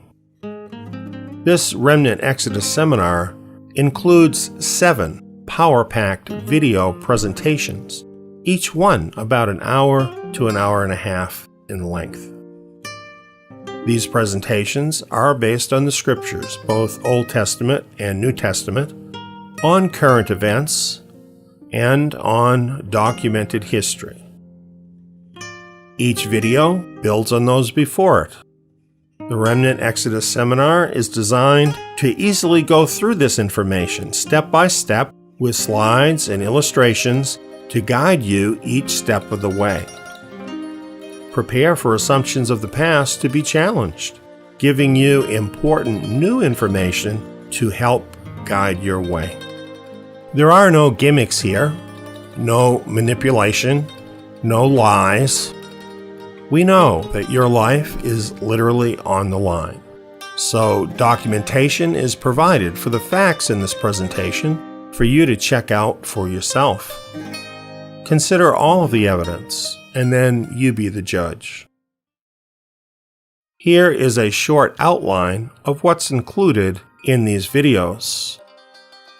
The first video is entitled Escape the Mark. The mark of the beast of Revelation is coming. You need to escape before that happens. Video 2 is entitled The War on Cash. We're quickly moving toward a cashless world. This will bring in the mark. Video number 3 is entitled No Rapture, No Escape. The pre-trib rapture is a fatally flawed doctrine based on assumptions that do not agree with the facts of history. Find out how the facts about the early believers change everything you may have been told. A pre-trib rapture does not offer a way of escape. I would add that the history that is presented in this particular video is absolutely eye-opening and an entirely different paradigm than what you have ever heard. Video number 4 is entitled The Great Judaic Schism. The influence of rabbinical Judaism on the world has been far-reaching, more far-reaching, in fact, than most of us realize. Revisiting the history of first-century Judaic sects is eye-opening for Jews, Christians, and Messianics, since all three groups are directly affected by this information. Video 5 is entitled The Christian Church Did Not Exist Before 135 AD. Yes, for hundreds of years, Christians have been told that the Christian church began at Pentecost, as allegedly reported in the book of Acts. Yet, based on easily proven facts, many Christian scholars know this is not true. The Christian church did not exist before 135 AD, a fact with huge ramifications when looking for a way of escape. Video 6 is entitled Into Babylon. History clearly shows that both rabbinical Judaism and Christianity started on the path into Babylon in the 2nd century AD. This has set up people from both of these groups for disaster when Babylon the Great of Revelation 17 and 18 soon meets its end. Yes, this is a shocking claim. That's why you need to take in this seminar. The final video, video number 7, is entitled Remnant Exodus. The remnant is one of the most well-established teachings of Scripture, yet probably is also the most neglected. Here you will learn who the remnant are and how the remnant exodus offers the only way of escape. Perhaps most importantly, it will finally become clear how you can escape as part of this group.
We have the question, will nationalism trump globalism? You know, there's a lot of excitement right now a lot of people who are not big fans of globalism are kind of getting excited. And they're talking about the globalists finally being defeated, and we're going to get rid of that globalism, and we're going to have a nationalistic resurgence. Well, the question is this really going to happen? Is nationalism going to trump globalism? Are we seeing the end of globalism? And what does this have to do with the scriptures? Well, of course, the big thing that happened this last week was the Brexit referendum of the UK voting to leave the European Union. Now, here are the final results. About 52% of the voters chose to leave, over 48% that chose to remain. So as you can see, although those who voted leave were in the majority, it's not a big majority. It's not even 5% difference. But nevertheless, it's enough. It's enough in order for the UK to leave the EU. And there was a big celebration for those that wanted out of the EU. There was celebration in the streets from those people. Nigel Farage, I love his name. You know, what a clever guy. I don't know if you've ever got a chance to listen to him talking about the EU, but he's very witty in his opposition to it, been opposed to it for a long time. He said that this vote was a victory for ordinary people, and he called it an Independence Day. And he said, we've got our country back thanks to all of you, meaning all of those that voted to leave the EU. And they weren't the only ones celebrating. There were what were called far-right groups. You might call them simply reasonable groups in places across Europe who saw this as the beginning of a wave of exits from the EU and celebrating this event. They call it Brexit fever. France, Italy, Netherlands, Denmark, and perhaps more countries are seeking a vote on leaving the EU. So this is a pretty major thing that's going on in Europe. There's quite a lot of nationalist sentiment. But in America, we've got something very similar going on. In fact, the rhetoric is very similar for Brexit, as we hear from Donald Trump here in America. He also celebrated the Brexit vote, saying that the people in the UK have voted to reassert control over their own politics, borders, and economy. And he said that come November, the American people will have the chance to reject today's rule by the global elite. And that's what Donald Trump sees this about, rejecting the rulership of the global elite and taking the rulership back by the people. And amazingly, there's somebody that agrees with him that you wouldn't expect. This guy. President Obama. You'd never expect him to be agreeing with Donald Trump on anything, would you? But he said, I do think that yesterday's vote speaks to the ongoing changes and challenges that are raised by globalism. So they seem to agree that globalism is really the central thing that is driving this nationalistic move. So we wonder, what is it about globalism that's causing that? Why is this nationalistic backlash against globalism happening, and especially happening now? Well, I find it interesting that some of the very things that I've been talking about in various messages are now coming to the fore once again as really a catalyst for these latest events. For example, this cartoon illustrates for us a trend that we've been following, a trend of the super rich, and how so much of the wealth is flowing upward to the super rich. It's represented here as a pie. The wealthy are getting the pie, the middle class get one piece out of the whole pie, and the poor get a few berries. And that's about how it's working. We have looked at the figures in the past, and it's astounding. As a matter of fact, we found that less than 80 individuals have more wealth than half of the world population. So really, the picture is no exaggeration. And of course, with so much wealth going to so few people, pushback against that is inevitable at some point. Well, there's another issue that has pushed this over the tipping point, and that is the migrant chaos in Europe. This has just been a nightmare throughout Europe, including in the United Kingdom. It's brought along with it incredible, absolutely incredible chaos to the people. It's brought crime with it and just causing unrest across Europe. Along with the problems of so many migrants, there's also this problem, Islamic violence. And we've been seeing it. We've been seeing terrorist incidents across Europe, in Brussels, in France. We've seen some of it jump the pond and come over here to the United States as well. And while the ruling class continues to tell us, don't be prejudiced against the Muslims, the working class is thinking, we don't want these people killing us.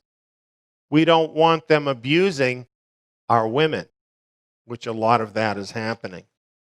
So this has been a very emotional impetus towards this nationalistic movement and against globalism. Then there's just the fact that the corporate elite seem to have a free pass.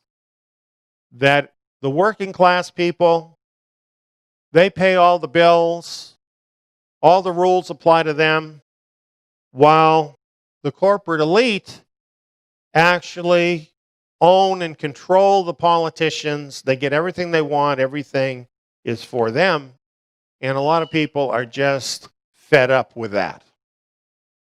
So when you look at all of this, and you can see that some move against globalism is justified on the part of the people. Have we finally had it with globalism? Is globalism over now? Actually, no. This nationalistic move actually brings us even closer to world government than we've ever been. Now, you might think that sounds strange. However, maybe you're not thinking about the Hegelian dialectic. You know, we go through this all the time. Left, right, left, right. We get a president on the right, pushes through all the agenda of the conservatives. Then we get a president on the left who pushes through their social agenda. Everybody gets sick of that. Goes back to the right again. And on we have gone. And with each step, we find ourselves getting closer to world government. And it seems like whether the left or the right is in control, globalism keeps growing.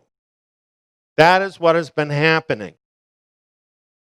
This is because this Hegelian dialectic is the elite's framework for guiding our thoughts and our actions into conflicts that lead us to a predetermined solution.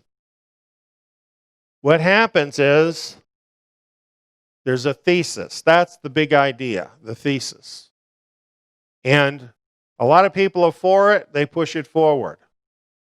But then there's opposition that forms against that idea.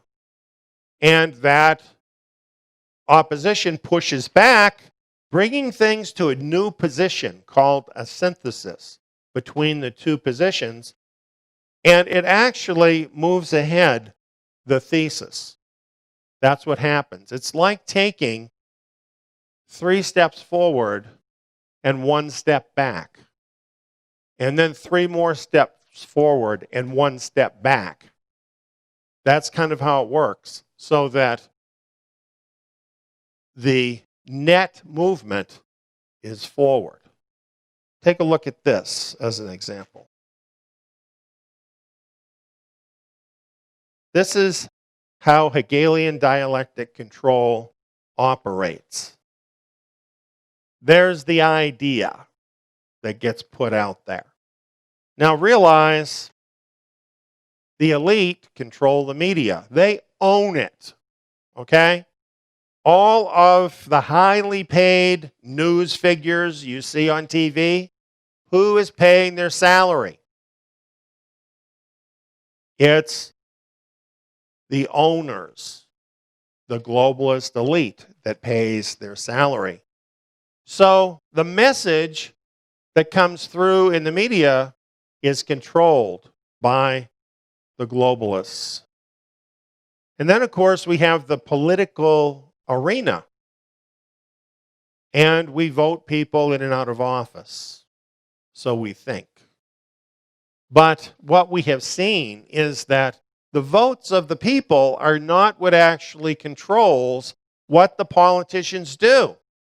It's the support they get. It's the big donors that donate to their campaigns. Those donations make them rich, but they owe those people that are supporting them. So the global elite own the politicians and the political machinery.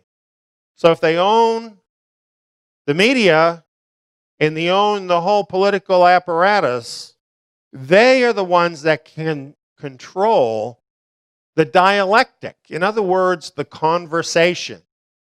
They can frame the conversation the way they want it in order to move things forward according to their goals. So that's what they do.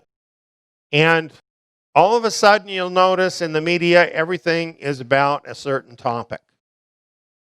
And that's what gets put forward. But then there's always an argument on the other side. And that is framed against what is initially put forward. And then out of that comes something new. And that keeps happening over and over and over again. And that has brought us from a situation, for instance, just looking at one area, the social area, okay? That has brought us from a place where in this country, deviant sexual behavior, for example, was against the law in every state. Now the people that practice that kind of behavior actually have special rights in our country. How could that happen? The answer is the Hegelian dialectic is how that could happen. There's so many other areas we could look at where they have accomplished the same thing using this method. And what this process is about is bringing the whole world forward to the ultimate goal of the globalists, and that is global government. That's where they want to take us, because when they get us in one global government, then they totally have control of us. And then they don't just have to persuade us anymore like they do now. Then they can just control our lives. And it's going to be so much easier for them. So this is what they want to have happen. And this is what the Hegelian dialectic is really all about. And look at how far they brought that already. Well, Marine Le Pen says it's no longer left versus right, but nationalism versus globalism. When you look at this in terms of the Hegelian dialectic, what is this telling you? It's not left against right anymore. We're past that now. That's what it's been for decades, right? For many decades. Now we're past that. Take Donald Trump, for example. Even the evangelical Christians favor him. And yet, as far as the social issues, he really is closer to the left than he is to the right. But that's not the big issue right now, is it? The thing about Donald Trump is he stands for nationalism. And really the others all stand for globalism. We have here some of the differences between nationalism and globalism. Nationalism exerts controlled borders. To have a country, you've got to control who comes in and out of your country. Globalism says no borders. People should just be able to go wherever they want.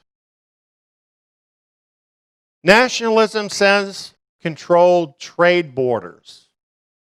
Now, the buzz term for the globalists is free trade. They want no trade borders. In other words, free trade.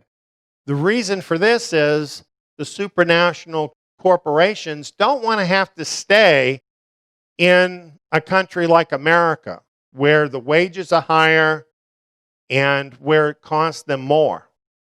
They want to just be able to cross any border, go wherever it's cheapest for them to produce things, even if they leave lots and lots of their workers behind without jobs. So that favors the globalists. But they have this ideology about free trade. A lot of people buy into that who are not globalists. They just believe what they're told. Donald Trump, for example, he says, we're done with that. We have to have controlled trade borders. We have to have good deals in order to protect our country. Nationalism says what's best is distinct nation states. Countries should have their own identity. They should have control over their own country, their own nation. Globalists say what's best. We have one world, so what we need is one super state to govern it all. The nationalists then say, yes, but each country has its unique culture. And that's tradition of each country, and that should be preserved for the people. But the globalists say, that's all the past. Now we're moving into a time where there's going to be one big global culture. Everybody has to blend into that. The world monoculture. These are the two ideas, nationalism and globalism. And these now are the opposing thesis and antithesis. No longer left and right. No longer liberalism and conservatism. Now nationalism and globalism have taken over. That shows you how far the Hegelian dialectic has actually progressed.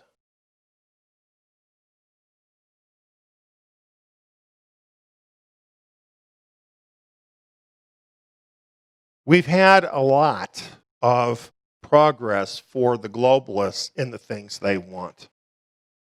Things like the EU, bringing all of Europe under one control that's not democratic.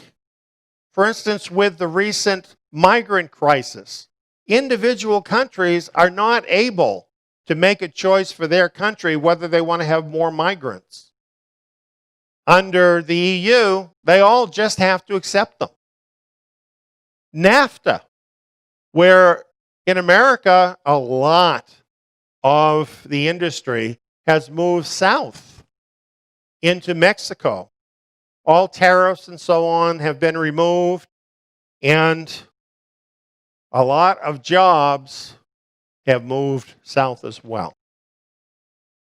And globalist trade deals, all kinds of globalist trade deals that have taken jobs away from the West, the United States, away from the EU, away from the UK, to other countries.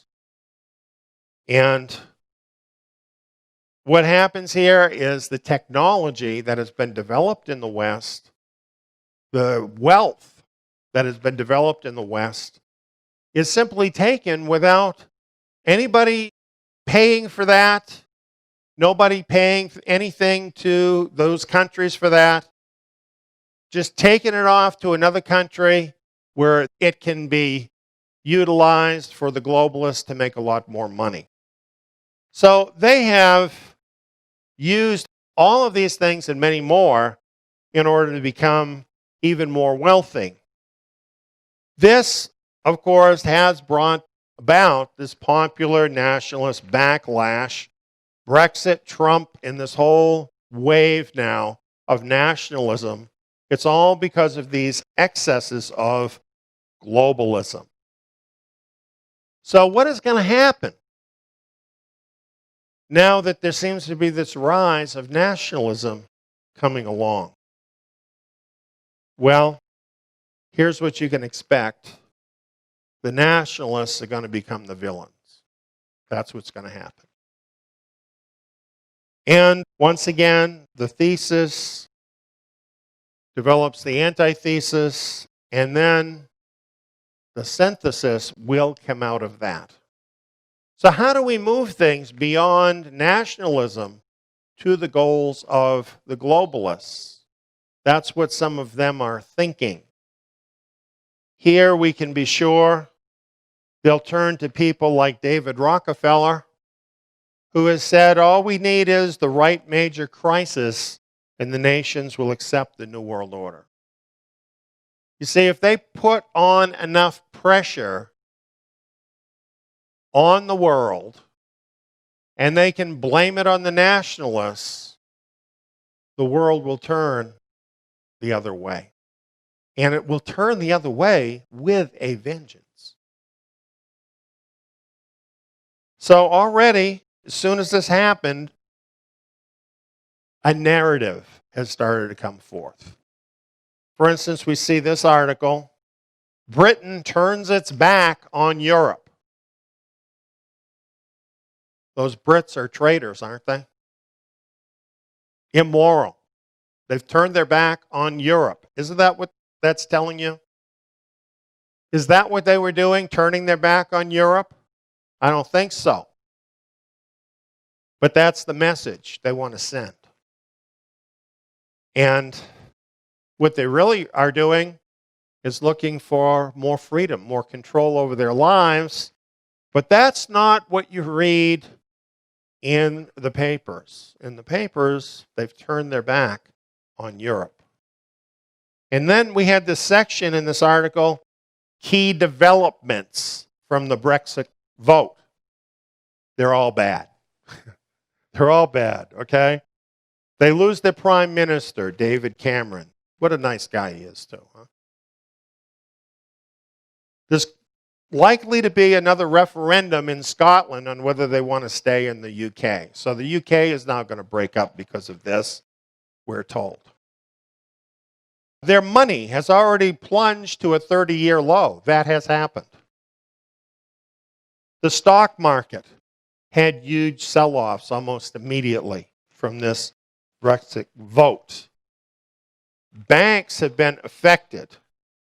And the EU, unhappy with this vote, is saying, get out. And of course, we have other countries now that are thinking about following suit. And this too is seen as something bad that these evil Brits did by voting against staying in the EU.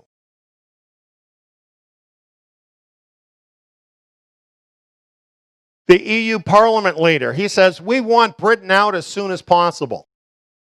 Now realize Britain has been the number 2 economy in the EU. They have invested billions of dollars, the equivalent of billions of dollars, into the European Union, and they are going to continue to be paying that, even though they had this vote.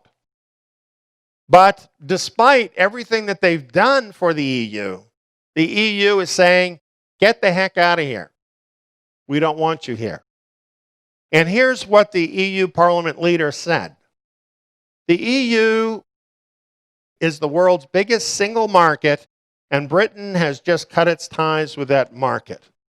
That'll have consequences, and I don't believe other countries will be encouraged to follow that dangerous path. What is he saying? He's saying, we're going to punish Britain. And we're going to punish Britain so bad that no other country is going to want to do what Britain has done. Do you think that's just idle talk? I don't think it is. Then we read articles like this. Brexit. Is this like the 2008 financial crisis? You know, a financial crisis has been looming. It is inevitable. We've talked about that too. I've shown you the facts. And this has just been waiting. Now the globalists can pin it on the nationalists instead of taking responsibility for the fact they caused it. So all of this financial trouble that is about to fall on the world has started falling on the world. It's all going to be blamed on the nationalists. It's not just in Britain. In the US, stocks immediately started dropping. And we're told the UK is on the brink of a recession because of this vote. In the UK, they've been writing about the consequences of what's going to happen. And we're told that many people in the UK that read this are shocked that all of these results are going to happen. Now, we've already seen the vote won by less than 5%. Do you think all of this negativity that has been coming out already, that's going to be backed up with actions by the globalists, can move public opinion 5%? Do you think they could move it a lot more than 5%? So, really, this nationalist move is not very solid, is it? And when things move the other way, what happens then? The next time someone wants to make a nationalist move, what do all their friends tell them? Well, we tried that and it failed. And it kills the whole thing before it even gets started. That's very, very possible to happen. Here in the United States, we have the matter of Donald Trump and everything that he is promising to do for the country, promoting nationalism. His opponent says Trump would drive the U.S. economy into a recession. What do you think the globalists have in mind, friends? It's very possible what they're thinking is, if these nationalists don't back off, we're going to bring the world into a recession. That's very likely what you're going to see happen in order to put pressure on the people to conform to the globalist ideals. Now, while you're getting these scare tactics and threats, you're also getting something else. The New York Post, power to the people.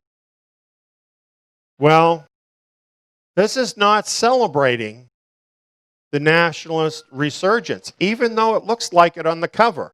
Looks like that on the cover, so you pick up the magazine and read it. When you actually get inside it, once again, it's a gloomy picture for Brexit. And what they're saying is, okay, you can avoid all of these bad consequences. What we could do here is reform globalism, reform the EU with something called reformed globalization. What you're looking at is the Hegelian dialectic, right? Globalism, they call it protectionism here. It's nationalism, right? They have changed it. It's protectionism. So, globalism, protectionism, and now the synthesis, reformed globalism. Gee, we didn't understand we were hurting all you people so bad. Let us just fix it and everything will be fine. Here's a good example, George Soros. Globalist billionaire. This is what he said. Admittedly, the EU is a flawed construction. They just figured that out now. Okay? You know, a week ago, George Soros would not say that about the EU, at least publicly. Now he's saying that. And then he says, after Brexit, all of us who believe in the values and principles that the EU is designed to uphold must band together to save it by thoroughly reconstructing it. We're going to fix all the bad stuff in the EU. That's what we're going to do. We're going to make it better. All those things that were bothering all you people, don't worry about that now. We're going to fix all those things. He says, I'm convinced that as the consequences of Brexit unfold in the weeks and months ahead, more and more people will join us. Is that not a veiled threat? He's saying, we're going to punish you for leaving the EU, and you're going to change your mind. You're going to think, like I think, that simply restructuring the EU is really what we need to do. That's what he's saying. I think that pretty well represents the mindset of the globalists. Now, you might think it's too late because they already had the Brexit vote. However, the same day or the next day, people came out, influential figures in the UK, saying, we need a second referendum. In fact, over 1 million people have already signed on for a second referendum. Where is that all going to go? Well, we don't know for sure, but I can tell you where it's not going to go. The world is not now going to swing back over to nationalism. You know, you have all these people celebrating that. They think that's what's going to happen. That's not what's going to happen. Because the nationalists are not the ones that control the world's wealth. They are not the ones that have the real power. It's the globalists that do. And they know how to use the carrot and the stick. They've been using it for a very long time. As you can see, they're already out there with their carrot, with their stick. They're beating on all the nationalists while they're holding out the carrot in front of them. You'll get that and we'll stop beating you if you just do what we tell you. That's where it's all going. And it's very predictable that this method is going to get the people back in line.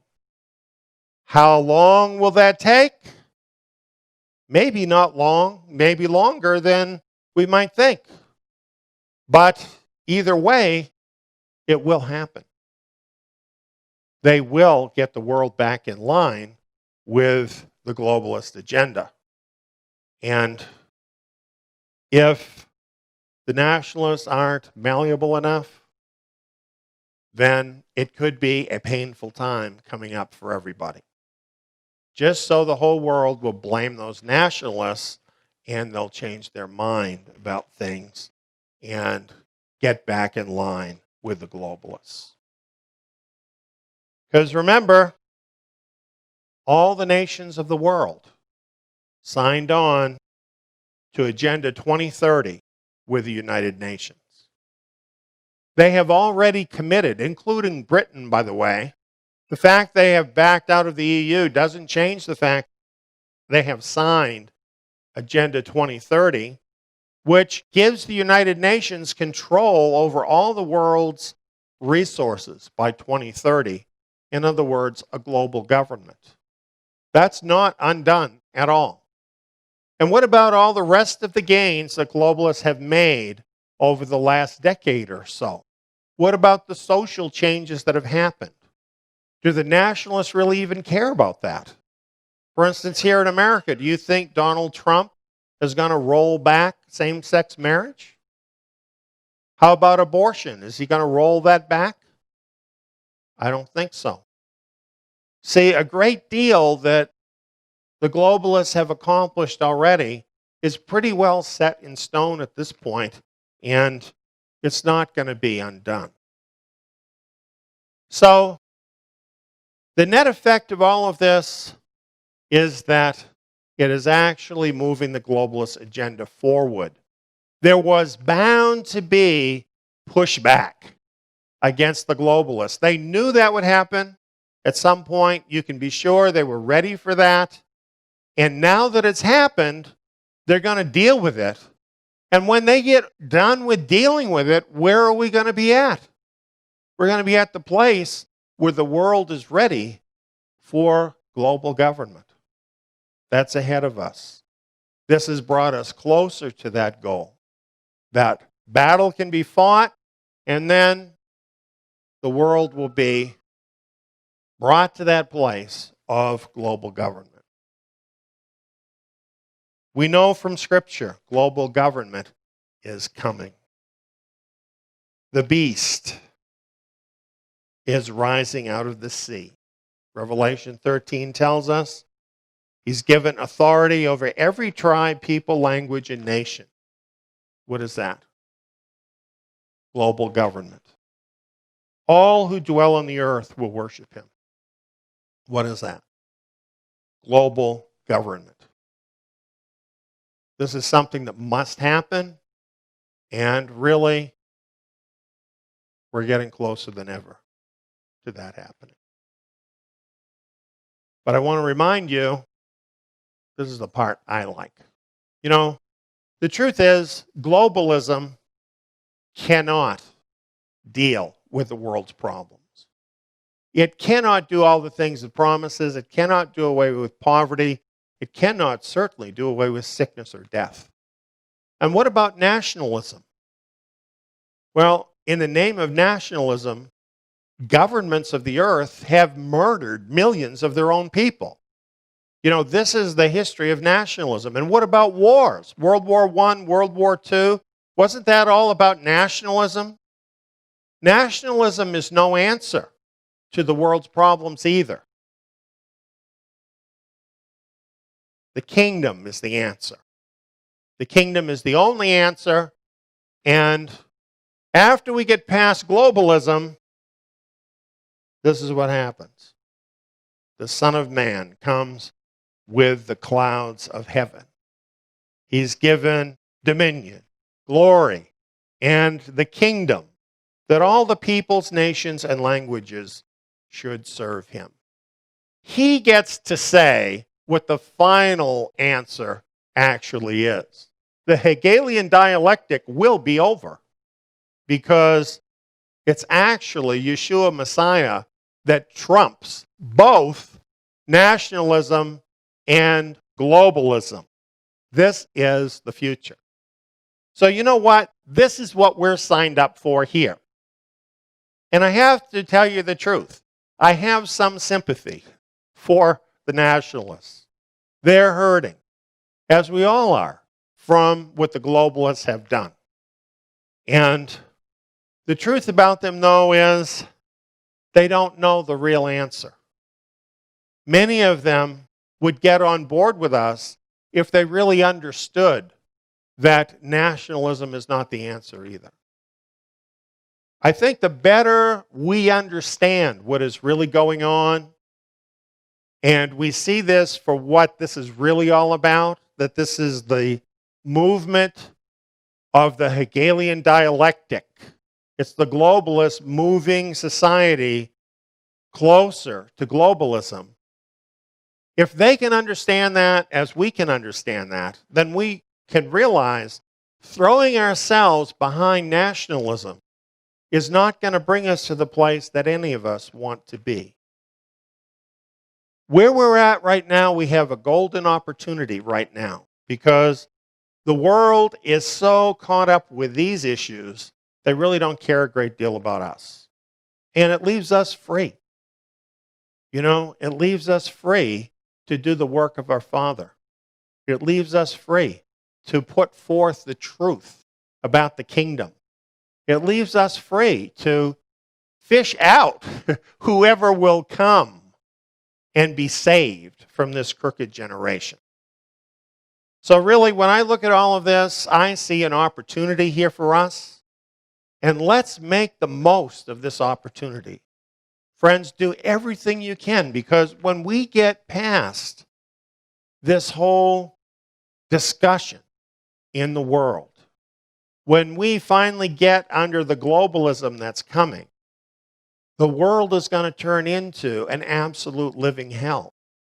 Now, we have lots of problems right now in the world, but what we're going to look at that time is beyond the imagination. It's going to be literally the worst time that has ever occurred in human history. And people are so going to need to know what the truth is when that happens. We have an opportunity to tell them about that now, to help them to respond now, to find the remnant now. It's not nationalism, it's not globalism, it's the kingdom. We need to let the world know that is the answer.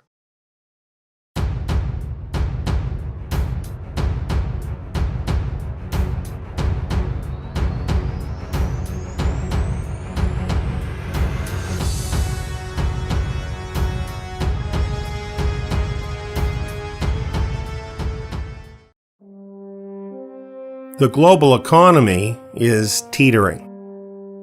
World affairs are in a shambles. Unprecedented changes are in the works. The biblical signs of the last days are indeed upon us, meaning that global disaster is imminent. Yet, escape is possible. That's what this Remnant Exodus seminar is all about. Escape. Explaining the threat. Exposing the lies. And pointing out the only way of escape from the impending doom. This Remnant Exodus seminar includes 7 power-packed video presentations, each one about an hour to an hour and a half in length.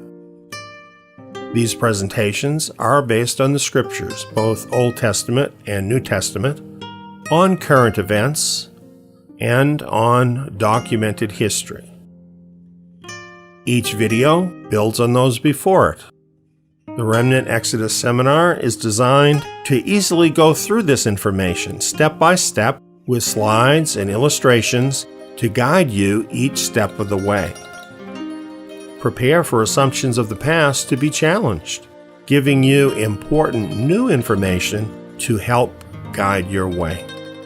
There are no gimmicks here, no manipulation, no lies. We know that your life is literally on the line. So documentation is provided for the facts in this presentation for you to check out for yourself. Consider all of the evidence, and then you be the judge. Here is a short outline of what's included in these videos. The first video is entitled Escape the Mark. The mark of the beast of Revelation is coming. You need to escape before that happens. Video 2 is entitled The War on Cash. We're quickly moving toward a cashless world. This will bring in the mark. Video number 3 is entitled No Rapture, No Escape. The pre-trib rapture is a fatally flawed doctrine based on assumptions that do not agree with the facts of history. Find out how the facts about the early believers change everything you may have been told. A pre-trib rapture does not offer a way of escape. I would add that the history that is presented in this particular video is absolutely eye-opening and an entirely different paradigm than what you have ever heard. Video number 4 is entitled The Great Judaic Schism. The influence of rabbinical Judaism on the world has been far-reaching, more far-reaching, in fact, than most of us realize. Revisiting the history of first-century Judaic sects is eye-opening for Jews, Christians, and Messianics, since all three groups are directly affected by this information. Video 5 is entitled The Christian Church Did Not Exist Before 135 AD. Yes, for hundreds of years, Christians have been told that the Christian church began at Pentecost, as allegedly reported in the book of Acts. Yet, based on easily proven facts, many Christian scholars know this is not true. The Christian church did not exist before 135 AD, a fact with huge ramifications when looking for a way of escape. Video 6 is entitled Into Babylon. History clearly shows that both rabbinical Judaism and Christianity started on the path into Babylon in the 2nd century AD. This has set up people from both of these groups for disaster when Babylon the Great of Revelation 17 and 18 soon meets its end. Yes, this is a shocking claim. That's why you need to take in this seminar. The final video, video number 7, is entitled Remnant Exodus. The remnant is one of the most well-established teachings of Scripture, yet probably is also the most neglected. Here you will learn who the remnant are and how the remnant exodus offers the only way of escape. Perhaps most importantly, it will finally become clear how you can escape as part of this group.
Welcome.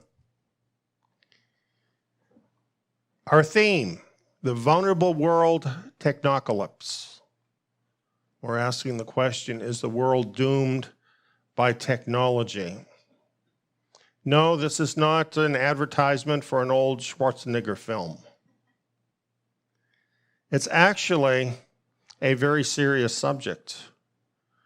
As a matter of fact, this topic is being discussed and sliced and diced by some of the leading minds in the world.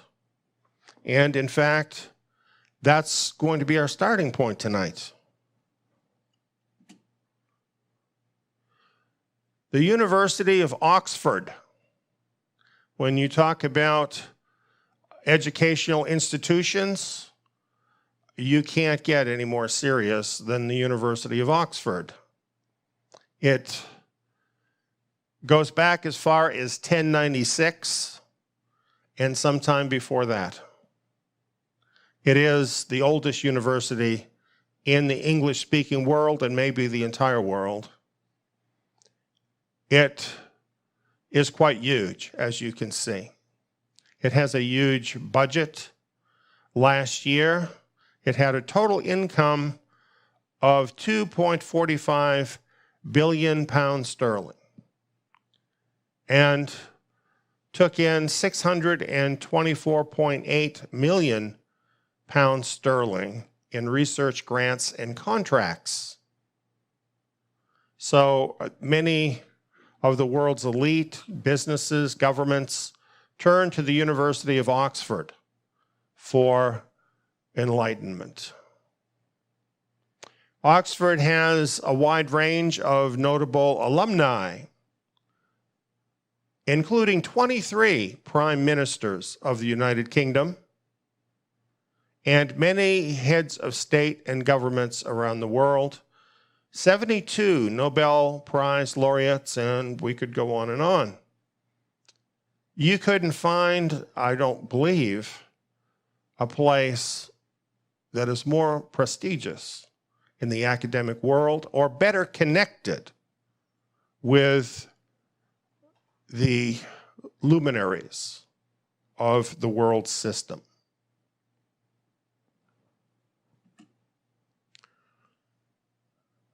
This is Professor Nick Bostrom.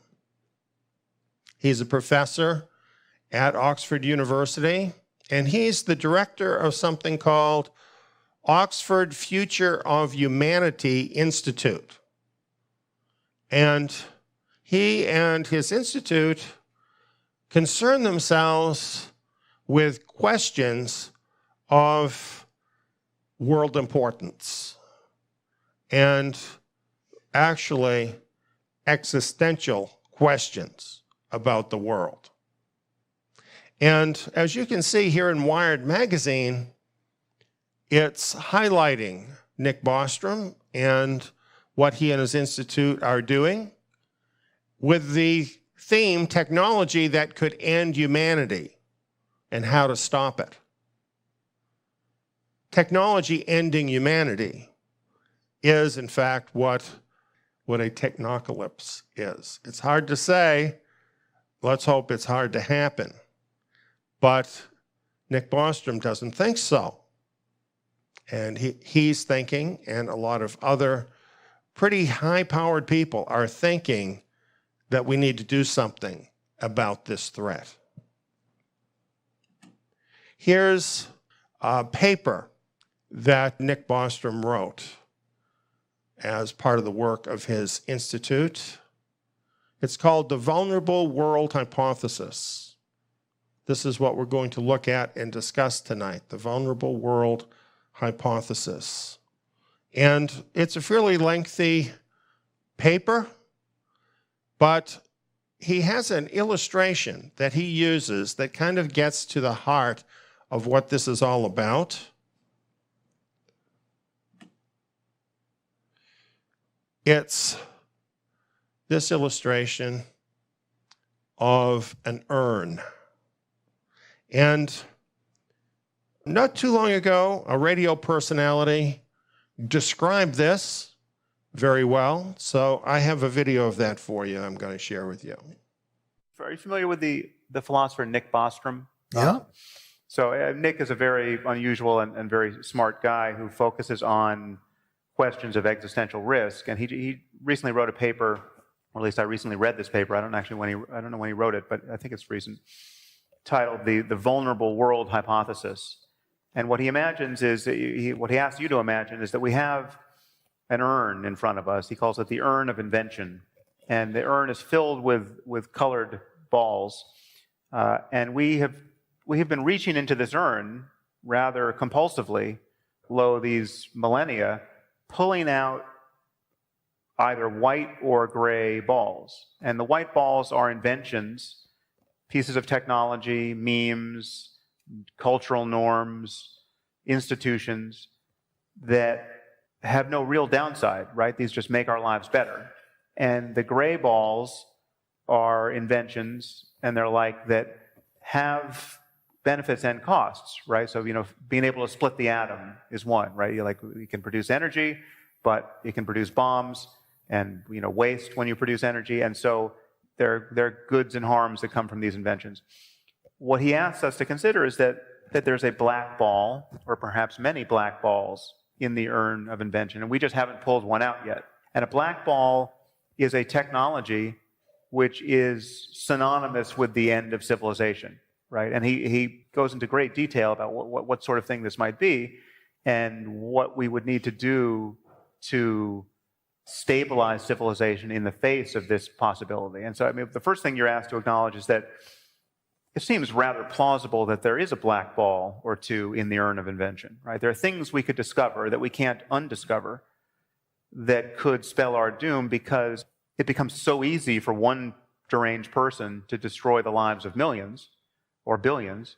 So, one example is that he calls it the easy nukes case. Just imagine if it were just a fact of nature that splitting the atom is much easier than it in fact is, and it turns out it only took taking two pieces of glass and a magnet and running some electric current through it, and then you've got an atom bomb, right?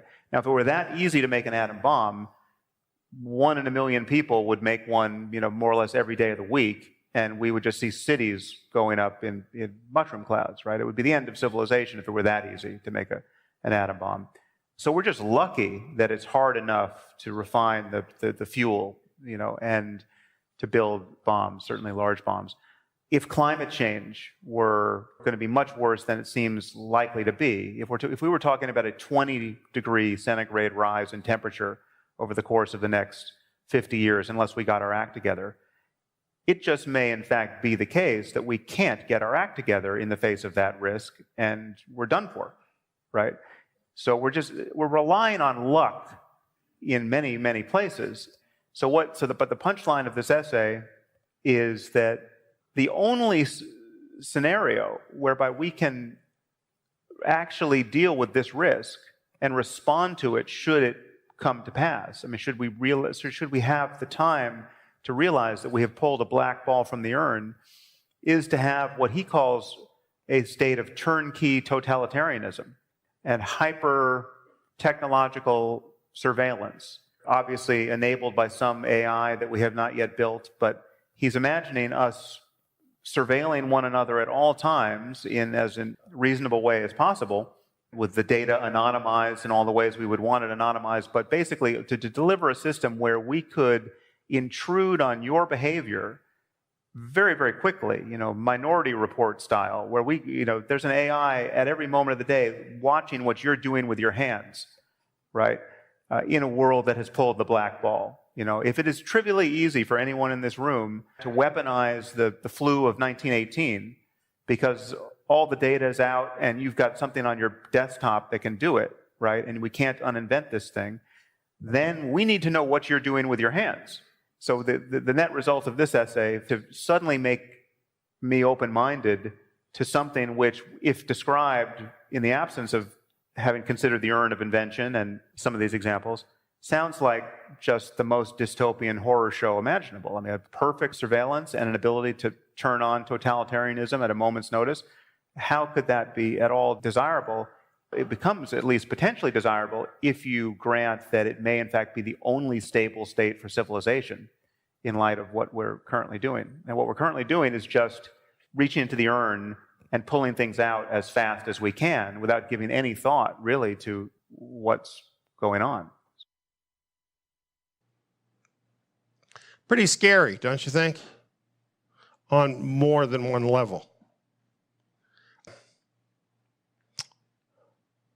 When I came across this and realized where it was from, I was stunned, to tell you the truth.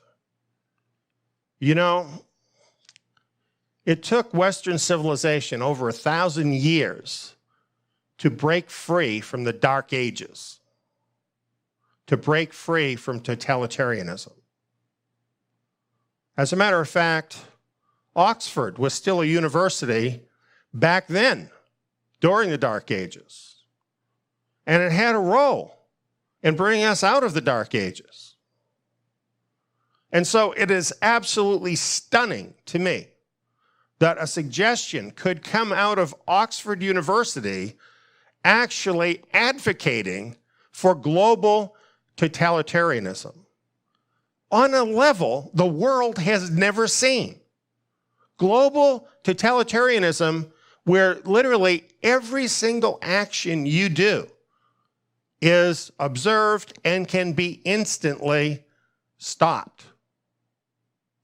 When I put a few other things into this mix, say for instance, Elon Musk's company, an invention, whereby people can have their brains directly connected to the internet. You're being watched all the time. You do something whoever's on the other end of that wire doesn't like. Boom. The lights go out. Is that really a solution? Well, we're going to talk about that a little bit more a little later, but we want to take this thing in order. So let's talk about this entire proposal, to be fair about it. So we have the white balls, first of all, in this illustration. And these are being drawn out of the urn. These, of course, are discoveries, inventions that are supposed to be totally beneficial. And myself, I question whether there are any inventions that are totally beneficial. Certainly, many things have been designed to be totally beneficial. But I've seen mankind be so creative in the way that they can use things to cause harm and destruction. I don't think really there's anything that can be invented by man that cannot also be harmful. So I think the white balls are more of a hypothetical idea than a reality in our world. So really, I think most of the balls are gray. And these are discoveries and inventions that are both harmful and beneficial. So some things directly are that way, and you can tell that right away. Like, for instance, knives. Knives are very useful. We cut up vegetables, do all kinds of good work with knives. When I was a kid, I used to carry a penknife in my pocket and used to whittle sticks with it. But people also do bad things with knives, don't they? So it's kind of in the gray area. Gunpowder, the same thing. You know, for a long time, and even today, people have used and do use gunpowder as a means of securing food for their family. Not a bad thing, but I don't have to tell you how otherwise gunpowder can be used that's not so good. Money. Money can be a good thing if it's used wisely, but the love of money is the root of all evil. Computers. I spend a good part of my day in front of a computer, and I hate it every minute. I don't hate what I'm doing, but I hate the computer. I feel like I'm fighting with it all the time, and I feel like I don't really own it. Do you know what I mean? My computer seems to be always wanting to tell me what to do instead of doing what I want it to do. So I kind of see my computer as in this gray area. I need to use it for beneficial purposes, but trust me, I'm not in love with it. Then we have the black balls. We hope there's not too many in there because they're catastrophic. As soon as they get pulled out of the urn, they have the potential of destruction of our world. Now, when I heard this illustration, I'm thinking there are some existing technologies that may already be catastrophic to our world, and it's just a matter of time. For instance, I'm sure you thought of this one. This comes immediately to mind, doesn't it? Global atomic destruction. It could happen very rapidly. It could be a cascade effect with many nations participating. And very soon, in a matter really of minutes, the whole world could be turned into a cinder. And according to the doomsday clock, we're only 100 seconds away on that clock from this happening out of the potential of 12 hours. That's very uncomfortable. But that's not the only technological threat that we're facing. It just is the most obvious one. There's really a lot more, and it's because of our vulnerable world, friends. In our vulnerable world, we are over-dependent on the system. You know, there was a time when every family had a family farm, and they were able to take care of themselves for the most part. That is a thing of the past for almost everybody. We are totally dependent on the system. We probably don't even know everything we're dependent on. Just in time, the just-in-time supply chain. You don't really think about that. You think you can just go to the supermarket and get what you want whenever you want. But the reason it works that way is because everything is planned to be shipped just in time. As long as the system's working, it's great. But what happens if the system goes down? What if it goes down for an extended period even? Then what are you going to eat? Once people can't eat, the world gets very ugly. So something as simple as the supply chain can be a big problem. We've had some disruptions lately in the supply chain, and thankfully it hasn't been with the staples we need to survive, but it has been enough of a reminder to us for us to realize that things like medical supplies and even the humble toilet paper is something we rely upon, but if the supply chain breaks down, you don't have it. Imagine if it's everything in the store. Electronic money. How much cash do you have in your pocket right now? Let's say there was a global disruption of electronic money. How long would it take before you literally could not survive? What about if you need a crisis response? Because let's face it, if you don't have what you need to survive and you're in a crisis, you need somebody to help you. What about those people in Louisiana, in Hurricane Katrina, that were trapped in the big stadium? Thousands of them. Can you imagine that?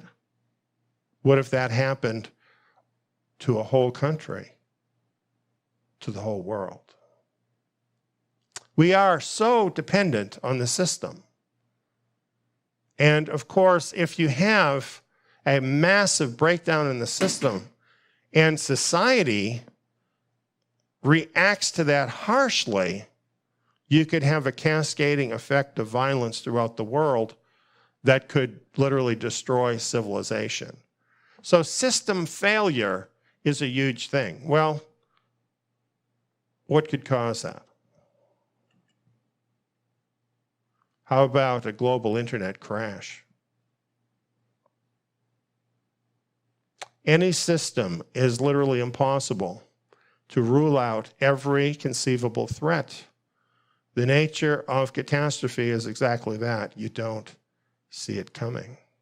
I thought this was interesting that it has been studied that the average American relies on the successful operation of more than 250 computers every day.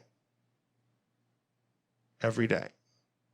So just conducting your life, you are subject to 250 computers every day. Considering how I feel about my own computer, I'm not pleased with that. And of course, the majority of that is internet connections. This is our world today. If the internet crashes, it literally could lead to a catastrophic failure, not just of the internet, but of civilization. A stock market collapse can have major impact. It can be much worse than what we experienced in 2008. Much worse. It may get much worse. A satellite cascade. I'm thinking this is not something we think a lot about. But of course, our entire system today depends on satellites. Communications, electronic communications are absolutely vital to the survival and the everyday operation of our system. If you take the satellites out of the picture, then everything crashes and goes down. And this is something that can happen. The Union of Concerned Scientists, isn't that an interesting name, Union of Concerned Scientists? They would know what to be concerned about, I'm thinking. And they think we should be concerned about this. They say there are over 1,100 active satellites in orbit, with around 60% of them used for communications. And then an additional 2,500 inactive satellites circling the Earth too. So the possibility of this cascade getting started is very real. However, we're going to add to that because Elon Musk wants to put tens of thousands of satellites blanketing the Earth. And Jeff Bezos, he wants to put a whole bunch of them up there too. And a number of other billionaires also are planning this. So the number of satellites that are in orbit right now is going to be totally dwarfed by the number they have in mind. And one expert says the worst case is this: you launch all your satellites, you go bankrupt, and they all stay there. Then you have thousands of new satellites without a plan of getting them out of there, and you would have a Kessler type of syndrome. In other words, a cascade where they start bumping into each other and then, like dominoes, just taking them all out. That could happen. Power grid blackout. Well, we have these from time to time in different places, and they're never fun. People do die sometimes because of blackouts, because they don't have enough heat, or where they are is too hot and they don't have any cooling. A series of blackouts in India impacted 700 million people, 10% of the world. If you had a total blackout, that's a technocalypse. Oil and gas disruptions. The world is dependent on oil and gas. What we've got here is a disruption from COVID-19. You've got all of these tankers just anchored off the coast because there's such a glut of oil, there's nowhere to put it. Imagine the opposite scenario. You know, things can change in ways that we never could have imagined. This picture is one of those things. You know, I lived through the shortage of gas in the 70s. We had long lines waiting at the gas tank to get gas, and we were paying way too much for it. And when you've lived in that world, and then you look at this picture, you think, whoa, things can really change. They can change really fast. They have changed really fast, haven't they?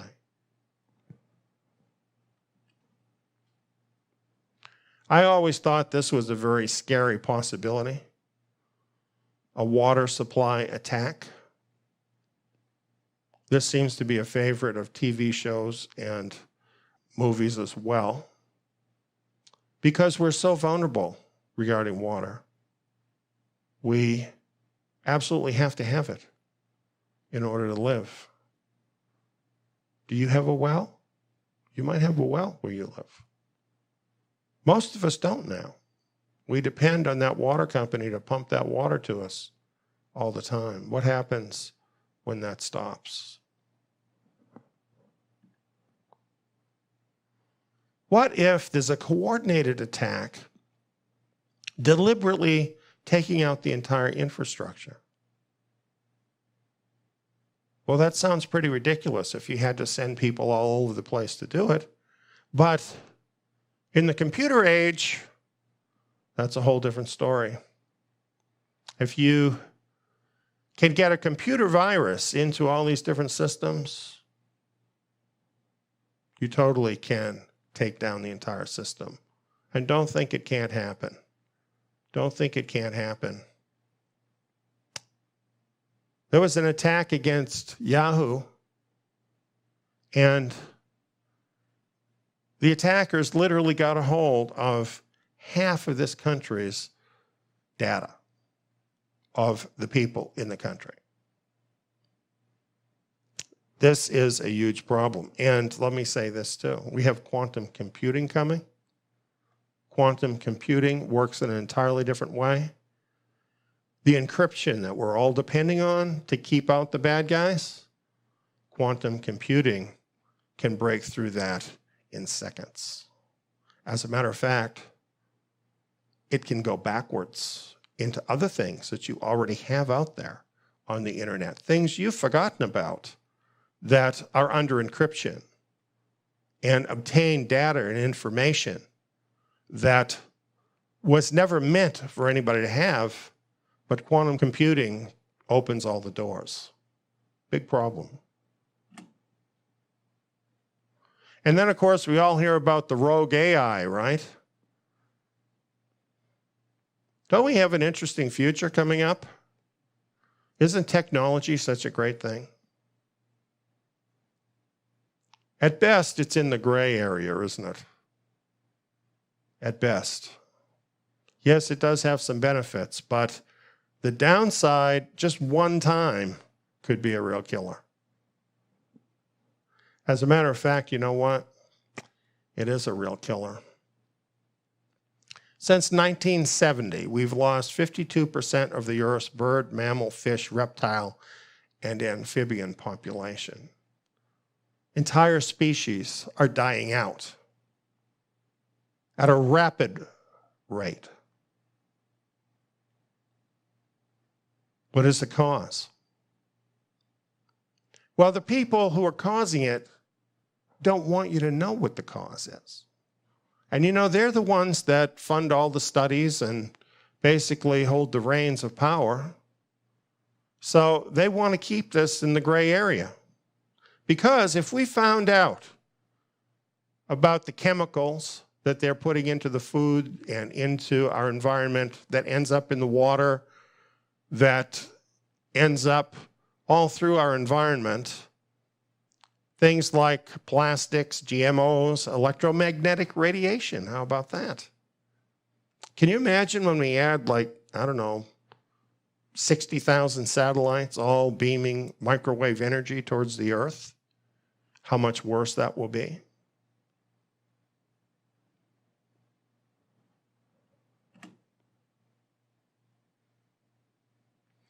Here's just one indication of how dangerous electromagnetic radiation is. There was a study done. The scientific journal Human Reproduction published a shocking finding in 2017. The bottom line, sperm count has halved in Western civilization since the 1970s. Sperm count has dropped by over half. And it's getting worse because guys are doing what you see in the picture. Everybody's carrying around a cell phone. And it's literally cooking men's sperm. And many men are becoming infertile because of carrying the cell phone around, let alone holding it to the side of your head, friends. Electromagnetic energy, it is very helpful in many ways, but it is very harmful in many ways as well. And the amount of electromagnetic energy that's being beamed out at this point in time is only going to get so much more than it is right now. Can you say 5G? Can you say Starlink?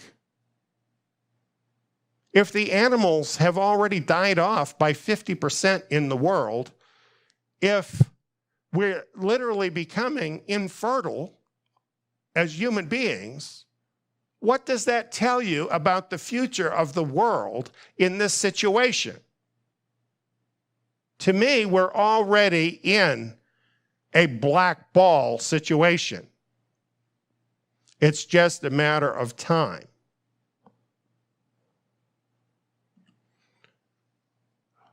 Then we have designer bugs. This is the new favorite because it's during this last decade that the ability to do this has been perfected.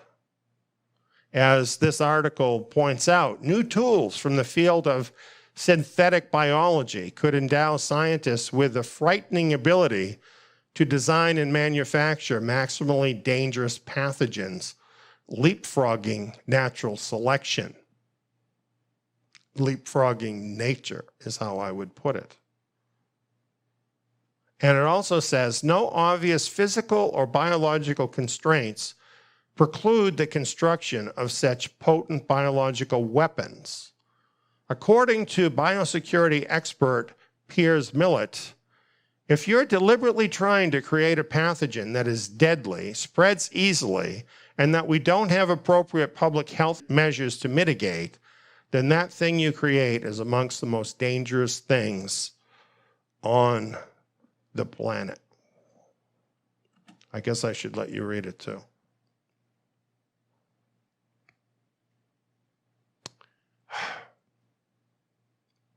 That's really scary because you know what that's saying to me?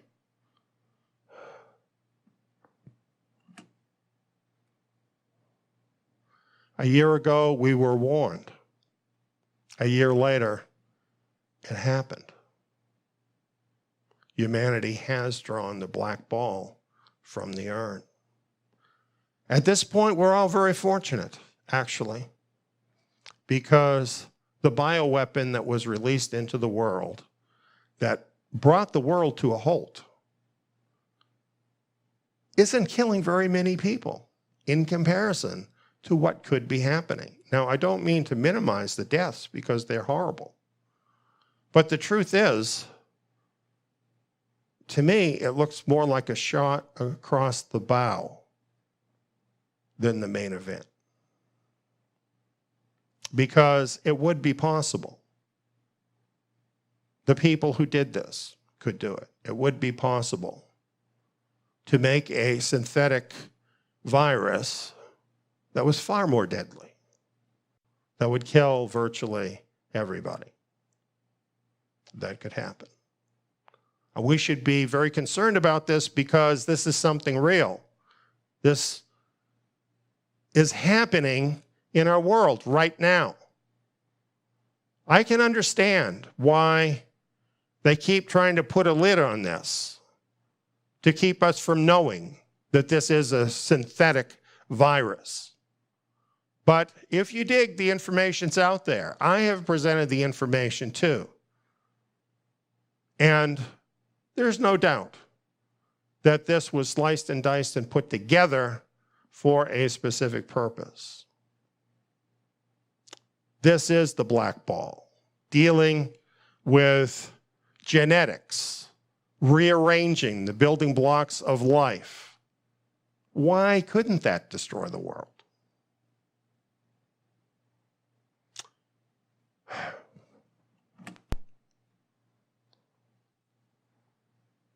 And here is sort of a big category. The black ball could be the catastrophic technology we don't know about yet. You see, there could be other things that we don't know. And when they're discovered, they could be immediately catastrophic. Because that's where we're at, friends. That's where we've come to in the 21st century. Nobody is controlling these people. Nobody is stopping these people. They're doing whatever they think they can make a buck on. This is a very dangerous situation. This is a vulnerable world. And actually, this has been known for decades that the world is a vulnerable world and it's headed for trouble. I have a little video I want to share with you from 1972.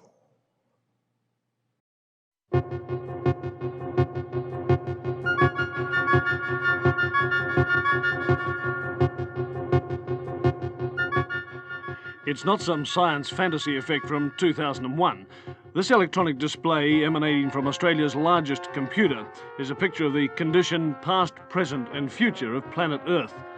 The program was originally devised by a scientist working from the Massachusetts Institute of Technology, J. Forrester. It was developed under the auspices of the Club of Rome by an MIT research team to present a complex model of the world and what we humans are doing to it. The program, called World 1, doesn't pretend to be a precise forecast. What it does for the first time in man's history on the planet is to look at the world as one system. It shows that Earth cannot sustain present population and industrial growth for much more than a few decades. It shows that simply cleaning up our car exhausts and making some small effort to limit our families simply isn't enough. It's like an electronic guided tour of our global behavior since 1900 and where that behavior will lead us. Well, this is the printed version of what we've just seen on the television screen. And what looks at first to be just a maze of computer characteristics is really a system of very simple graphs which project what's going to happen to the planet over the next 150 years if we don't do something drastic to stop it. Down the left-hand side of the graph is the date, 1900, 1940, 1980, 2020, right down to 2060. Now, each of these lines of letters represents a curve showing some aspect of the condition of the planet. The further out this way they go, the greater that figure is, the further this way, the less. For example, P represents population. So here it is at 1900, and then it comes up to 1940, it starts to take off. Here we are at 1980, up to the turn of the century, and then it starts to peter off. Let's now have a look at this next curve, the Q curve, which is the quality of life. And this is represented by, for example, the amount of space people have, the amount of money they have to spend, the amount of food they have to eat. Now, it increases rapidly up to 1940, but from 1940 on, the quality of life diminishes. And here we are about the turn of the century, and we come up to the year 2020, and it's really come right back. More people, of course, means that you start to chew up your supply of natural resources. And this is this curve here, the N curve. And it shows that slowly but steadily, the pool of natural wealth in the world, natural resources, minerals, oil, and so on, is slowly but steadily diminishing. So this is the situation. As population increases, the quality of life decreases, and the supply of natural resources decreases. But have a look at this curve here.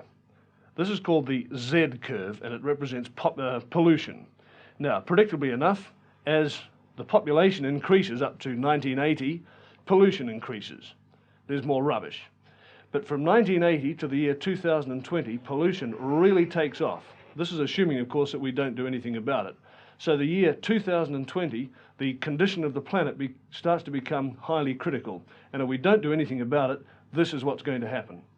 The quality of life is going to go right back to practically zero. Pollution is going to become so serious, right out here, that it will start to kill people. So the population will diminish. Right back here, less than it was in the year 1900.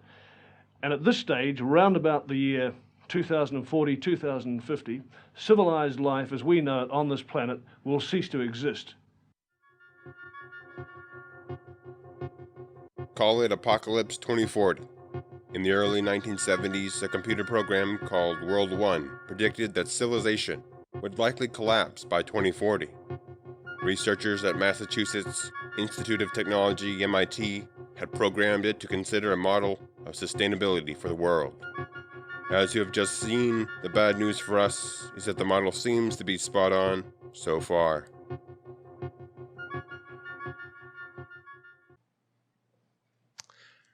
That was interesting, wasn't it? You know, it has tracked pretty close to that, don't you think? Particularly if you've been here through the closing part of the 20th century, you've seen that all happen very much like that. I'd like to mention something about that too. The Club of Rome sponsored that. The Club of Rome is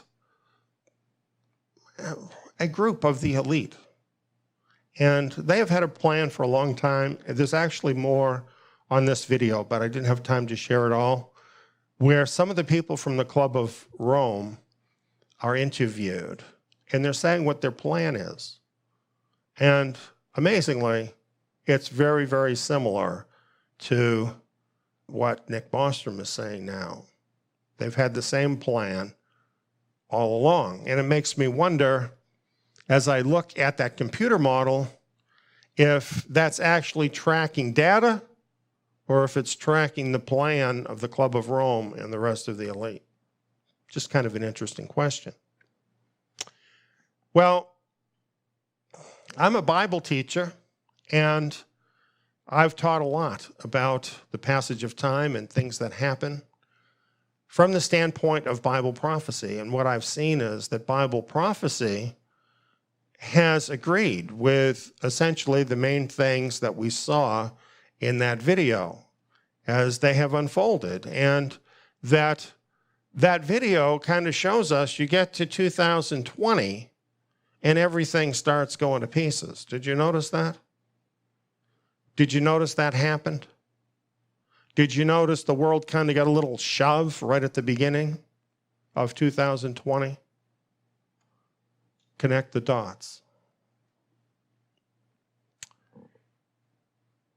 The scriptures very much agree with this picture and show us to have entered into a very critical period. And the good thing is the scriptures offer a real solution, and it doesn't involve world tyranny. So we're going to get into that a little bit later. But it's interesting that the pattern that was set forth, sponsored by the Club of Rome, from this first computer to do this, has tracked so closely with what has actually happened and what the Bible has predicted for this generation. So we have every reason to believe, since everything else the Bible has predicted has come true, that the rest of it will happen too. So I just want to invite anyone who is with us right now, soon we're going to put out a new edit of this Ages of the World series that I did. And particularly, you want to look at the last age of the world, which deals with these very issues. We also have a lot of other prophetic material and seminars available at the site, and we invite you to come and see them. So that's pretty much the picture of what has happened. So I guess what I want to say is the first part of the illustration, I think, is true, that we have brought a lot of black balls, or I would say gray balls, out that could be good or bad. But I think it's arguable that we already have taken some black balls out of the urn too and set us on a course towards destruction. So I believe that part of the hypothesis is provable. I think it's correct and that it's provable. But then this brings us to this part of the proposition, that the solution is totalitarianism. Shocking. The solution is totalitarianism. This is amazing.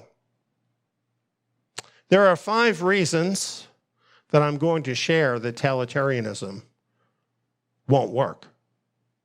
Now, I probably could come up with a lot more than 5, but once I got to 5, I figured, hey, 5 stars, I'm done.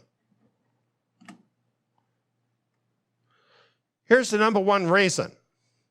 Who will watch the watchers? What stops the techie geeks who are running the tech from exploiting it to hack the black tech themselves? See, this is a big thing, isn't it? This has always been the problem. Remember Snowden, who worked basically able to spy on everybody's stuff? He's an employee there, can spy on anything. No controls for those guys. And fortunately, he blew the whistle on that. But that's the way those systems have to work. There have to be people who have access to the system, to all that information and how it all works.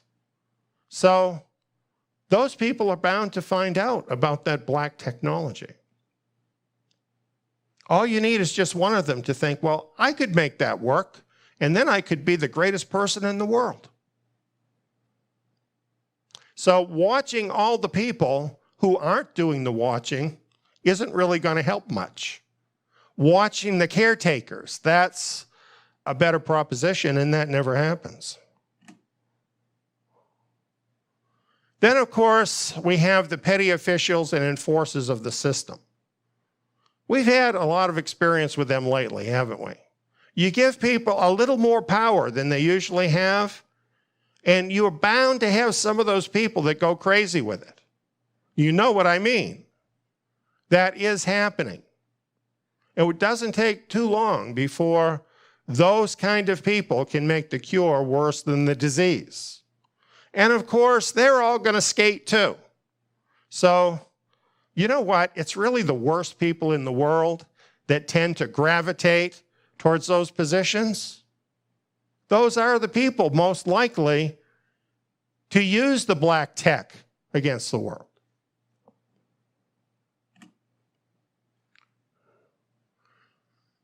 And what about blackball coercion? What stops our all-wise overlords from using the blackball scenario, even when it isn't real, to dominate people and control their lives? Nothing. And number 5, which happens to be my favorite, elites and governments always get a pass, yet they are far more dangerous than the common man. Here's what I'm talking about. Here's a man who made this his life study. studying death by government.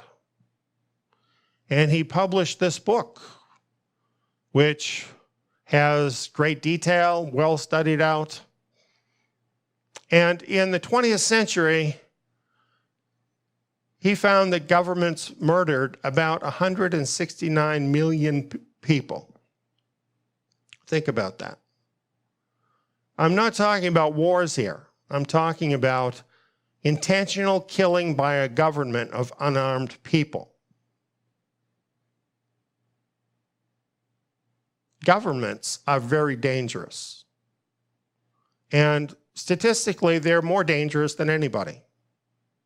The rulers are more dangerous than the people by a wide margin. And even if you factor in people like terrorists and criminals, the government is still way beyond them in terms of being dangerous. Now, there is a formula that can actually be applied to this. The best predictor of democide, that's the name given to governments killing their own people, the best predictor of democide lethality is total power squared. In other words, the amount of total power that government has over the people. So simply put, the more power the government has over the individual, the more murders of citizens occur. So in other words, a totalitarian entity that is all-seeing and all-powerful over the lives of people is itself the black ball. Off the charts. Totally off the charts. And who's controlling that?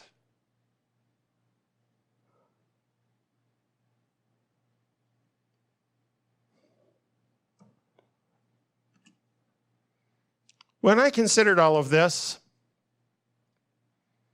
I thought, surely Nick Bostrom knows these reasons, and others with him eliminate totalitarianism as a solution.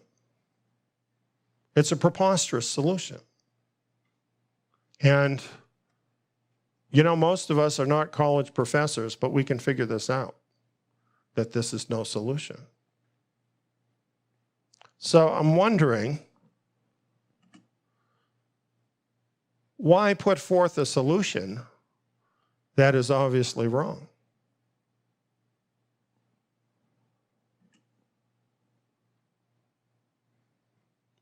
Well, I looked for an answer on the Future of Humanity Institute website, and I found that it was pleased to announce a contribution of up to £13.3 million from the Open Philanthropy Project.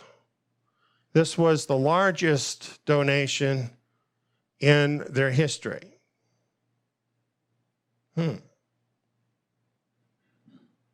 So what is this Open Philanthropy Project? I know I never got a donation from them. Don't expect one either. This is a foundation, a charity. You know, these billionaires all love to set up their charities. And this is one set up by Dustin Aaron Moskovitz, and he is the co-founder of Facebook. And what his foundation does is it identifies giving opportunities and makes grants. And of course, they get money from other billionaires too that they can give out. But Open Philanthropy is tasked with giving away the bulk of Moskowitz's multi-billion-dollar wealth. Now, they all say this, but they never use up all their money and they get richer every year. But anyway, they're funding this. These are the people that are funding Nick Bostrom's organization. at Oxford. So I'm wondering about this. Would the co-founder of Facebook and all his elite billionaire friends like a solution giving them the right to spy on every person every minute of every day? Facebook would never want to do that, right? Oh yeah, and also to dominate the entire planet? Would they want to do that?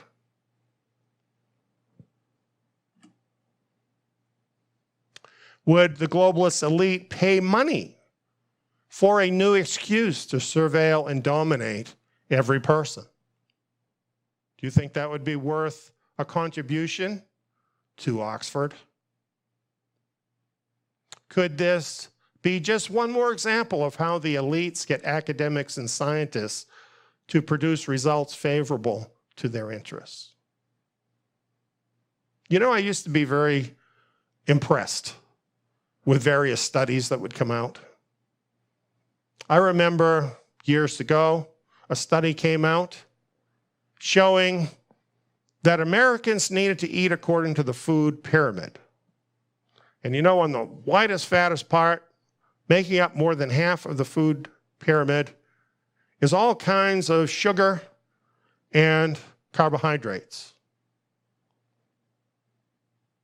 Studies proved it, the most healthy thing. And then at the top, you get a little bit where you got some vegetables, and then at the very top, just a little bit where you've got some protein and fats. You know what I learned later?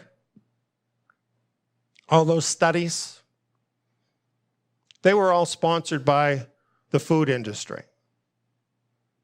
And they made big money with the food pyramid. And meanwhile, people died of heart attacks, obesity, diabetes, and the list goes on. Those studies, let me tell you something. Scientists can be whores too. And often they are. If you live long enough, you start to understand how the world works. And it isn't pretty, but it's how it works. But of course, our friend Nick would be above that, wouldn't he? So he actually thinks totalitarianism is the solution. You decide.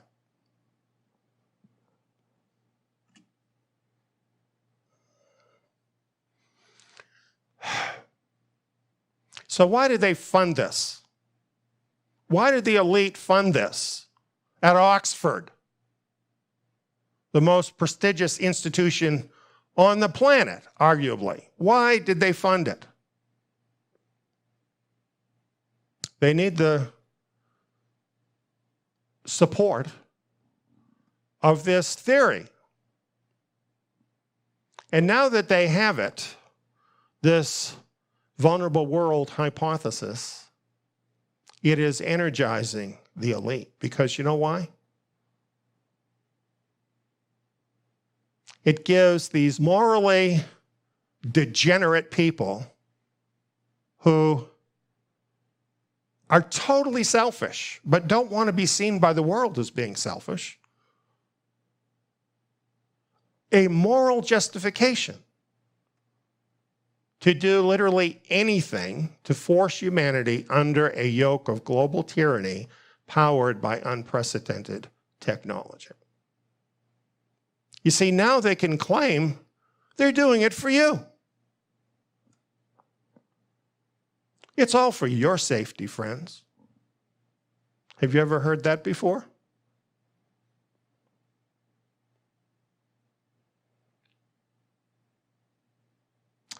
I'm telling you, now that this is out and they're pushing this, you're going to be hearing about this a lot more.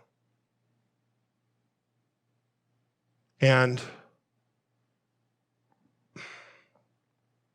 we're in a new era. We've come to a new level.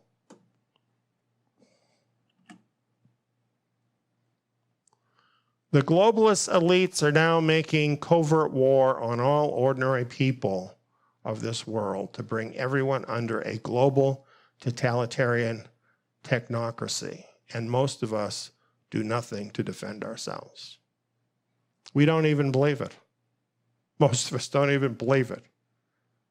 And I think even now, where most everybody that's hearing this, you may have lost your job, you may have lost your business, you have been isolated away by yourself, your life has been totally affected and changed by something that you had no control over. And yet you still don't know you're at war. This is a bioweapon, friends. You may not like it, but somebody is making war on you. Wake up and smell the coffee. Life is not going to go on like it always did.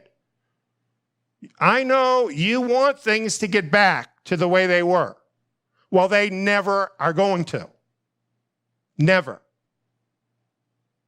Oh, it might change back a little bit, just to throw you off a little bit, but the next thing is coming. Trust me. These people are absolutely determined to bring the world under totalitarianism and to do it soon. And they have means. They hold the keys to all the doors. They have all the levers of power. They have money, lots of money, control over the money. They have the technology. This is not a movie. This is real life. It's on, 100%.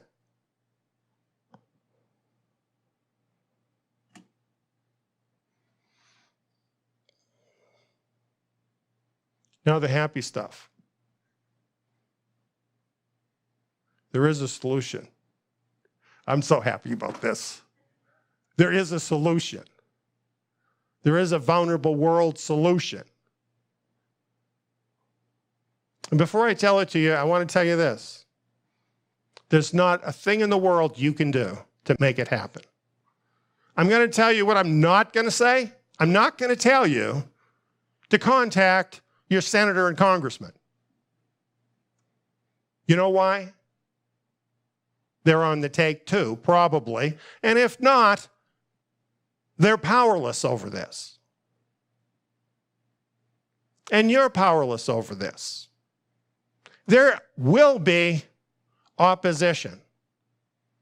There will be pushback against all of these would-be dictators. This is going to happen. Unfortunately, there will be gunfire and worse.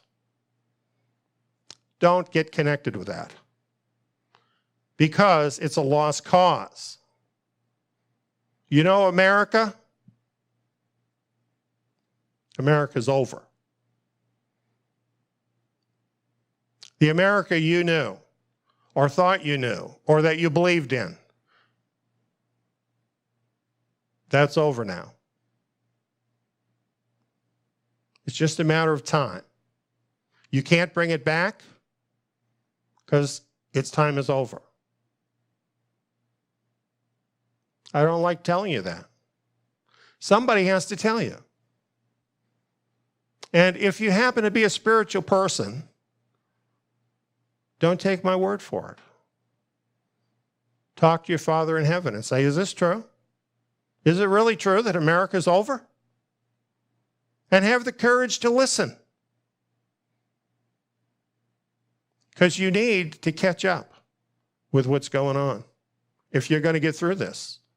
You got to get your head out of the sand if you're going to get through this. You're going to have to look at the world as it really is. You're going to have to see what's really going on if you're going to get through this. Our Father in heaven has the solution. We just need to work along with him. Peaceful. We're called to peace.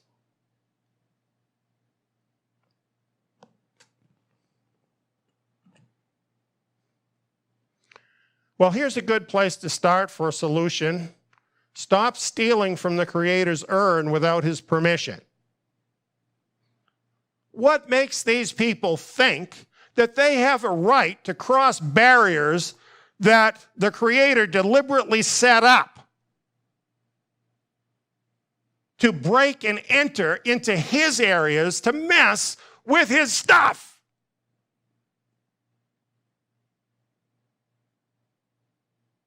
Cut it out. Stop it.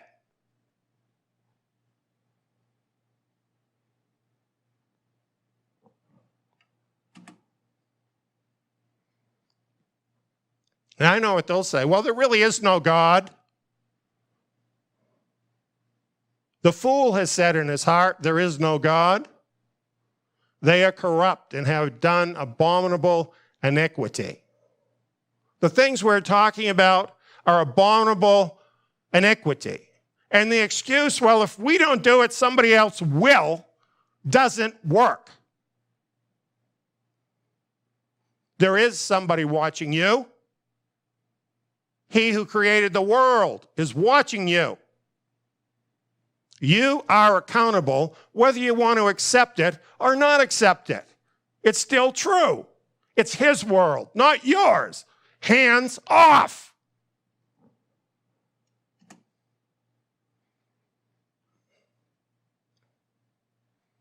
Playing God has brought us to the edge of destruction.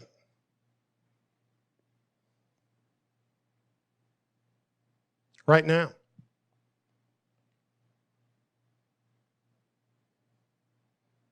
And now you come up with a solution to push that even further, just as far as you can push it.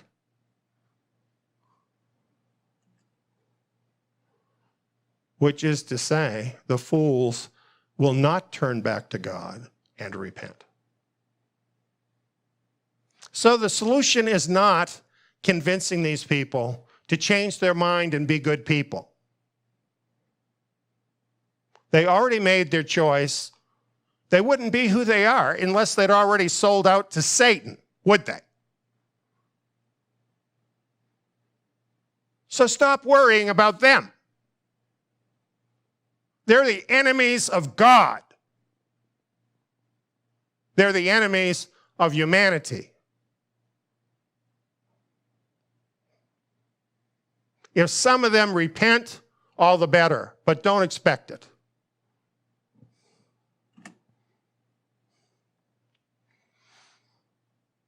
Here's the psalm that seems to be talking exactly about what's going on. Psalm chapter 2, a prophetic psalm. It starts out, why do the nations rage and the peoples plot a vain thing? Taking over, total control of the world, right down to every movement of every person. Taking the place of God is a vain thing.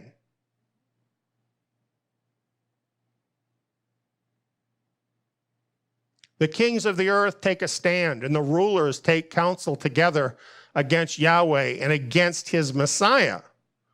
You see, these things they're doing, they are taking a position against the Creator and his Messiah, whom he has set forth to rule. And what do they say? Let's break their bonds apart and cast their cords from us. They can't control us. God can't control me. We're taking over now. That's what they're saying. That's what they want to do. That's what their one world government is about. Taking total control over those things that belong to God. Wresting that right out of his hand. He who sits in the heavens will laugh. Who do they think they are? Who do they think they are? They think they're pretty hot because they can build a cell phone. The Creator built the universe.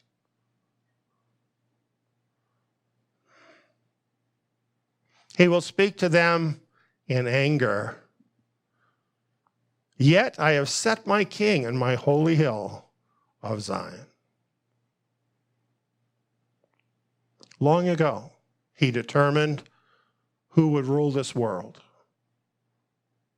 The only person who's worthy of that position, the only person who could ever do that and remain righteous, good, loving, kind, his son, Yeshua, who gave his life for us, who proved himself. He speaks here. He says, I, the Messiah, will tell of the decree. Yahweh said, ask of me, I'll give the nations for your inheritance. You shall break them with a rod of iron. You shall dash them in pieces like a potter's vessel. These people are forcing a confrontation, and they're going to get it. And here's the outcome. Messiah, he's going to break them in pieces. They're going to find out they're not the masters of the universe that they think they are. So the psalm tells them, therefore be wise, you kings. Give sincere homage to the Son, lest he be angry and you perish on the way, for his wrath will soon be kindled. Yes, some of them could humble themselves before him. Let's pray that happens. And it says, blessed are those who take refuge in him. Now that's talking about the Messiah. The Messiah is the solution, friends. We know it. He is the solution. He didn't create us in freedom so these people could take over our lives and totally dominate our every move. He's not down with that. Because if we're giving them our entire lives, we're not giving him the service he deserves.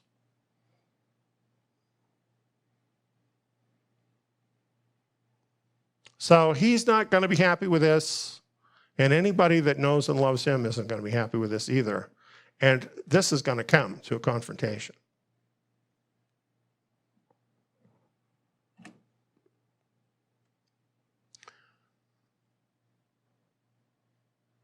The book of Revelation talks about this. Revelation 11, 7 through 18.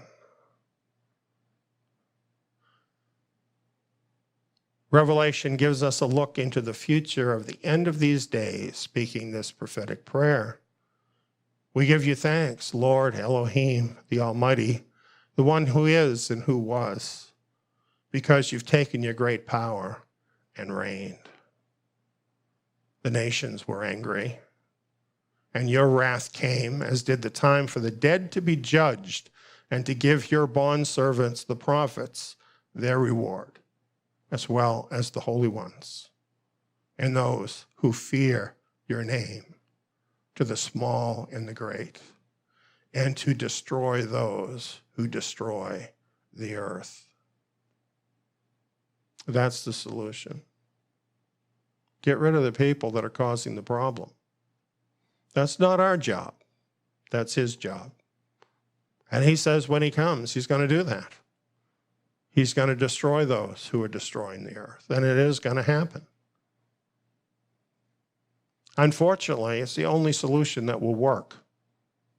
Because as long as people like this, who want to totally dominate everybody else, who want to rip off everybody, who want to take over all of the resources of the world, who want to dominate all the people, as long as those people are in the world, it can't be better. You know what? We could have a technological society right now, it would be possible, that didn't have these problems. Could totally happen. Think about how our world is organized. Like, for instance, we talked about the vulnerable world, right? Do you think it's by accident that we have been totally separated from all means of support of ourselves? Do you think that's an accident, that it happened that way? Couldn't we just as easily have technology so that each of us could have our own land, our own home, with our own energy, even with existing technology, like, for instance, solar panels to provide our energy or other ways? Is there any reason we couldn't do that? Is there any reason that families and extended families couldn't be raising their own food in their own community, trade for things? That's how it used to be for a very long time. There's no reason that couldn't be done with a technological society. Do you need a car? You know, it's proven that hydrogen cars are totally possible.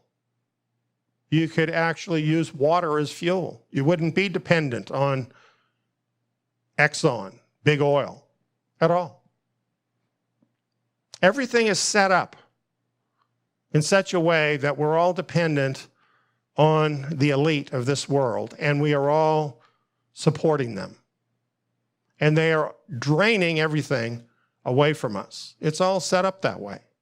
And it's all set up to make us dependent on them, because that way we have no means to fight back. You know, in the Civil War, the reason there could be a civil war is because people had their own means. Families had their own means. The Revolutionary War that made America a country, same thing. People had independence. In fact, that's why they made the Declaration of Independence. They were trying to keep the independence they had. We don't have independence anymore. We ought to change the name of that document, because we don't have independence anymore. It's gone. We've already lost most of our freedom. It's been taken from us. It's not necessarily government that took it. Think about it. It's the big corporations that took it. It's the big money and the banking interests that took it. And they did it very deliberately. They did it on purpose, and they did it with a plan. It didn't have to be that way at all.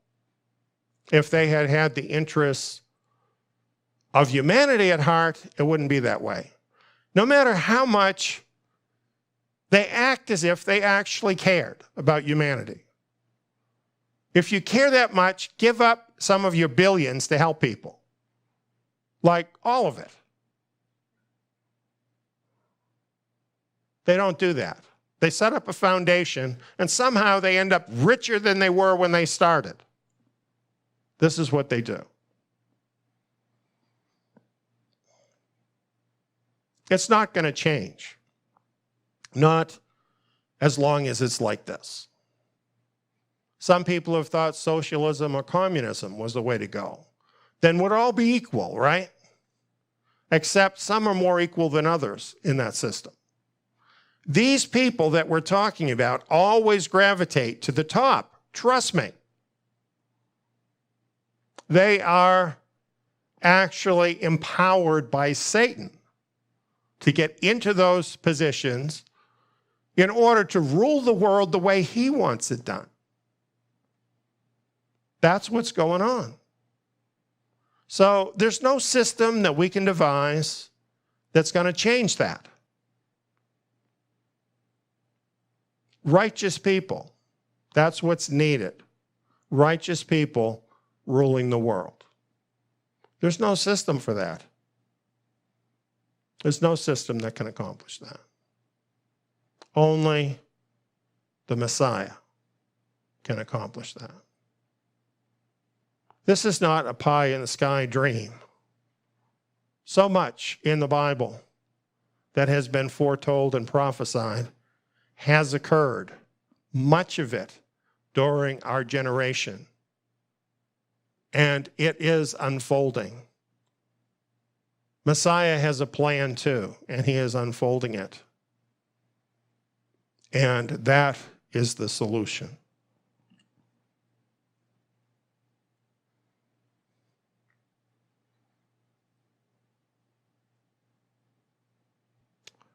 So here we are. We have a time of crisis. We're living in a time of crisis. And it's going to intensify. There's a war going on. And in the book of Revelation, it shows us that.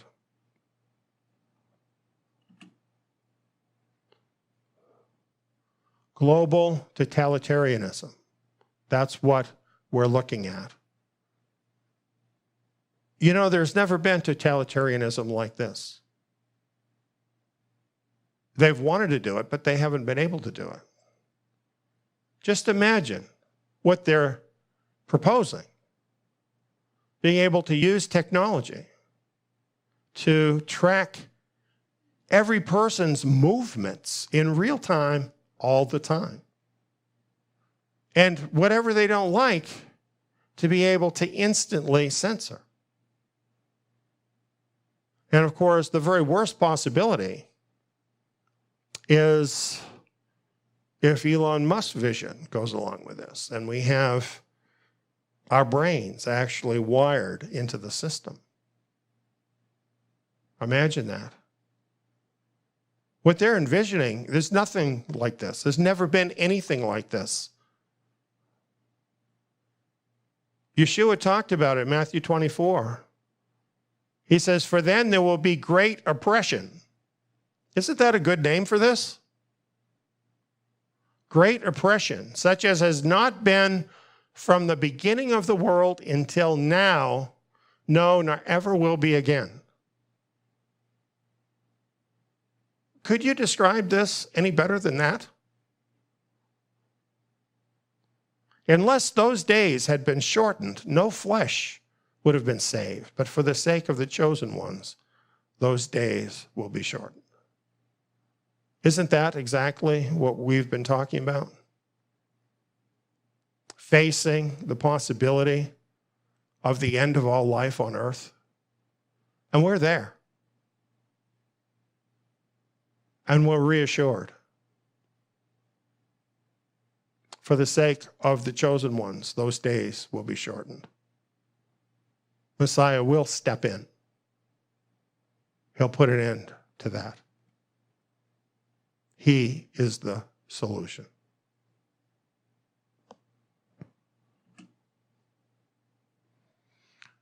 He also said in Luke chapter 21, "So be careful, that day will come on you suddenly, for it will come like a snare on all those who dwell on the surface of the earth.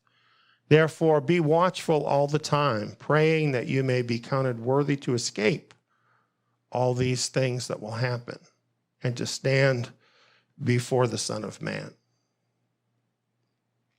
We have a time that we've entered into that is going to get progressively closer to that totalitarianism until it actually totally takes over. That is going to be increasingly difficult. That's what's going to happen. And it will involve oppression. It will involve persecution of those who have chosen to stand with the rightful creator of the world rather than with these usurpers. For us to be counted worthy to escape means there will be a place of escape.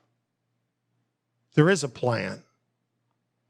It's outlined in Scripture, and somehow most churches don't know anything about it. They've never heard of it. They don't understand it. They don't get it at all.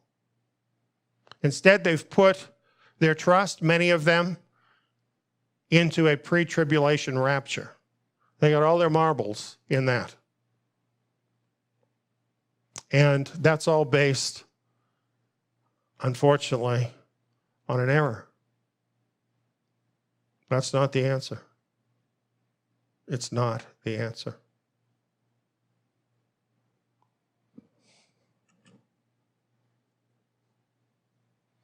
We must escape out of all the nations where the global totalitarian regime will rule before it comes to total power.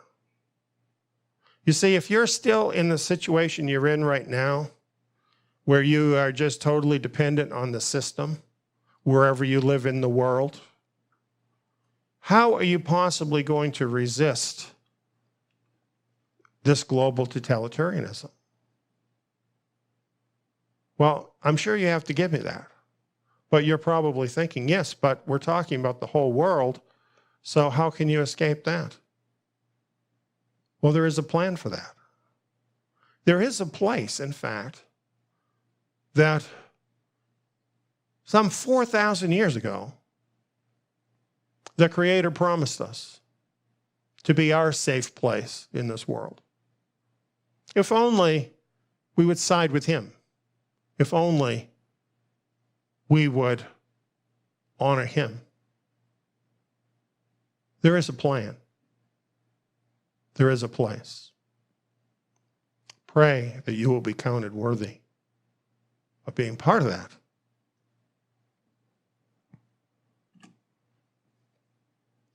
The vulnerable world solution.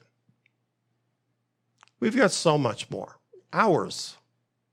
And you should invest them. We're not doing ourselves a favor by giving you all this information. It's just right there for you. Hours of free information to help you through this time.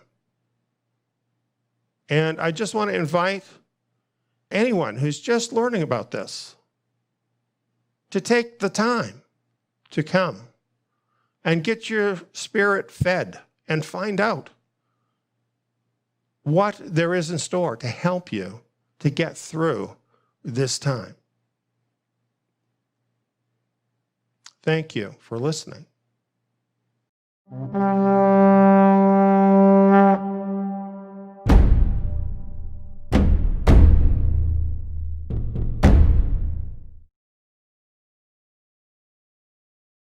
For whatever things were written before were written for our learning, that we, through the patience and comfort of the Scriptures, might have hope.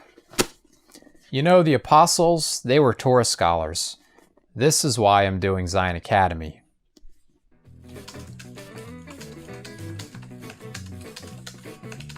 The lessons include 2-hour audio programs and quiz modules. All the lessons in the Torah can be applied to us today. Not to mention, they open up the renewed covenant scriptures in a whole new level, much like the apostles had understanding of the Torah. Plus, I can do the courses in my own time, at my own pace, with no prerequisites, and at a very low cost. I can do them here. Or here.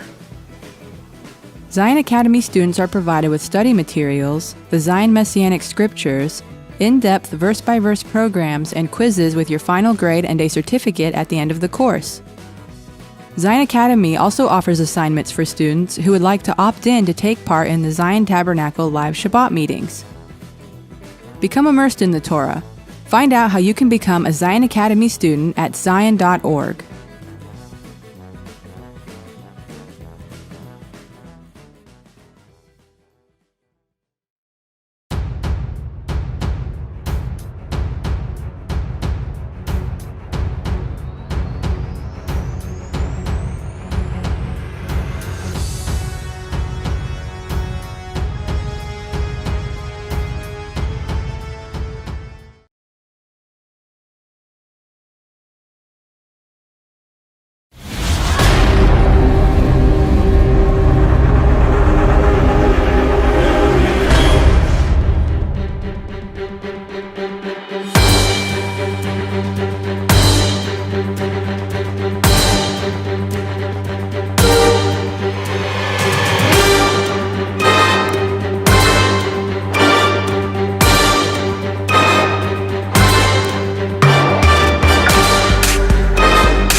the book of Daniel.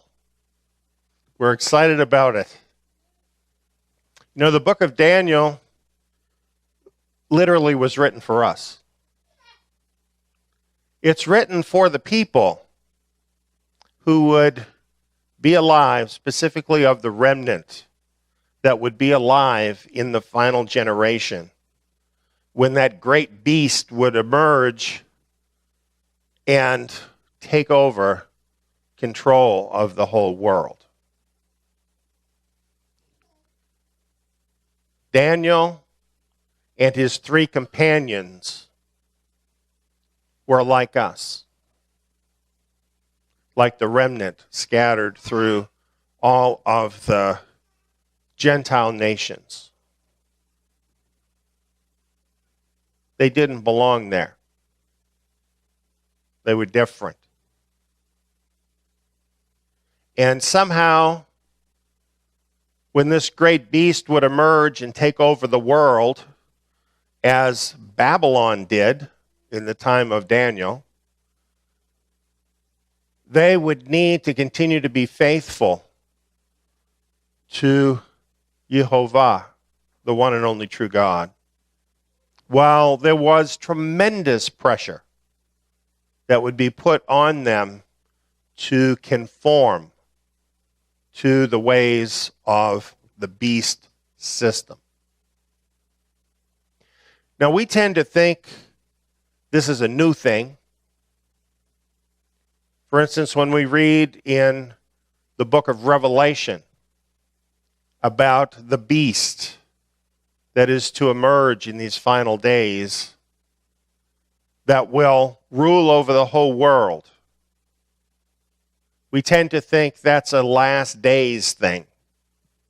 And yes, in its final form it is.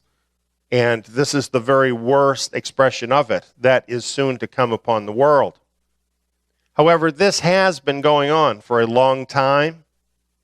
And Daniel and his 3 friends in Babylon set an example for us and are an encouragement for us that even as we know we will see this beast emerge and take over the world, it doesn't matter where you live.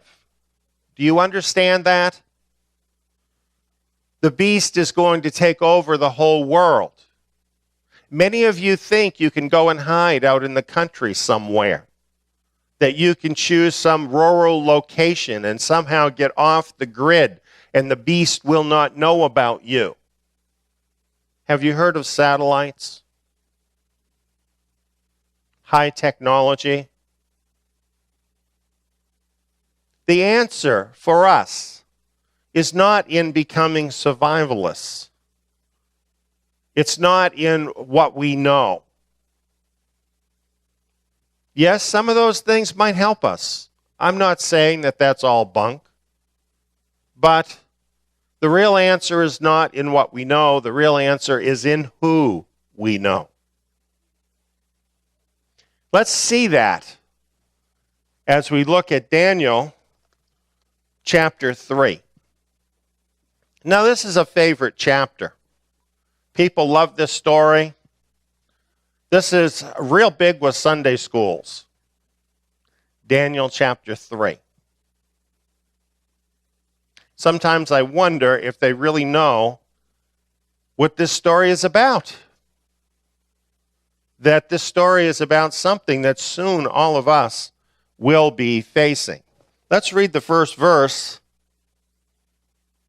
Nebuchadnezzar, the king, made an image of gold, the height of which was 60 cubits, and its width 6 cubits.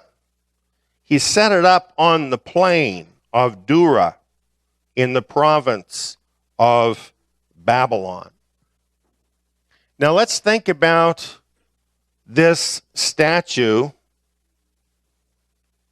The Hebrew cubit is about 18 inches. So according to the Hebrew cubit, this image of gold at 60 cubits high would have been 90 feet in height. 90 feet. However, the Babylonian cubit was 3 fingers higher. That's about 3 inches more. That is enough to push the height of this statue of gold over 100 feet in height. This statue was placed in the plain of Dura. In other words, this is a plain. This is a extensive, flat valley. Why was it put there instead of in a temple? Let's read the next verse. Nebuchadnezzar the king sent word to assemble the satraps, the prefects, the governors, the counselors, the treasurers, the judges, the magistrates, and all the rulers of the provinces to come to the dedication of the image that Nebuchadnezzar the king had set up. Then the satraps, the prefects, and the governors, the counselors, the treasurers, the judges, the magistrates, and all the rulers of the provinces were assembled for the dedication of the image that Nebuchadnezzar the king had set up. And they stood before the image that Nebuchadnezzar had set up. So I'm wanting to ask you to picture this in your mind. This giant golden statue over 100 feet in height, sparkling in the sun on the plains of Dura. All of the rulers of the Babylonian Empire assembled there before that giant statue. One of them was missing, and his name was Daniel. He's not in the story. This leads me to believe, since he was a high-ranking official of the empire, we found that out in chapter 2, that he was no doubt traveling on the business of the empire, so that he was not included. But as we will find out, his 3 companions were included. Well, let's just talk about this scene a little more before we go into what actually happened here. Why would all of these leaders and rulers of Babylon be assembled before this image in the plain of Dura on the dedication day of the image? Well, they were all the dignitaries, weren't they? They were all the leaders of the nation. This was just the day this all started. It had to start with the leaders. What would happen after this day when all the leaders returned to wherever they were from? Then it would go down to all of the people, wouldn't it?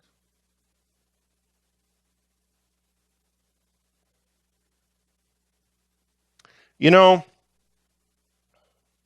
for thousands of years, government and religion have been intimately connected.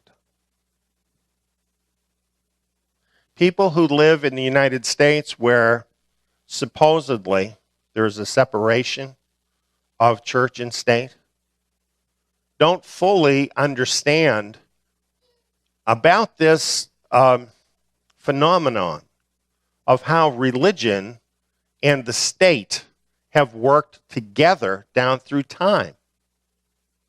And you will see with every major empire that they have always had a state religion. And the state religion is the source of the unity within the empire. That's what this is about. Now, there's a little more that we can learn about this.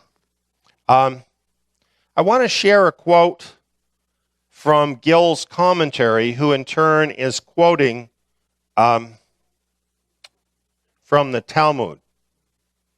This is some historical material from the Talmud.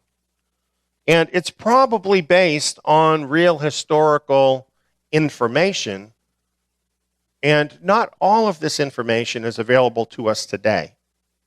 But here's what it says. Although the design of that generation was not accomplished, that is, the generation that built the Tower of Babel, that's what it's talking about. Although the design of that generation was not accomplished, yet after their times, their punishment was made manifest, in that they said, "Let us make us a name." For Nebuchadnezzar, having wasted and subverted many kingdoms and destroyed the sanctuary, thought it possible to put in execution the wicked design of the age of the dispersion. Hence it is said, King Nebuchadnezzar made an image, etc., and set it up. What they're suggesting in the Talmud is that the incident we're reading about here was an incident where King Nebuchadnezzar had become obsessed with the fact that he was the ruler of the world. And he was hearkening back to the Tower of Babel. And he thought that he himself had become so great that he would be able to subvert what the Creator had done at the Tower of Babel in dividing the peoples. And that he would use this gold image as a means to unite all the peoples of the world. This is what the Talmud is saying about this. Let's read a little bit more. This is in the valley of generation. That's what the valley of Dura means, generation. This is where a new world order was being generated by Nebuchadnezzar. In the province of Babylon. Notice it's not the city of Babylon, it's the province of Babylon, which is a much bigger area. Just like, for instance, in New York, you have the city of New York, but then you have the state of New York, which is much, much larger than the city. Well, that's how this was. It goes on and it says, which is the valley spoken of in Genesis 11:2. In other words, this is the same valley where the Tower of Babel had been raised, or was attempted to be raised, when it had been foiled. And Nebuchadnezzar was wanting to finish what had been frustrated. What therefore they could not do, he attempted to do. Hence he gathered all the people to worship the image, which agrees with Genesis 11:4. For he put a certain vessel of the vessels of the temple on the mouth of the image, on which was engraven the divine name, that he might render ineffectual the intention of the dispersed generation. Imagine that. What the Talmud is saying is he actually took a holy implement from the temple on which the divine name was and put it in the mouth of the image, essentially now blending the worship of the one and only true God with this image in an attempt to bring that worship under the authority of the image. thinking that that would break the power that had prevented Babel from being built. Let's read some more.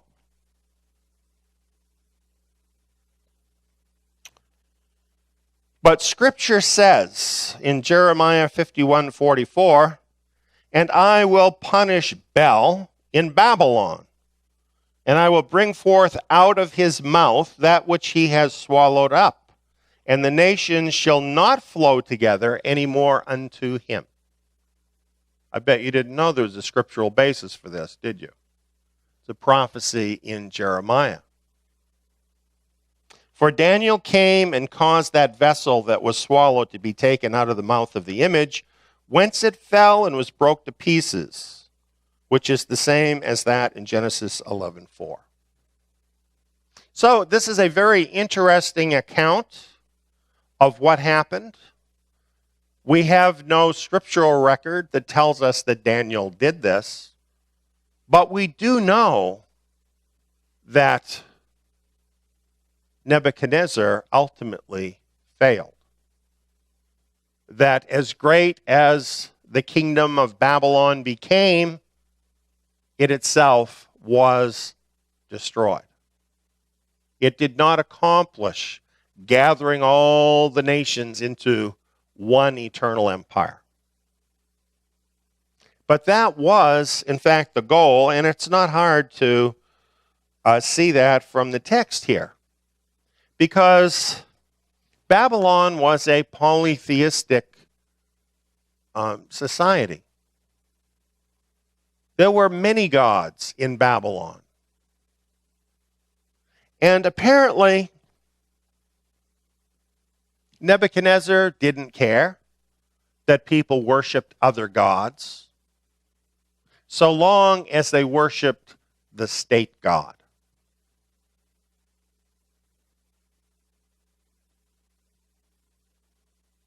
Friends, that is how it's going to be. There will be many Christians. There will be many Jews. There will be many people that claim to worship the God of the Bible who do just fine under the reign of the Antichrist, because they will be willing to worship the state god too.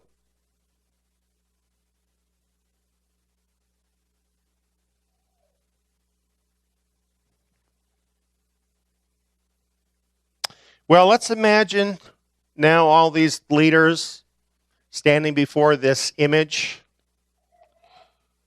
Then the herald loudly proclaimed, "To you the command is given, O peoples, nations, and men of every language." You see, this command is not just for the leaders, is it? It's through the leaders to all the people of all the languages, trying to reverse the Tower of Babel. That at the moment you hear the sound of the horn, flute, lyre, trigon, psaltery, bagpipe, and all kinds of music, you would have fallen down and worshiped the golden image that Nebuchadnezzar the king has set up. This is a great national anthem that is going to be played with all of these different instruments. Really a great orchestra that was being assembled. And this is an incredibly intimidating sight, if you can just imagine this. You know, most of us can imagine when we were kids, maybe being assembled for an assembly in our school. And you might have a few hundred, you might have 1,000 people there. And if you got called on for something in the assembly and you were called up to the front of the assembly, can you imagine how you felt? Can you remember that happening? Just imagine the group pressure that was on this group gathered there in the plains of Dora when this music was played. particularly when they heard this from the herald. Whoever does not fall down and worship shall immediately be cast into the midst of a furnace of blazing fire. What are you going to do? What are you going to do? Nobody told you in advance. You didn't know. You couldn't have not come anyway. What are you going to do at that moment? Therefore, at that time, when all the peoples heard the sound of the horn, flute, lyre, trigon, psaltery, bagpipe, and all kinds of music, all the peoples, nations, and men of every language fell down and worshiped the golden image that Nebuchadnezzar the king had set up.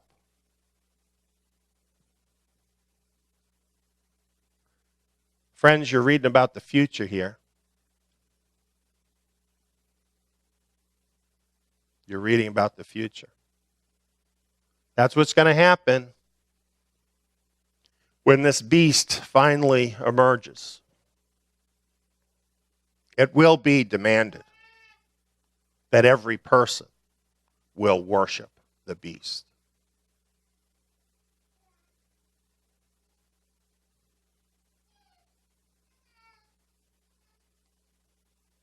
For this reason, at that time, certain Chaldeans came forward and brought charges against the Jews. They responded and said to Nebuchadnezzar the king, O king, live forever. You, O king, have made a decree that every man who bears the sound of the horn, flute, lyre, trigon, psaltery, and bagpipe, and all kinds of music, is to fall down and worship the golden image. But whoever does not fall down and worship shall be cast into the midst of a furnace of blazing fire. There are certain Jews whom you have appointed over the administration of the province of Babylon, namely Shadrach, Meshach, and Abednego.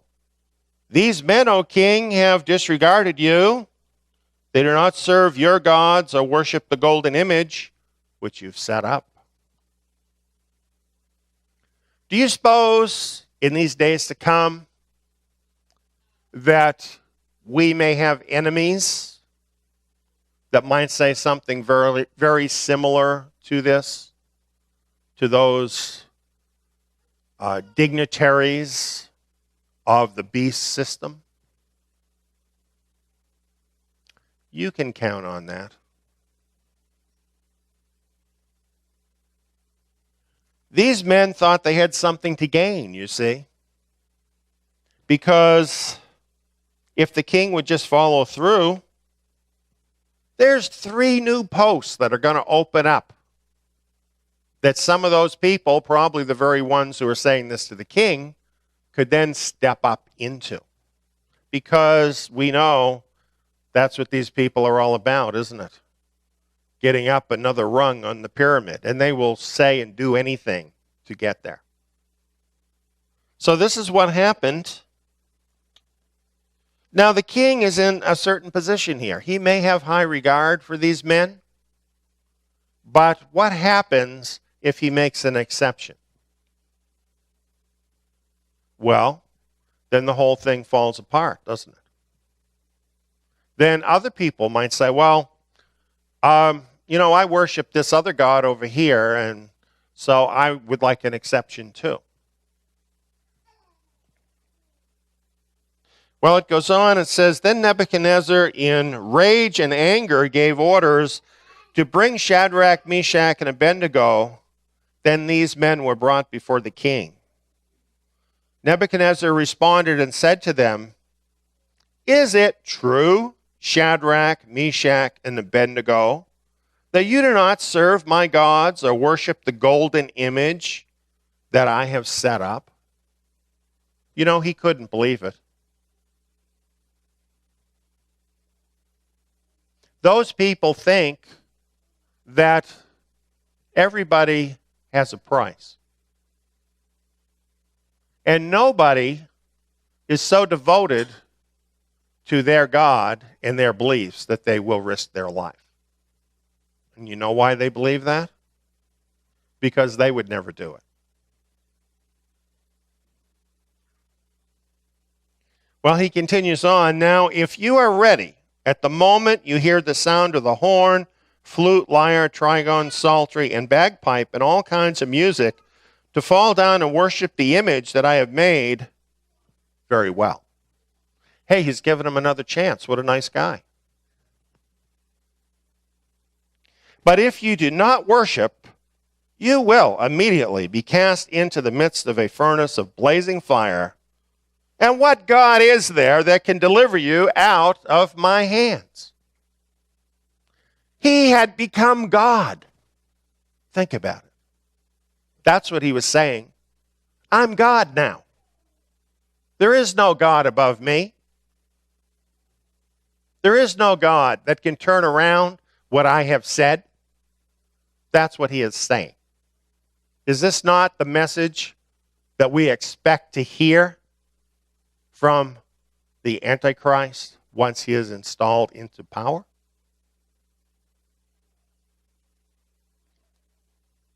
Shadrach, Meshach, and Abednego replied to the king, "O Nebuchadnezzar, we do not need to give you an answer concerning this matter.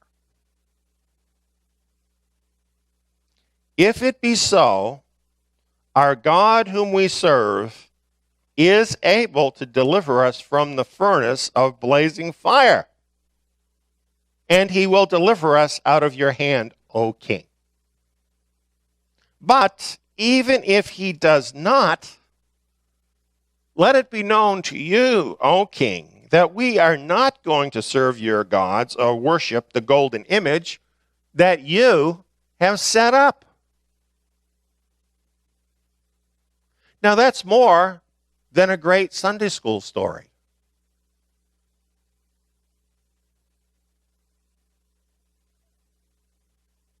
You just imagine the situation. Imagine the degree of the pressure that was on him before the king. What do you think it was like around the king? There are big muscular guys with swords there. There was a big furnace, and it was burning hot. There was a throne. There were courtiers and all kinds of people there. There were all of these officials of the government there. And yet, these men are saying this to the king. Is it because they are so brave? I do think they're brave. But I'll tell you the reason why they did this. Because they were in greater fear of the living and true God than they were in the king of Babylon. And they knew that no matter what he did, he could not touch their eternal hope. What a mistake that would be to throw that all away just to keep the favor of the king and the people. So what they did was not only brave, it was logical when you understand it. And beyond being logical, I think we have to see something else here. And that is, these men were speaking from their hearts. They were keeping the first commandment. Right? Love the true God with your whole heart, mind, soul, and strength. They had a deep love for their God. And they were in covenant with their God, and they were not going to violate that covenant for any reason. And this was not dependent, notice this, on Yahweh saving them. Sometimes we think like that. We think, okay, I have this deal with Yahweh, and if I do the right thing, then he has to save me. If that's true, then why martyrs? Why do we have martyrs? Right? Why was Yeshua himself crucified for us? Why did all the apostles, save one, die as criminals? Our duty is to glorify our Father in heaven. We do not have guarantees that in every situation he is going to save our life. Now, these were mature believers who understood that. I'm telling you this because you need to know the truth. You can't go into the times that we have ahead of us with some kind of naive religious ideas, because if you do, when those things don't come true, you are going to fall apart. You've got to understand what the truth is here. They understood, and they said, he can save us, but whether he does or not, we're just not going to do it.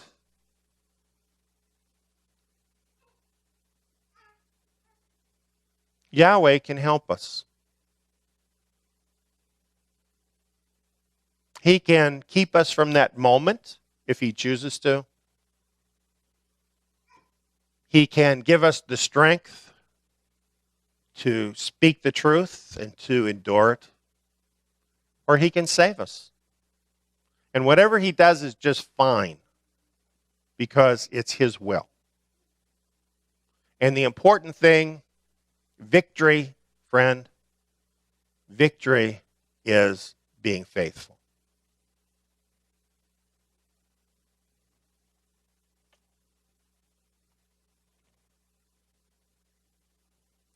Then Nebuchadnezzar was filled with wrath, and his facial expression was altered toward Shadrach, Meshach, and Abednego. He answered by giving orders to heat the furnace 7 times more than it was usually heated. He commanded certain valiant warriors who were in his army to tie up Shadrach, Meshach, and Abednego in order to cast them into the furnace of blazing fire. Then these men were tied up in their trousers, their coats, their caps, and their other clothes, and were cast into the midst of the furnace of blazing fire. Nebuchadnezzar was done talking. You're not going to do what I tell you? It's over. For this reason, because the king's command was urgent, and the furnace had been made extremely hot, the flame of the fire slew those men who carried up Shadrach, Meshach, and Abednego. But these 3 men, Shadrach, Meshach, and Abednego, fell into the midst of the furnace of blazing fire, still tied up. So imagine it. These big burly guys, right? These guards that have a hold of these men, in getting close enough to the fire to try and throw these men into the fire, they themselves were overcome by the heat and killed, so that Shadrach, Meshach, and Abednego then fell into the flames. They're tied up. What can they do about this? What can they do? There is a moment when we understand there's nothing that I can do.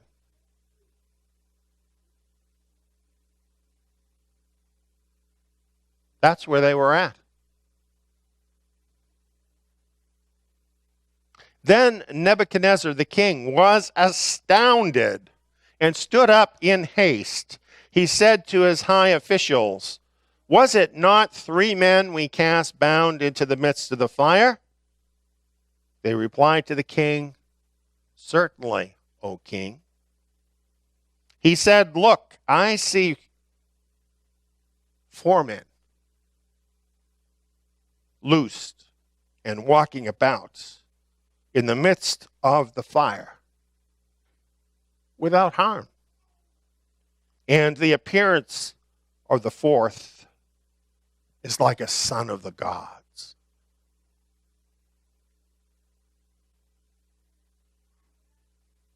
I will always be with you.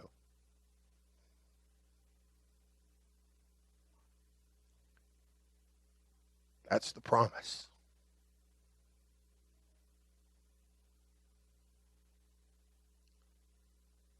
Messiah told us before he ascended, I will always be with you.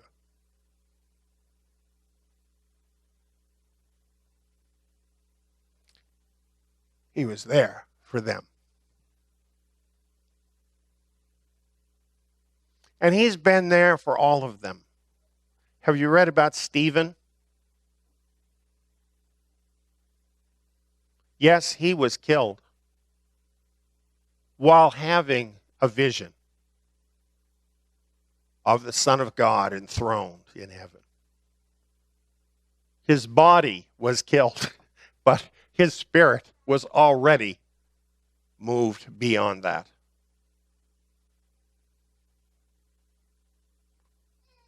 If you're truly his, he will always be there for you. You can absolutely count on that. Yes, there are no guarantees that your body will always be saved, but there is a guarantee that he will always be there for you. And he will do exactly what is the right thing to do in your situation. And he will love you because he loved you enough to give his life for you. And when he comes back in glory, you will come back with him.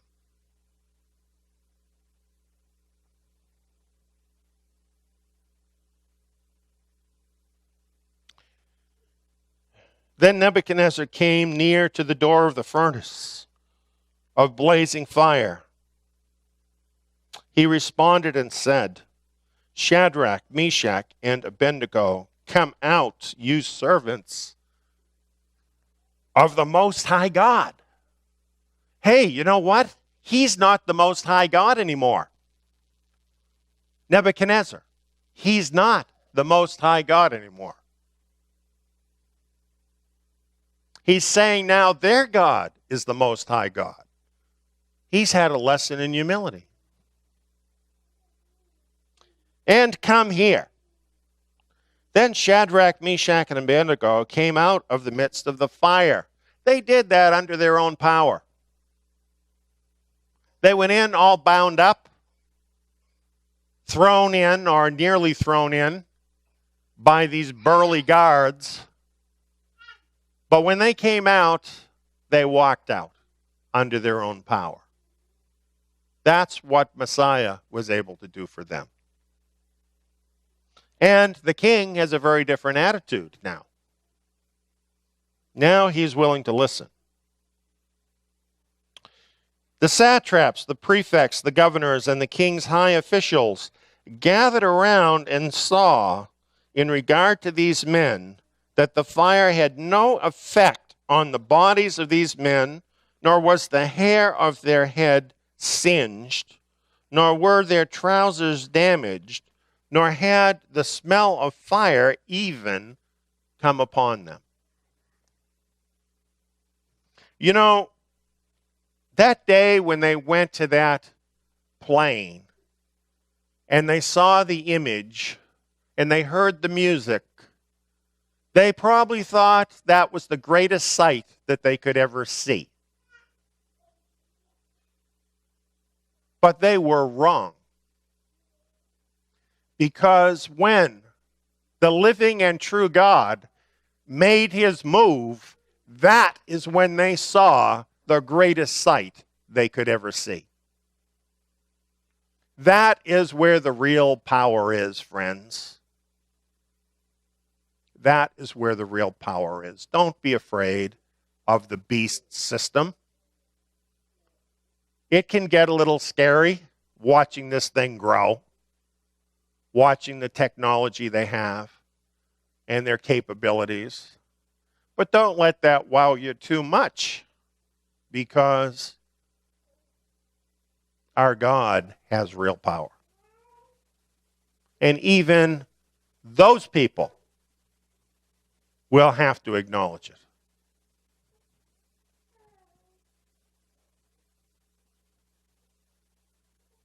Nebuchadnezzar responded and said, "Blessed be the God of Shadrach, Meshach, and Abednego, who has sent his angel and delivered his servants who put their trust in him, violating the king's command, and yielded up their bodies so as not to serve or worship any god except their own God."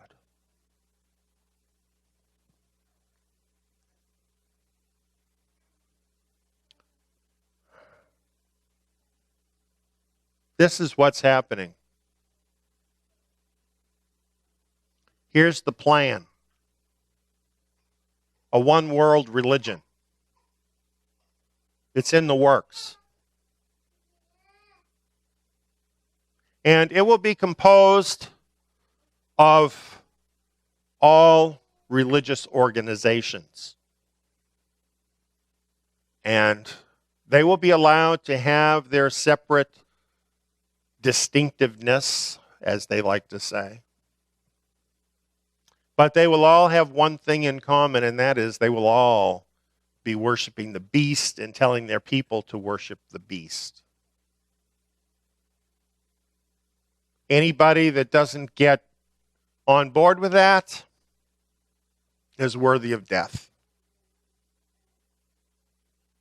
Hey, they're still being polite. You're watching the news and seeing what's happening at this stage. This is just the beginning. They're being polite right now. You wait until they totally have control. When they have their hand right around the neck of the world, you watch and see what happens with believers. They're not going to be any kinder than this man.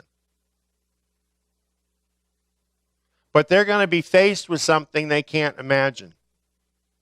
They're going to come face to face with a power that they never thought was real. And they're going to find out that power is real. They're going to come face to face with an immovable object. And just think, the spirit of that all-powerful God lives in you right now. What we're reading about here, you can do. You can do this. I know what you're thinking. Oh, I don't think I can do that. I'm pretty scared. When that moment comes, you will be surprised how the Spirit of the living God will well up inside of you, and you will become a rock. Just be determined that that's who you want to be. And trust him. And should it come to this for you, you will overcome. And you will prove to be stronger than the whole beast system because of the one who lives in you. Therefore, I make a decree that any people, nation, or tongue that speaks anything offensive against the God of Shadrach, Meshach, and Abednego shall be torn limb from limb, and their houses reduced to a rubbish heap, inasmuch as there is no other God who is able to deliver in this way. Then the king caused Shadrach, Meshach, and Abednego to prosper in the province of Babylon.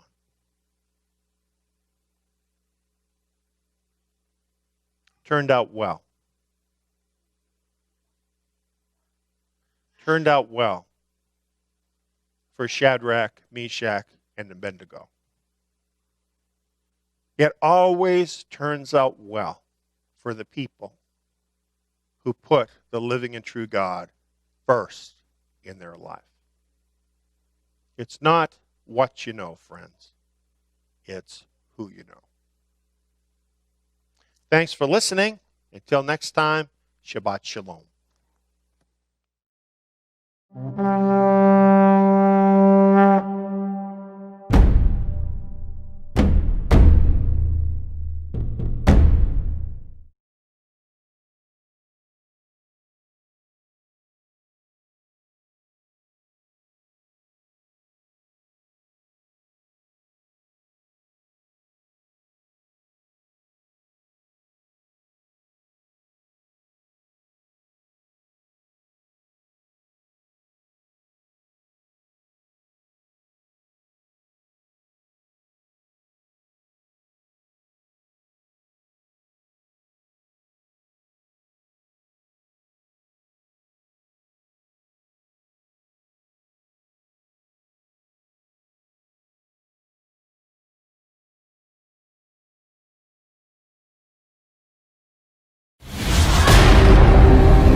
You know, a lifespan is pretty short. And recently I was talking with Dawn about this. And I was talking about how things were in the world when I was a kid. We were really amazed when the first satellite went up into space. It was called Sputnik. And everybody was worried because the Russians had gotten ahead of America. And today, how many satellites are sent up every day? Do you know? It's not even news, is it? There's so many blanketing the sky. The world has changed so much. And one thing that I see in the world is people have a very, very poor understanding of history. And because they don't really understand much about history, and I'm talking even people who should be educated people, right? But this isn't what they're teaching people today. And so they have a very poor understanding of history. I've been a student of history all my life from the standpoint of the scriptures. And what I've learned from history is that things go in cycles. And these cycles continue through history. And we are living in a certain cycle today that is really a cycle of catastrophe. This is detailed for us in what is called the Olivet Sermon. This sermon was given by Yeshua Messiah just shortly before his death to tell his disciples then and now about the things that would be coming. This message is very important to us because, as you will see as we go through this, this unquestionably applies to our time.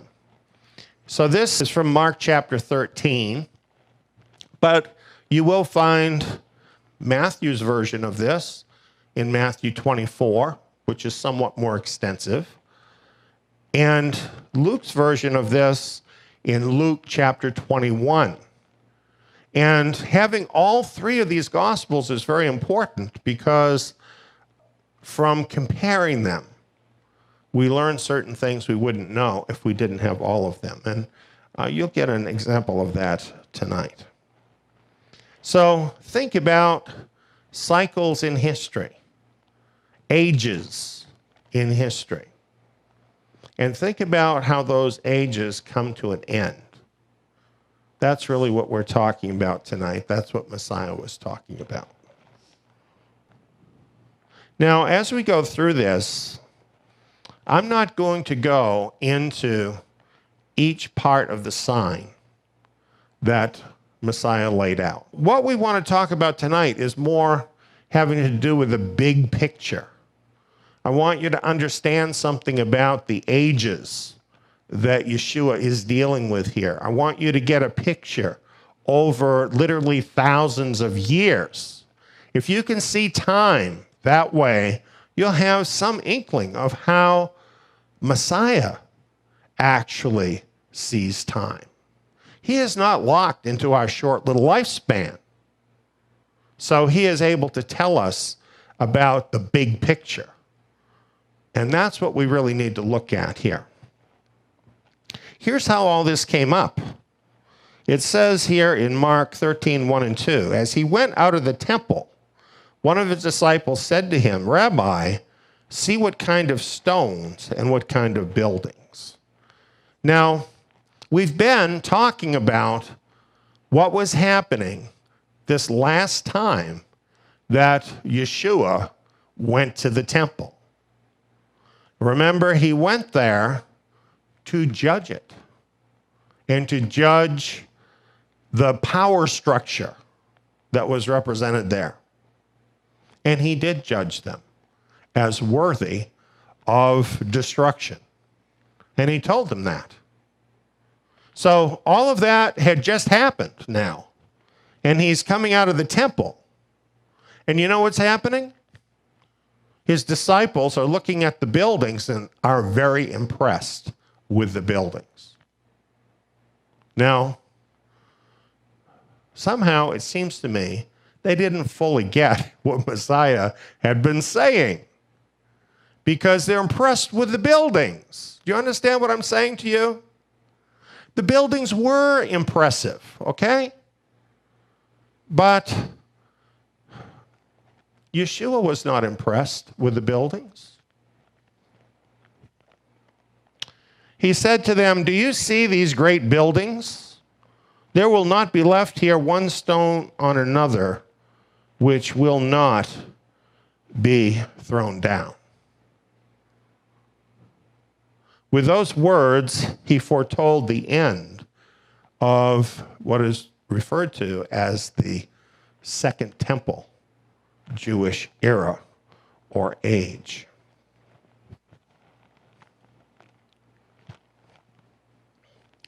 When they heard this, they immediately had a question. And I'm sure you would when you heard something so shocking. They said, "Tell us, when will these things be? What is the sign that these things are all about to be fulfilled?" Now compare that to what it has in Matthew. "Tell us, when will these things be? And what should be the sign of thy coming and of the end of the world?" So Matthew has things in it that Mark didn't include. Matthew is bigger, quite a bit bigger, includes more information. The word world here is aeon, and it properly means age. Age, not like your birthday age, but an era of time. So it's not the physical world itself, but it's an era of time. As we compare these two verses, when they ask him, when will these things be? They're talking about the end of the Second Temple era, when the stones of the temple would be totally torn down, like he just said. But then it goes on where it says all these things. We see from Matthew, that's talking about the sign of his coming, his return, and the end of that age at the end of the world. So what we have in his answer to their question is one sign that is talking about the end of two different ages. Can you see that? Because they specifically asked him about two different ages. So that's what he's answering. Now, a lot of people don't pick up on this, so they get very confused as they read through these verses. And they say, well, is this talking about back then? Or is this talking about the very last days before he comes? And the answer is yes. It's talking about both. That's more simple, isn't it, when you understand that? Now, here's some confirmation from the Apostle Paul. And here he's talking about what happened with the failings of ancient Israel. And he says, now all these things happened to them by way of example, and they were written for our admonition, on whom the ends of the ages have come. You see, Paul understood the big picture. And he knew he wasn't just speaking for people living during that age. He was actually looking forward to this age at the end of the world when Yeshua would return. So he doesn't say the end of the age. He literally says the ends of the ages. Paul believed exactly what I just explained to you. Why not? He had that information from the Olivet Sermon. He understood that it was talking about two different ages. So that's what he's talking about. So, you know, a lot of times people say, well, the believers in the first century, they thought that that was going to be the end and that Yeshua was going to return then. They say that because they'll find things in the scriptures where the believers back then used terms like the last days. We're living near the end. So they think that that means that those believers thought that they were living in the very last days. But see, they knew they were living at the end or near the end of that Jewish age they were in. That was the last days for that generation. So, again, people don't rightly understand much in the scriptures because they don't have the bigger view of history. They don't understand Yahweh's time, and they make big mistakes. Obviously, Paul wasn't seeing things that way. He saw the ends of the ages. He saw that those ages had much in common. They both were completing cycles and would have similar signs and would benefit similarly from the examples in Scripture. Well, now let's look at Mark 13:14. In Mark 13:14, Mark says this: when you see the abomination of desolation spoken of by Daniel the prophet standing where it ought not, let the reader understand. Then let those who are in Judea flee to the mountains.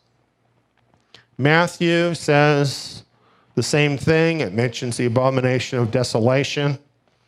But in Luke, when it's talking about the same thing, It says, when you see Jerusalem surrounded by armies, then know that its desolation is at hand. So because we have Luke, we know that in this case, the abomination of desolation that Messiah is talking about is Jerusalem surrounded by armies. Now, why is it that Matthew and Mark are using a sort of code? You have to know what the abomination of desolation is, don't you, in order to understand what's being said. Whereas later, Luke is just telling us right out what it is. Well, it's because Luke wrote later, after these other two, and it wasn't an issue anymore. There was no reason not to come right out and say it. But when Matthew and Mark were written, there was potential danger talking about this. And so biblical prophecy code was actually used to talk to one another. We ought to think about that, because having our own language based on the scriptures, having our own time based on the scriptures, is a protection for us against the enemies as we move closer into the last days. And realize everything in these verses tell us the whole world is going to hate you. Get used to that idea. It's going to get a lot worse than it is right now, and you're going to have to worry about what you say in front of people. And you know, it might be a good time to start practicing some of that.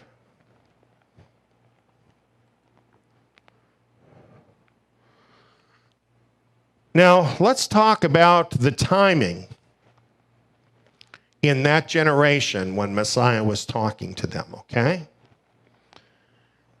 In Mark 13:30, Messiah says, "Most certainly I say to you, this generation will not pass away until all these things happen." Now, as this applies to that era they were in, when he says this generation, what generation is he talking about? Well, isn't he talking about his own generation and people who are contemporaneous with him? Let's take a look at Messiah's generation. Messiah was born in the fall of 2 BC. Now, we have a radio program along with diagrams and charts and so on that totally prove this beyond a doubt. If you want that information, just let us know and we'll give that to you. So the next year in 1 BC, Messiah turns 1 year old. There is no 0 year. So after 1 BC, you are immediately in 1 AD. And Messiah is still 1 year old. And he doesn't turn 2 until the fall of 1 AD. So that means for most of the year, 1 AD, he's still 1. You follow me? So when it turns 2 AD, how old is he? He's 2, right? When he's 3, he turns 3 in the fall of 2 AD. But for most of that year, after he turns 3, it is then going to be 3 AD. As of January, right? The Roman time we're talking about. So down through history, whatever year of our Lord this is, tracks at the beginning of that year with Messiah's birth age. So it's very simple to track the years since Messiah was born. Right now when I'm talking to you, it's 2018. It's not the fall yet. So how old would Messiah be as a man if he was still here? 2018 years old, right?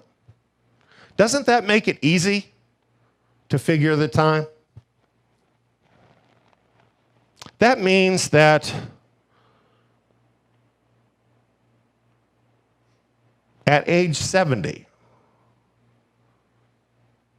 it would be 70 AD.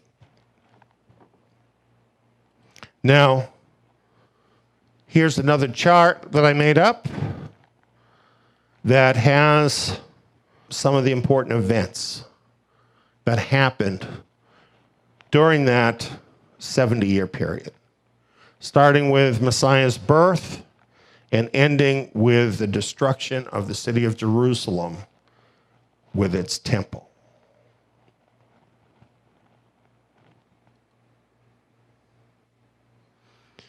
Here, we're going to explain the larger eras that we're dealing with. Now, I'm going to start with the previous Jewish era so that you can kind of see how this works. In the previous Jewish era, that era resulted in the building of the first temple by Solomon. But during that Jewish era, it had already begun before the temple was built, okay? Now, what happened was the people turned badly away and against Yahweh. And he continually tried to make them come back, but you know what? They kept wanting to be like the world. They kept wanting to go after other gods and do all the things against the commandments. And they became such a stench that Yahweh's own temple and city became offensive to him because it was tearing down his name. And he told them that would have to be destroyed in order to protect his own great name. So, in 587 BC, he sent the Babylonians to destroy Jerusalem. This is secular history as well as biblical history. And some Jews had already been deported by the Babylonians, but now this whole process was finished, and all but a few stragglers, considered totally unimportant, were deported off of the land and exiled in Babylon. That was an end of that Jewish era. Is that easy to tell? The end of Jerusalem, the end of the temple, the people no longer on the land. That was the end of that Jewish era. Interestingly, the scriptures prophesy that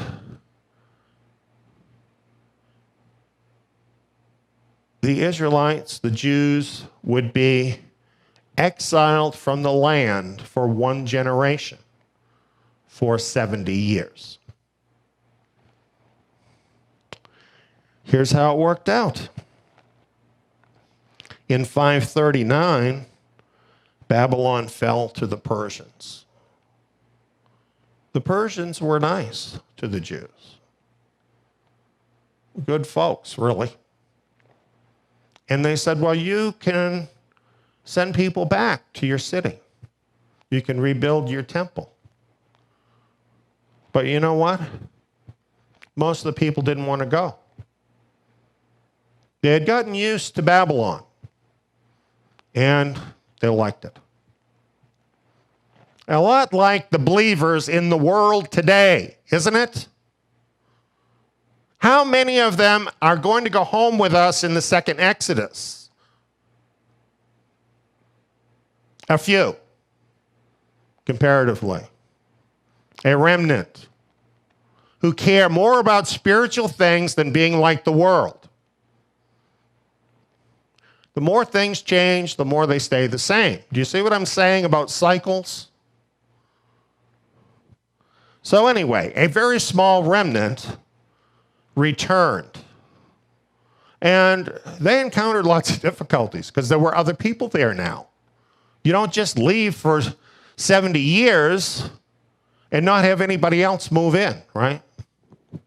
So they had lots of difficulties trying to regain their place. And eventually they were able to rebuild their temple, which at that time really marked a new beginning of the Jews in Jerusalem. That's what they had been working for. Finally, they accomplished that in 516 BC, after one generation of 70 years. Well, in 516 BC then, it was the beginning of a new Jewish era. And the temple in Jerusalem, and the Jews now having control of that, is what marked the beginning of that era. Are you following me? Jerusalem. That's what we're talking about.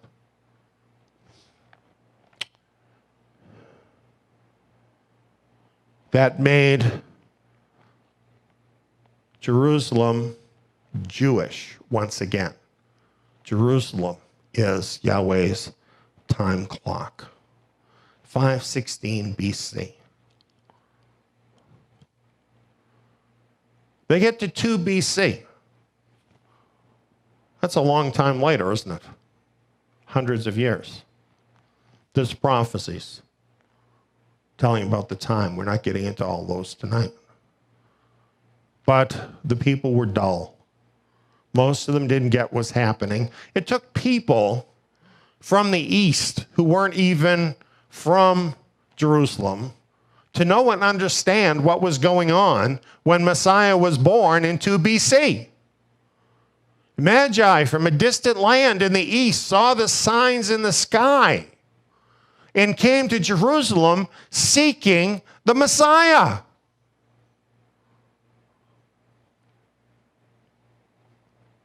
They should have known.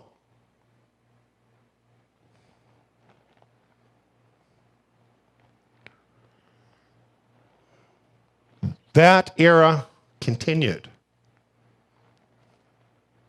But they were at the end of the age. They had arrived at the end of the age. They didn't act like it.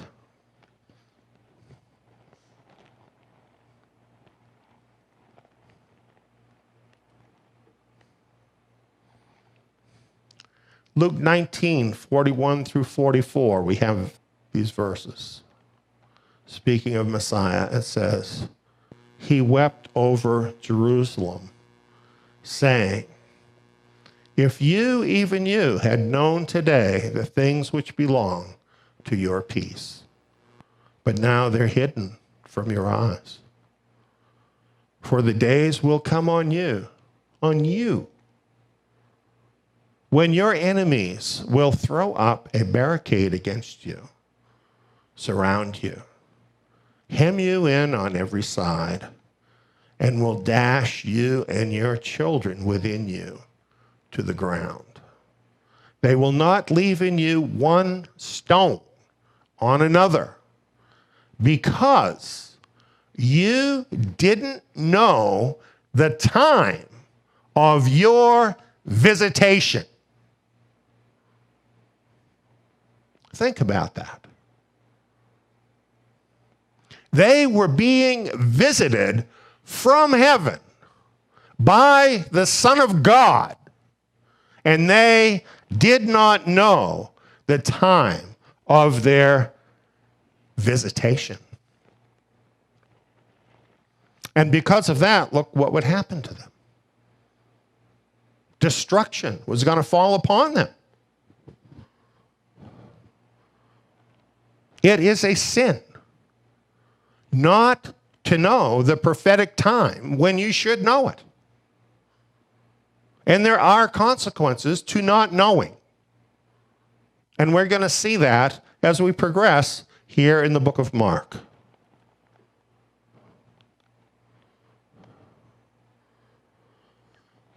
The time of Messiah's visitation his generation did not pass away until his words had been fulfilled. He said this, "Most certainly I say to you, this generation will not pass away until all these things happen." Look at this. July 29 and 30, 70 AD. Tish B'Av, the 9th day of the 5th month. The temple was destroyed, followed by the destruction of Jerusalem. This is exactly the same day on the Hebrew calendar that the earlier temple had been destroyed by Babylon. Is that a coincidence? I think not. This occurred within the 70th year of Messiah's generation. Just 2.5 months later, the date flipped, and Messiah would have turned 71. Was his word fulfilled? I think that's quite precise, isn't it?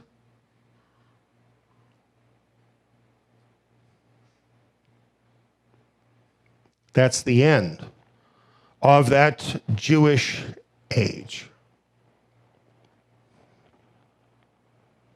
You see, the thing is, when you know history and you know the scriptures, you can't be fooled. Nobody could set that up, right? Is some guy that hates the Bible going to go to the Romans and say, listen, you've got to go in there and attack them exactly in 70, exactly on this day? Doesn't happen like that, does it? It's history here showing you how Yahweh is in control of history itself. His prophecy is not wrong.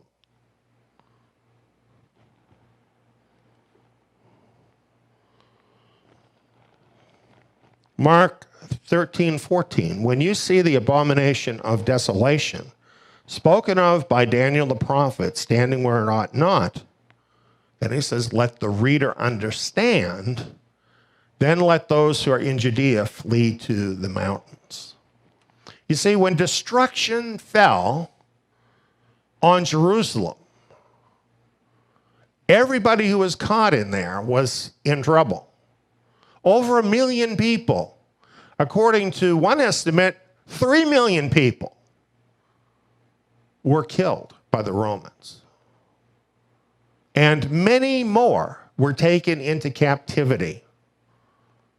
And quite a lot of people died of famine during the siege. And some pretty awful things happened in there. It's a horrible story. It's absolutely a horrible story. And it's all laid out in horrible detail by Flavius Josephus in his War of the Jews. So, Yeshua was giving them a warning, telling them what to look for before that fell on that land. So he tells them, when you see the abomination of desolation spoken of by Daniel the prophet, let the reader understand. Then let those who are in Judea flee to the mountains. And we already saw in Luke that it says, when you see Jerusalem surrounded by armies. So that's really what it was. What the abomination of desolation was, is Jerusalem surrounded by armies. Now it's amazing how this happened. Cestius Gallus came with the Roman troops and surrounded Jerusalem. This was in 66. And it looked for all the world like the whole thing was going to go down right then, because the whole city was surrounded and it looked like it was on right then. But then, you know what happened? Josephus says, for no good reason in the world, Sestius Gallus and his troops just left. They just picked up and left. And the believers said to themselves, well, that's amazing. And you know what they did? They said, wow, that's the sign. Let's pick up our stuff and get out of here. Isn't that amazing? That's history. That's history telling you that God is in control of history. That's history telling you that you must believe Bible prophecy to save your own life. Are you following what I'm saying?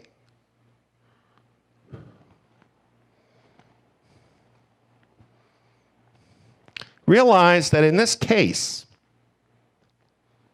the believers had to understand what the abomination of desolation is in this context in the book of Daniel. That's why it says, let the reader understand. The believers had to understand Bible prophecy and act on it to be saved. What about these people that say, well, I don't follow Bible prophecy because nobody can understand that stuff? What would happen if these brothers and sisters had done that? What if they said, oh, Daniel's too deep for me. I can't really spend any time in Daniel. What would have happened to them?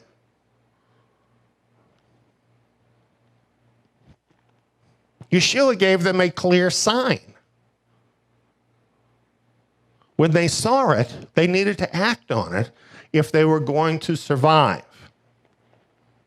Now, I don't know that this happened, but I bet you there are some believers there that said, oh, well, my Aunt Betsy is here, and she's not going to leave, so I'm not going to leave either. Oh, well, I don't know, this trip looks too rigorous for my cat to come with me, so I think I'm going to stay where I am. If they did that, they died or became slaves. Serious. Some of them might say, oh, well, Yahweh will protect me if I stay here. Don't be that dumb. If you do not obey his word, expect to get the same thing the world gets.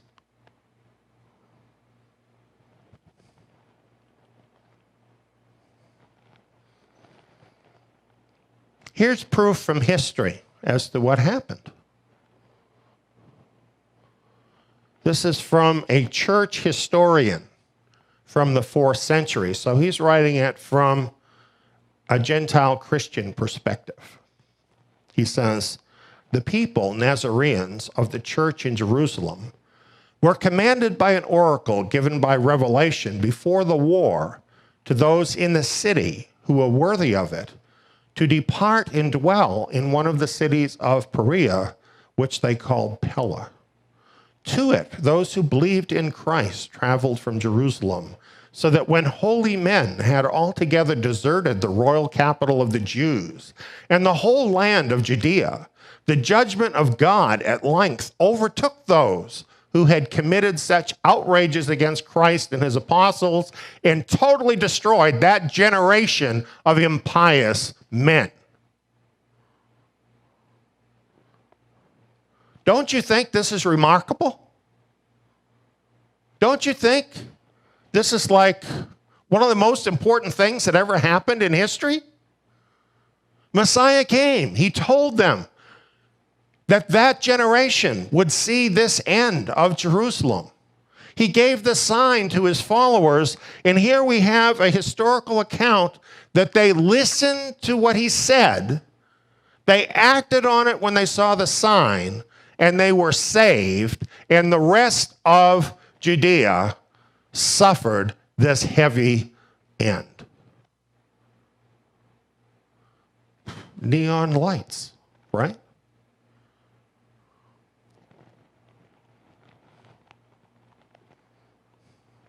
Now, this is interesting. after that had happened, okay, in the next century, so we're talking maybe 60 or 70 years later, the Gentile church broke off from those Nazarene believers and labeled them as heretics. There were a lot more Gentiles then.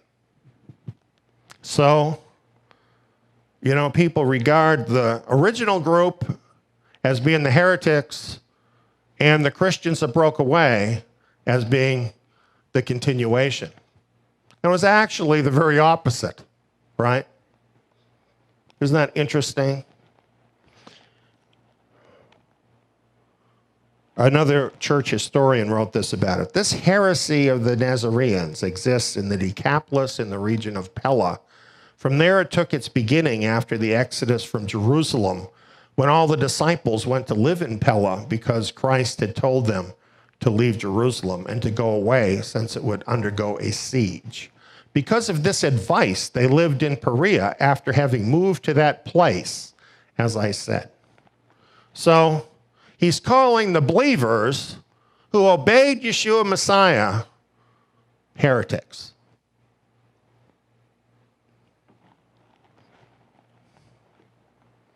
So who are the real heretics? The Nazarenes were the original Messiah followers who were saved by obeying him. The Gentile church broke away from the original group, and what did they give us? The Roman church and the Dark Ages and all the lies of Christendom. It's not hard to figure out who the real believers are and why we need to get out of the pagan church system.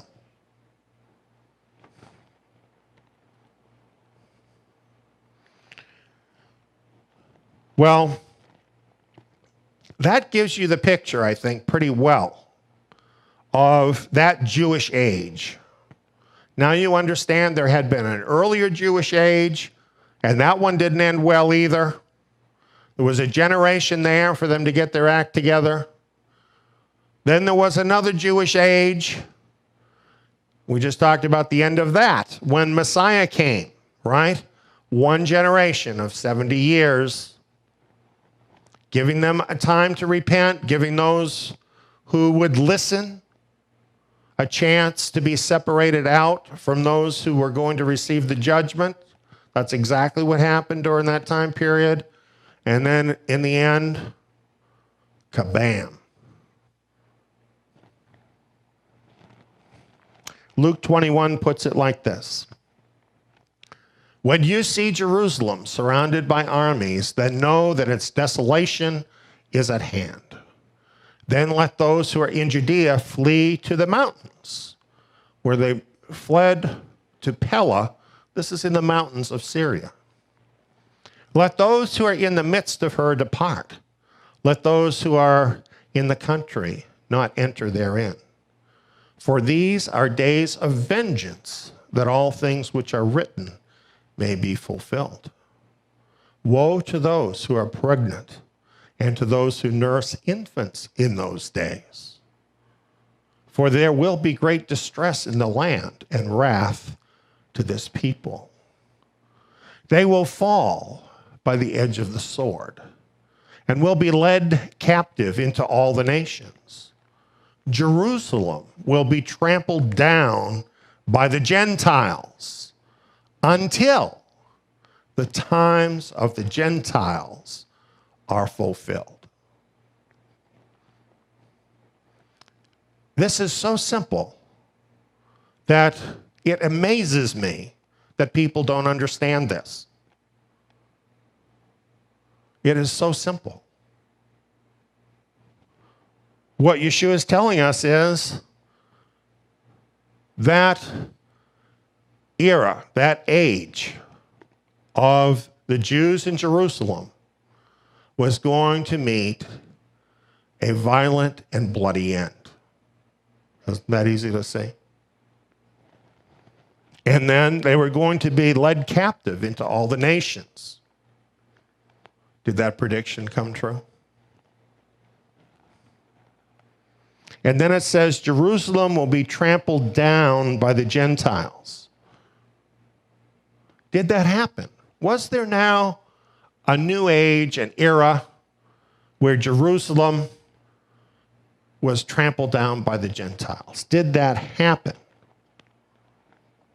And was that age ever at a point where it was fulfilled? In other words, that Gentile age was at an end, which implies then a new Jewish age, doesn't it?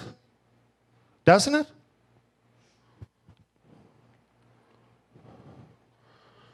Here's a little chart I put together for you.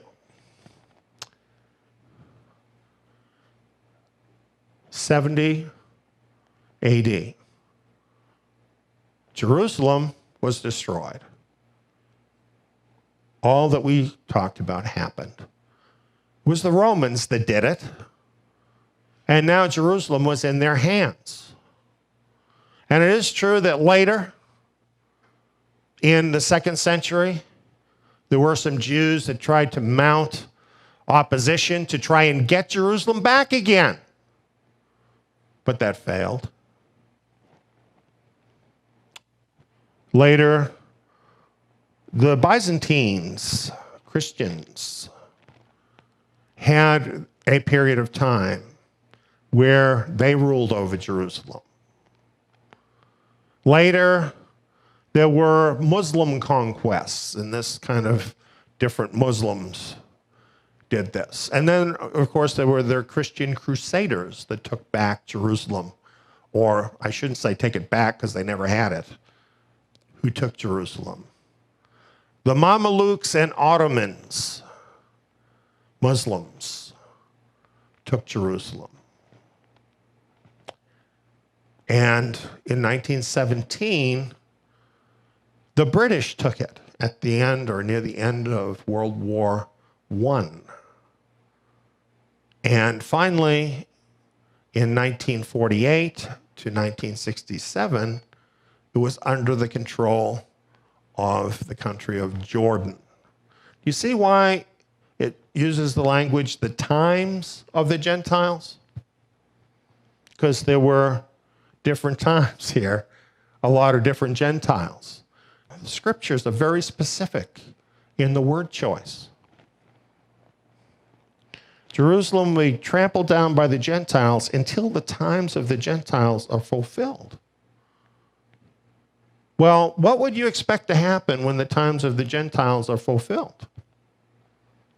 Knowing the history, wouldn't that mean you have a Jewish Jerusalem again? Times of the Gentiles are over. You have a Jewish Jerusalem again. What we're talking about is the liberation of Jerusalem. June 7th, 1967.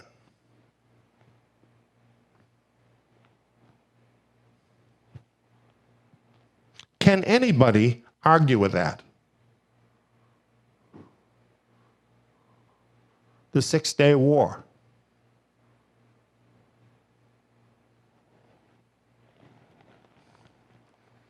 I was a young man when this happened. It was one of the most amazing things anybody had ever seen. It was all over the news. And it truly was incredible.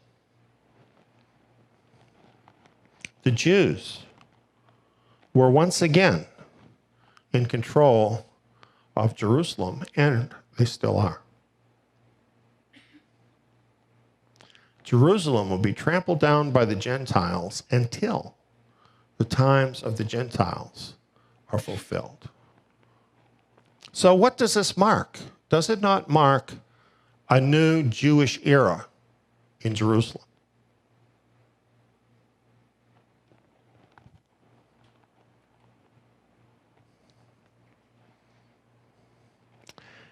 Mark 13 goes on from this point. As a matter of fact, each of these goes on here, but we're looking at Mark's version right now. It says, in those days after the oppression, that is, after the tribulation, the sun will be darkened, the moon will not give its light, the stars will be falling from the sky, and the powers that are in the heavens will be shaken. Well, all of these things are signs that are also mentioned by the Old Testament prophets, things that happen right before Yeshua's return. Goes on, then they will see the Son of Man coming in clouds with great power and glory. Then he will send out his angels and will gather together his chosen ones from the four winds, from the ends of the earth to the ends of the sky.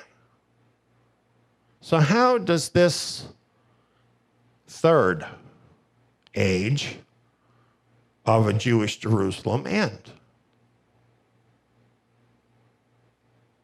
It ends with the return of Yeshua Messiah. That's how it ends. It goes on and it tells us some more here to help us understand about the time. Now, what you're looking at is a picture of an early fig. This is when, in the spring, the leaves are sprouting, blossoms come out, but there are some early figs that are edible. Now, from the fig tree, learn this parable. When the branch has now become tender and puts forth its leaves, you know that the summer is near. Even so, you also, when you see these things coming to pass, know that it is near at the doors.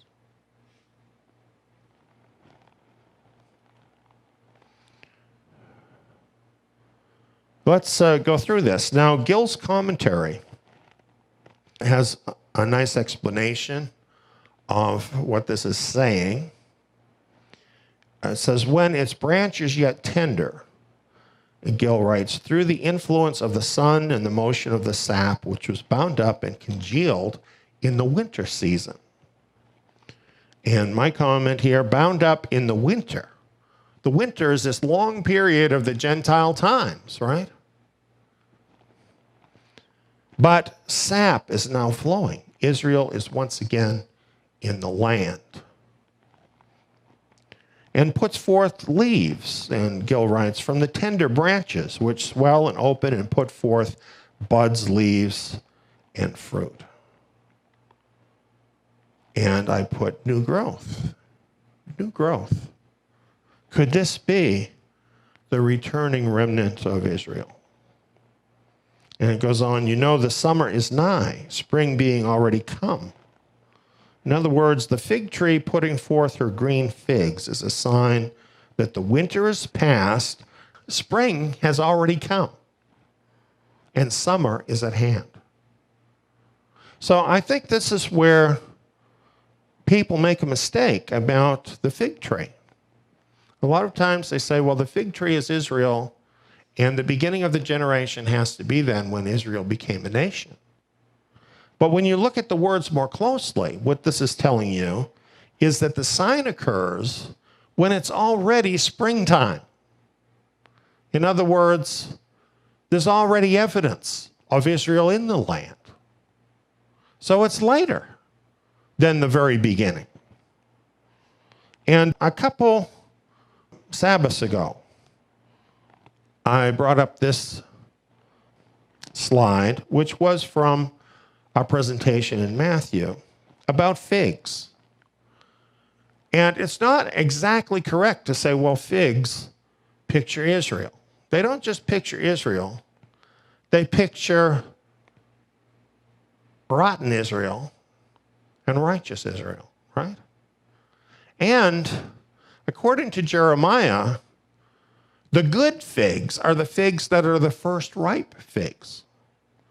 The spring figs, the ones, by coincidence, that Messiah is talking about in his parable. The first ripe figs, we have seen, picture the righteous remnant of Israel. So, this portion of Scripture is not exactly talking about what people think it's talking about. It's really talking about the remnant springing up. And this is a late sign. It happens relatively late in the process. It's happening now, and we're pretty late in the process. It's spring. And when this fully happens, when it's finished, summer is near. It's at the doors, it says. In other words, we're there. When the remnant of Israel are raised up and they return to the land, it is a very short period for all of the end time events to tick off very rapidly and for the Messiah to return. Mark 13, 32 and 33. But of that day or that hour, no one knows, not even the angels in heaven, nor the Son, but only the Father. Watch, keep alert, and pray, for you don't know when the time is. Well, we've talked about this before. This phrase, that day or that hour, no one knows, actually refers to one of the feasts, Yom Teruah. We can never know exactly what day it's going to be because it falls at the end of the dark of the moon. And that period can be 2 days or it can be 3 days. So the only way you can know when it comes is by watching. This is all about watching here. This is Yeshua Messiah telling us he's going to come at a feast of trumpets, but it's also him telling us we need to watch. Now he says, you don't know when the time is. Does that mean you can never know when the time is? Interesting question, isn't it?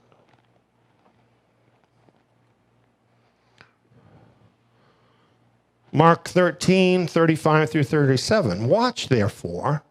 You don't know when the Lord of the house is coming, whether at evening or at midnight, or when the rooster crows or in the morning, lest coming suddenly he might find you sleeping. What I tell you, I tell all. Watch. He said, no one knows the day or the hour. And here, as an example, he gives us hours of a single day.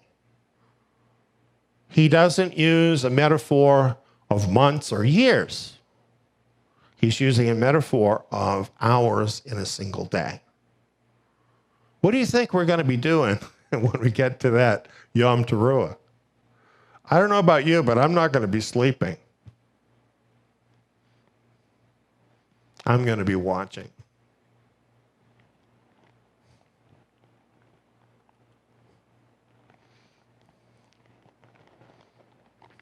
Here's from 1 Thessalonians 5, 2 through 4.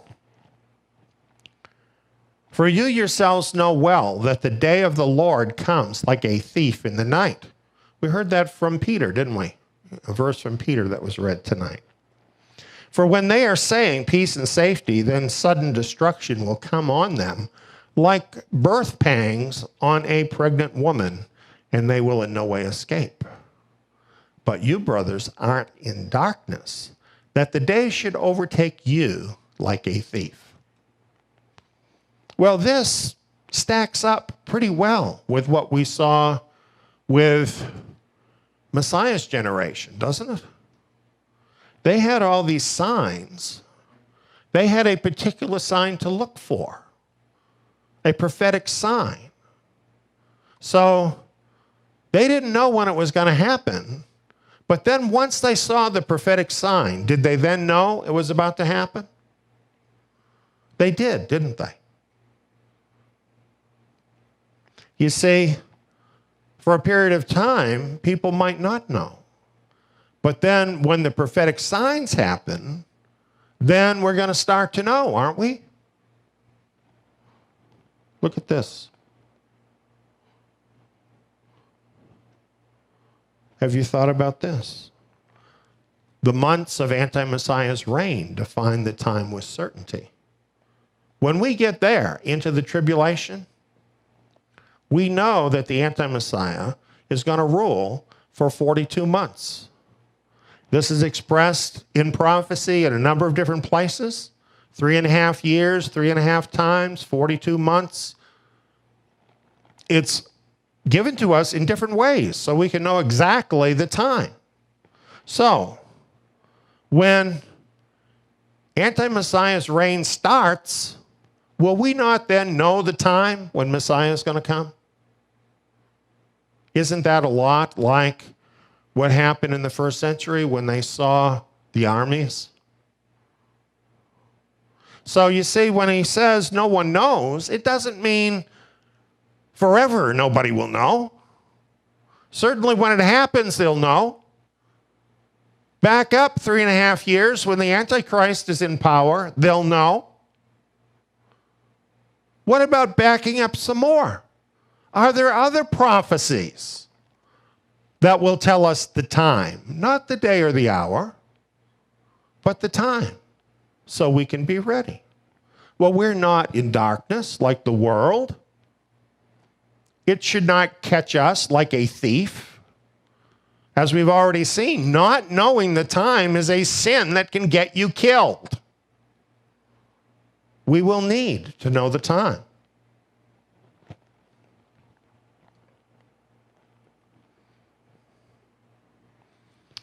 The final generation. That's the generation we're in that started in 1967. Yeshua said, most certainly I say to you, this generation will not pass away until all these things happen. Heaven and earth will pass away, but my words will not pass away. End of the Gentile times. End of the age. One generation. 2 times before us, when the end of the age was ticking off, we had a generation of 70 years. You do the math.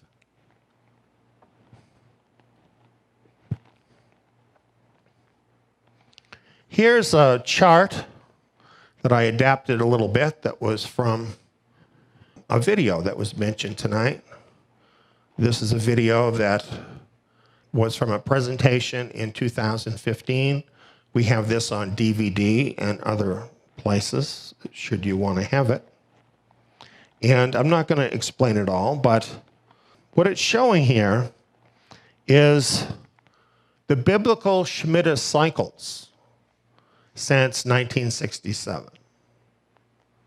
And what you have is 10 Shemitah cycles. That's what's showing here, because 10 Shemitah cycles is 70 years. Very interestingly, on each Shemitah year, which is the 7th year, which is a biblically significant time in Yahweh's cycle, he counts time in 7-year cycles. And the 7th year is a Sabbath year, just like the 7th day is a Sabbath day. And these days and years are very significant. And if you look at these Shemitah years through this time period, since 1967, what you find is major events happened relative to Israel. And you also find major events happened relative to the whole world in some cases.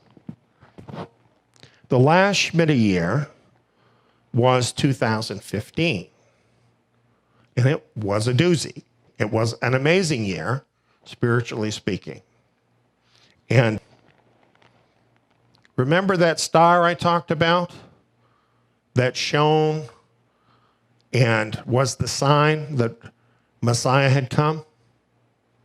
Well, we had a repeat of that same star in 2015. Just an accident? just chance? Well, actually not. If you look at my Daniel seminar, which you can view free at the Zion.net website, you'll find out about that Messiah star. And you'll find out what it means. A lot happened in 2015. Well, now we're almost halfway in the next Shemitah cycle. Next Shemitah year is 2022. There's only 2 more after that. And the last one, interestingly, falls upon the very 70th year since 1967.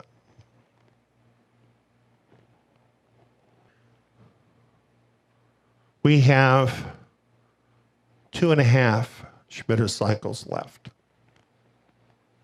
in that time period that I have charted out. This generation will not pass away. The home stretch is ahead of us. You think you should change your life at all?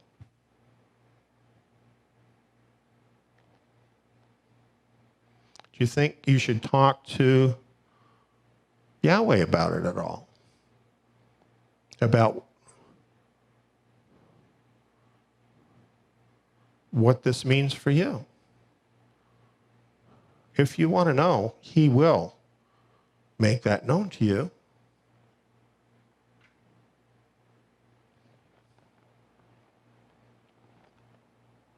Mark 13:13, our closing verse. He who endures to the end, the same will be saved. And that's the ends of the ages. For whatever things were written before were written for our learning, that we, through the patience and comfort of the Scriptures, might have hope. You know, the apostles, they were Torah scholars. This is why I'm doing Zion Academy.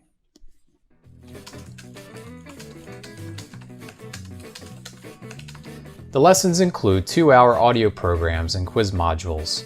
All the lessons in the Torah can be applied to us today. Not to mention, they open up the renewed covenant scriptures in a whole new level, much like the apostles had understanding of the Torah. Plus, I can do the courses in my own time, at my own pace, with no prerequisites, and at a very low cost. I can do them here. Or here. Zion Academy students are provided with study materials, the Zion Messianic Scriptures, in-depth verse-by-verse programs, and quizzes with your final grade and a certificate at the end of the course. Zion Academy also offers assignments for students who would like to opt in to take part in the Zion Tabernacle live Shabbat meetings. Become immersed in the Torah. Find out how you can become a Zion Academy student at zion.org.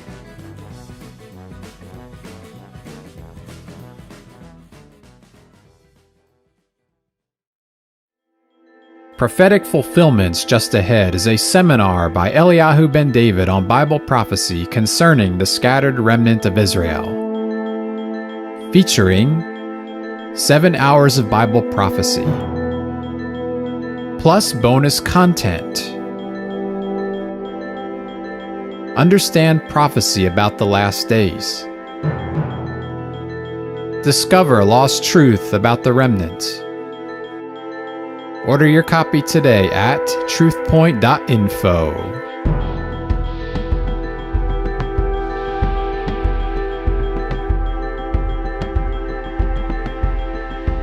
As you can see here with our title, this is about the tribulation trigger.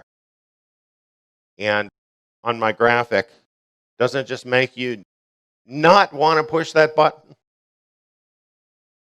Well, I think it helps us if we know what does push that button. Then we'll understand what's going to be happening. We'll be ready for what's about to happen.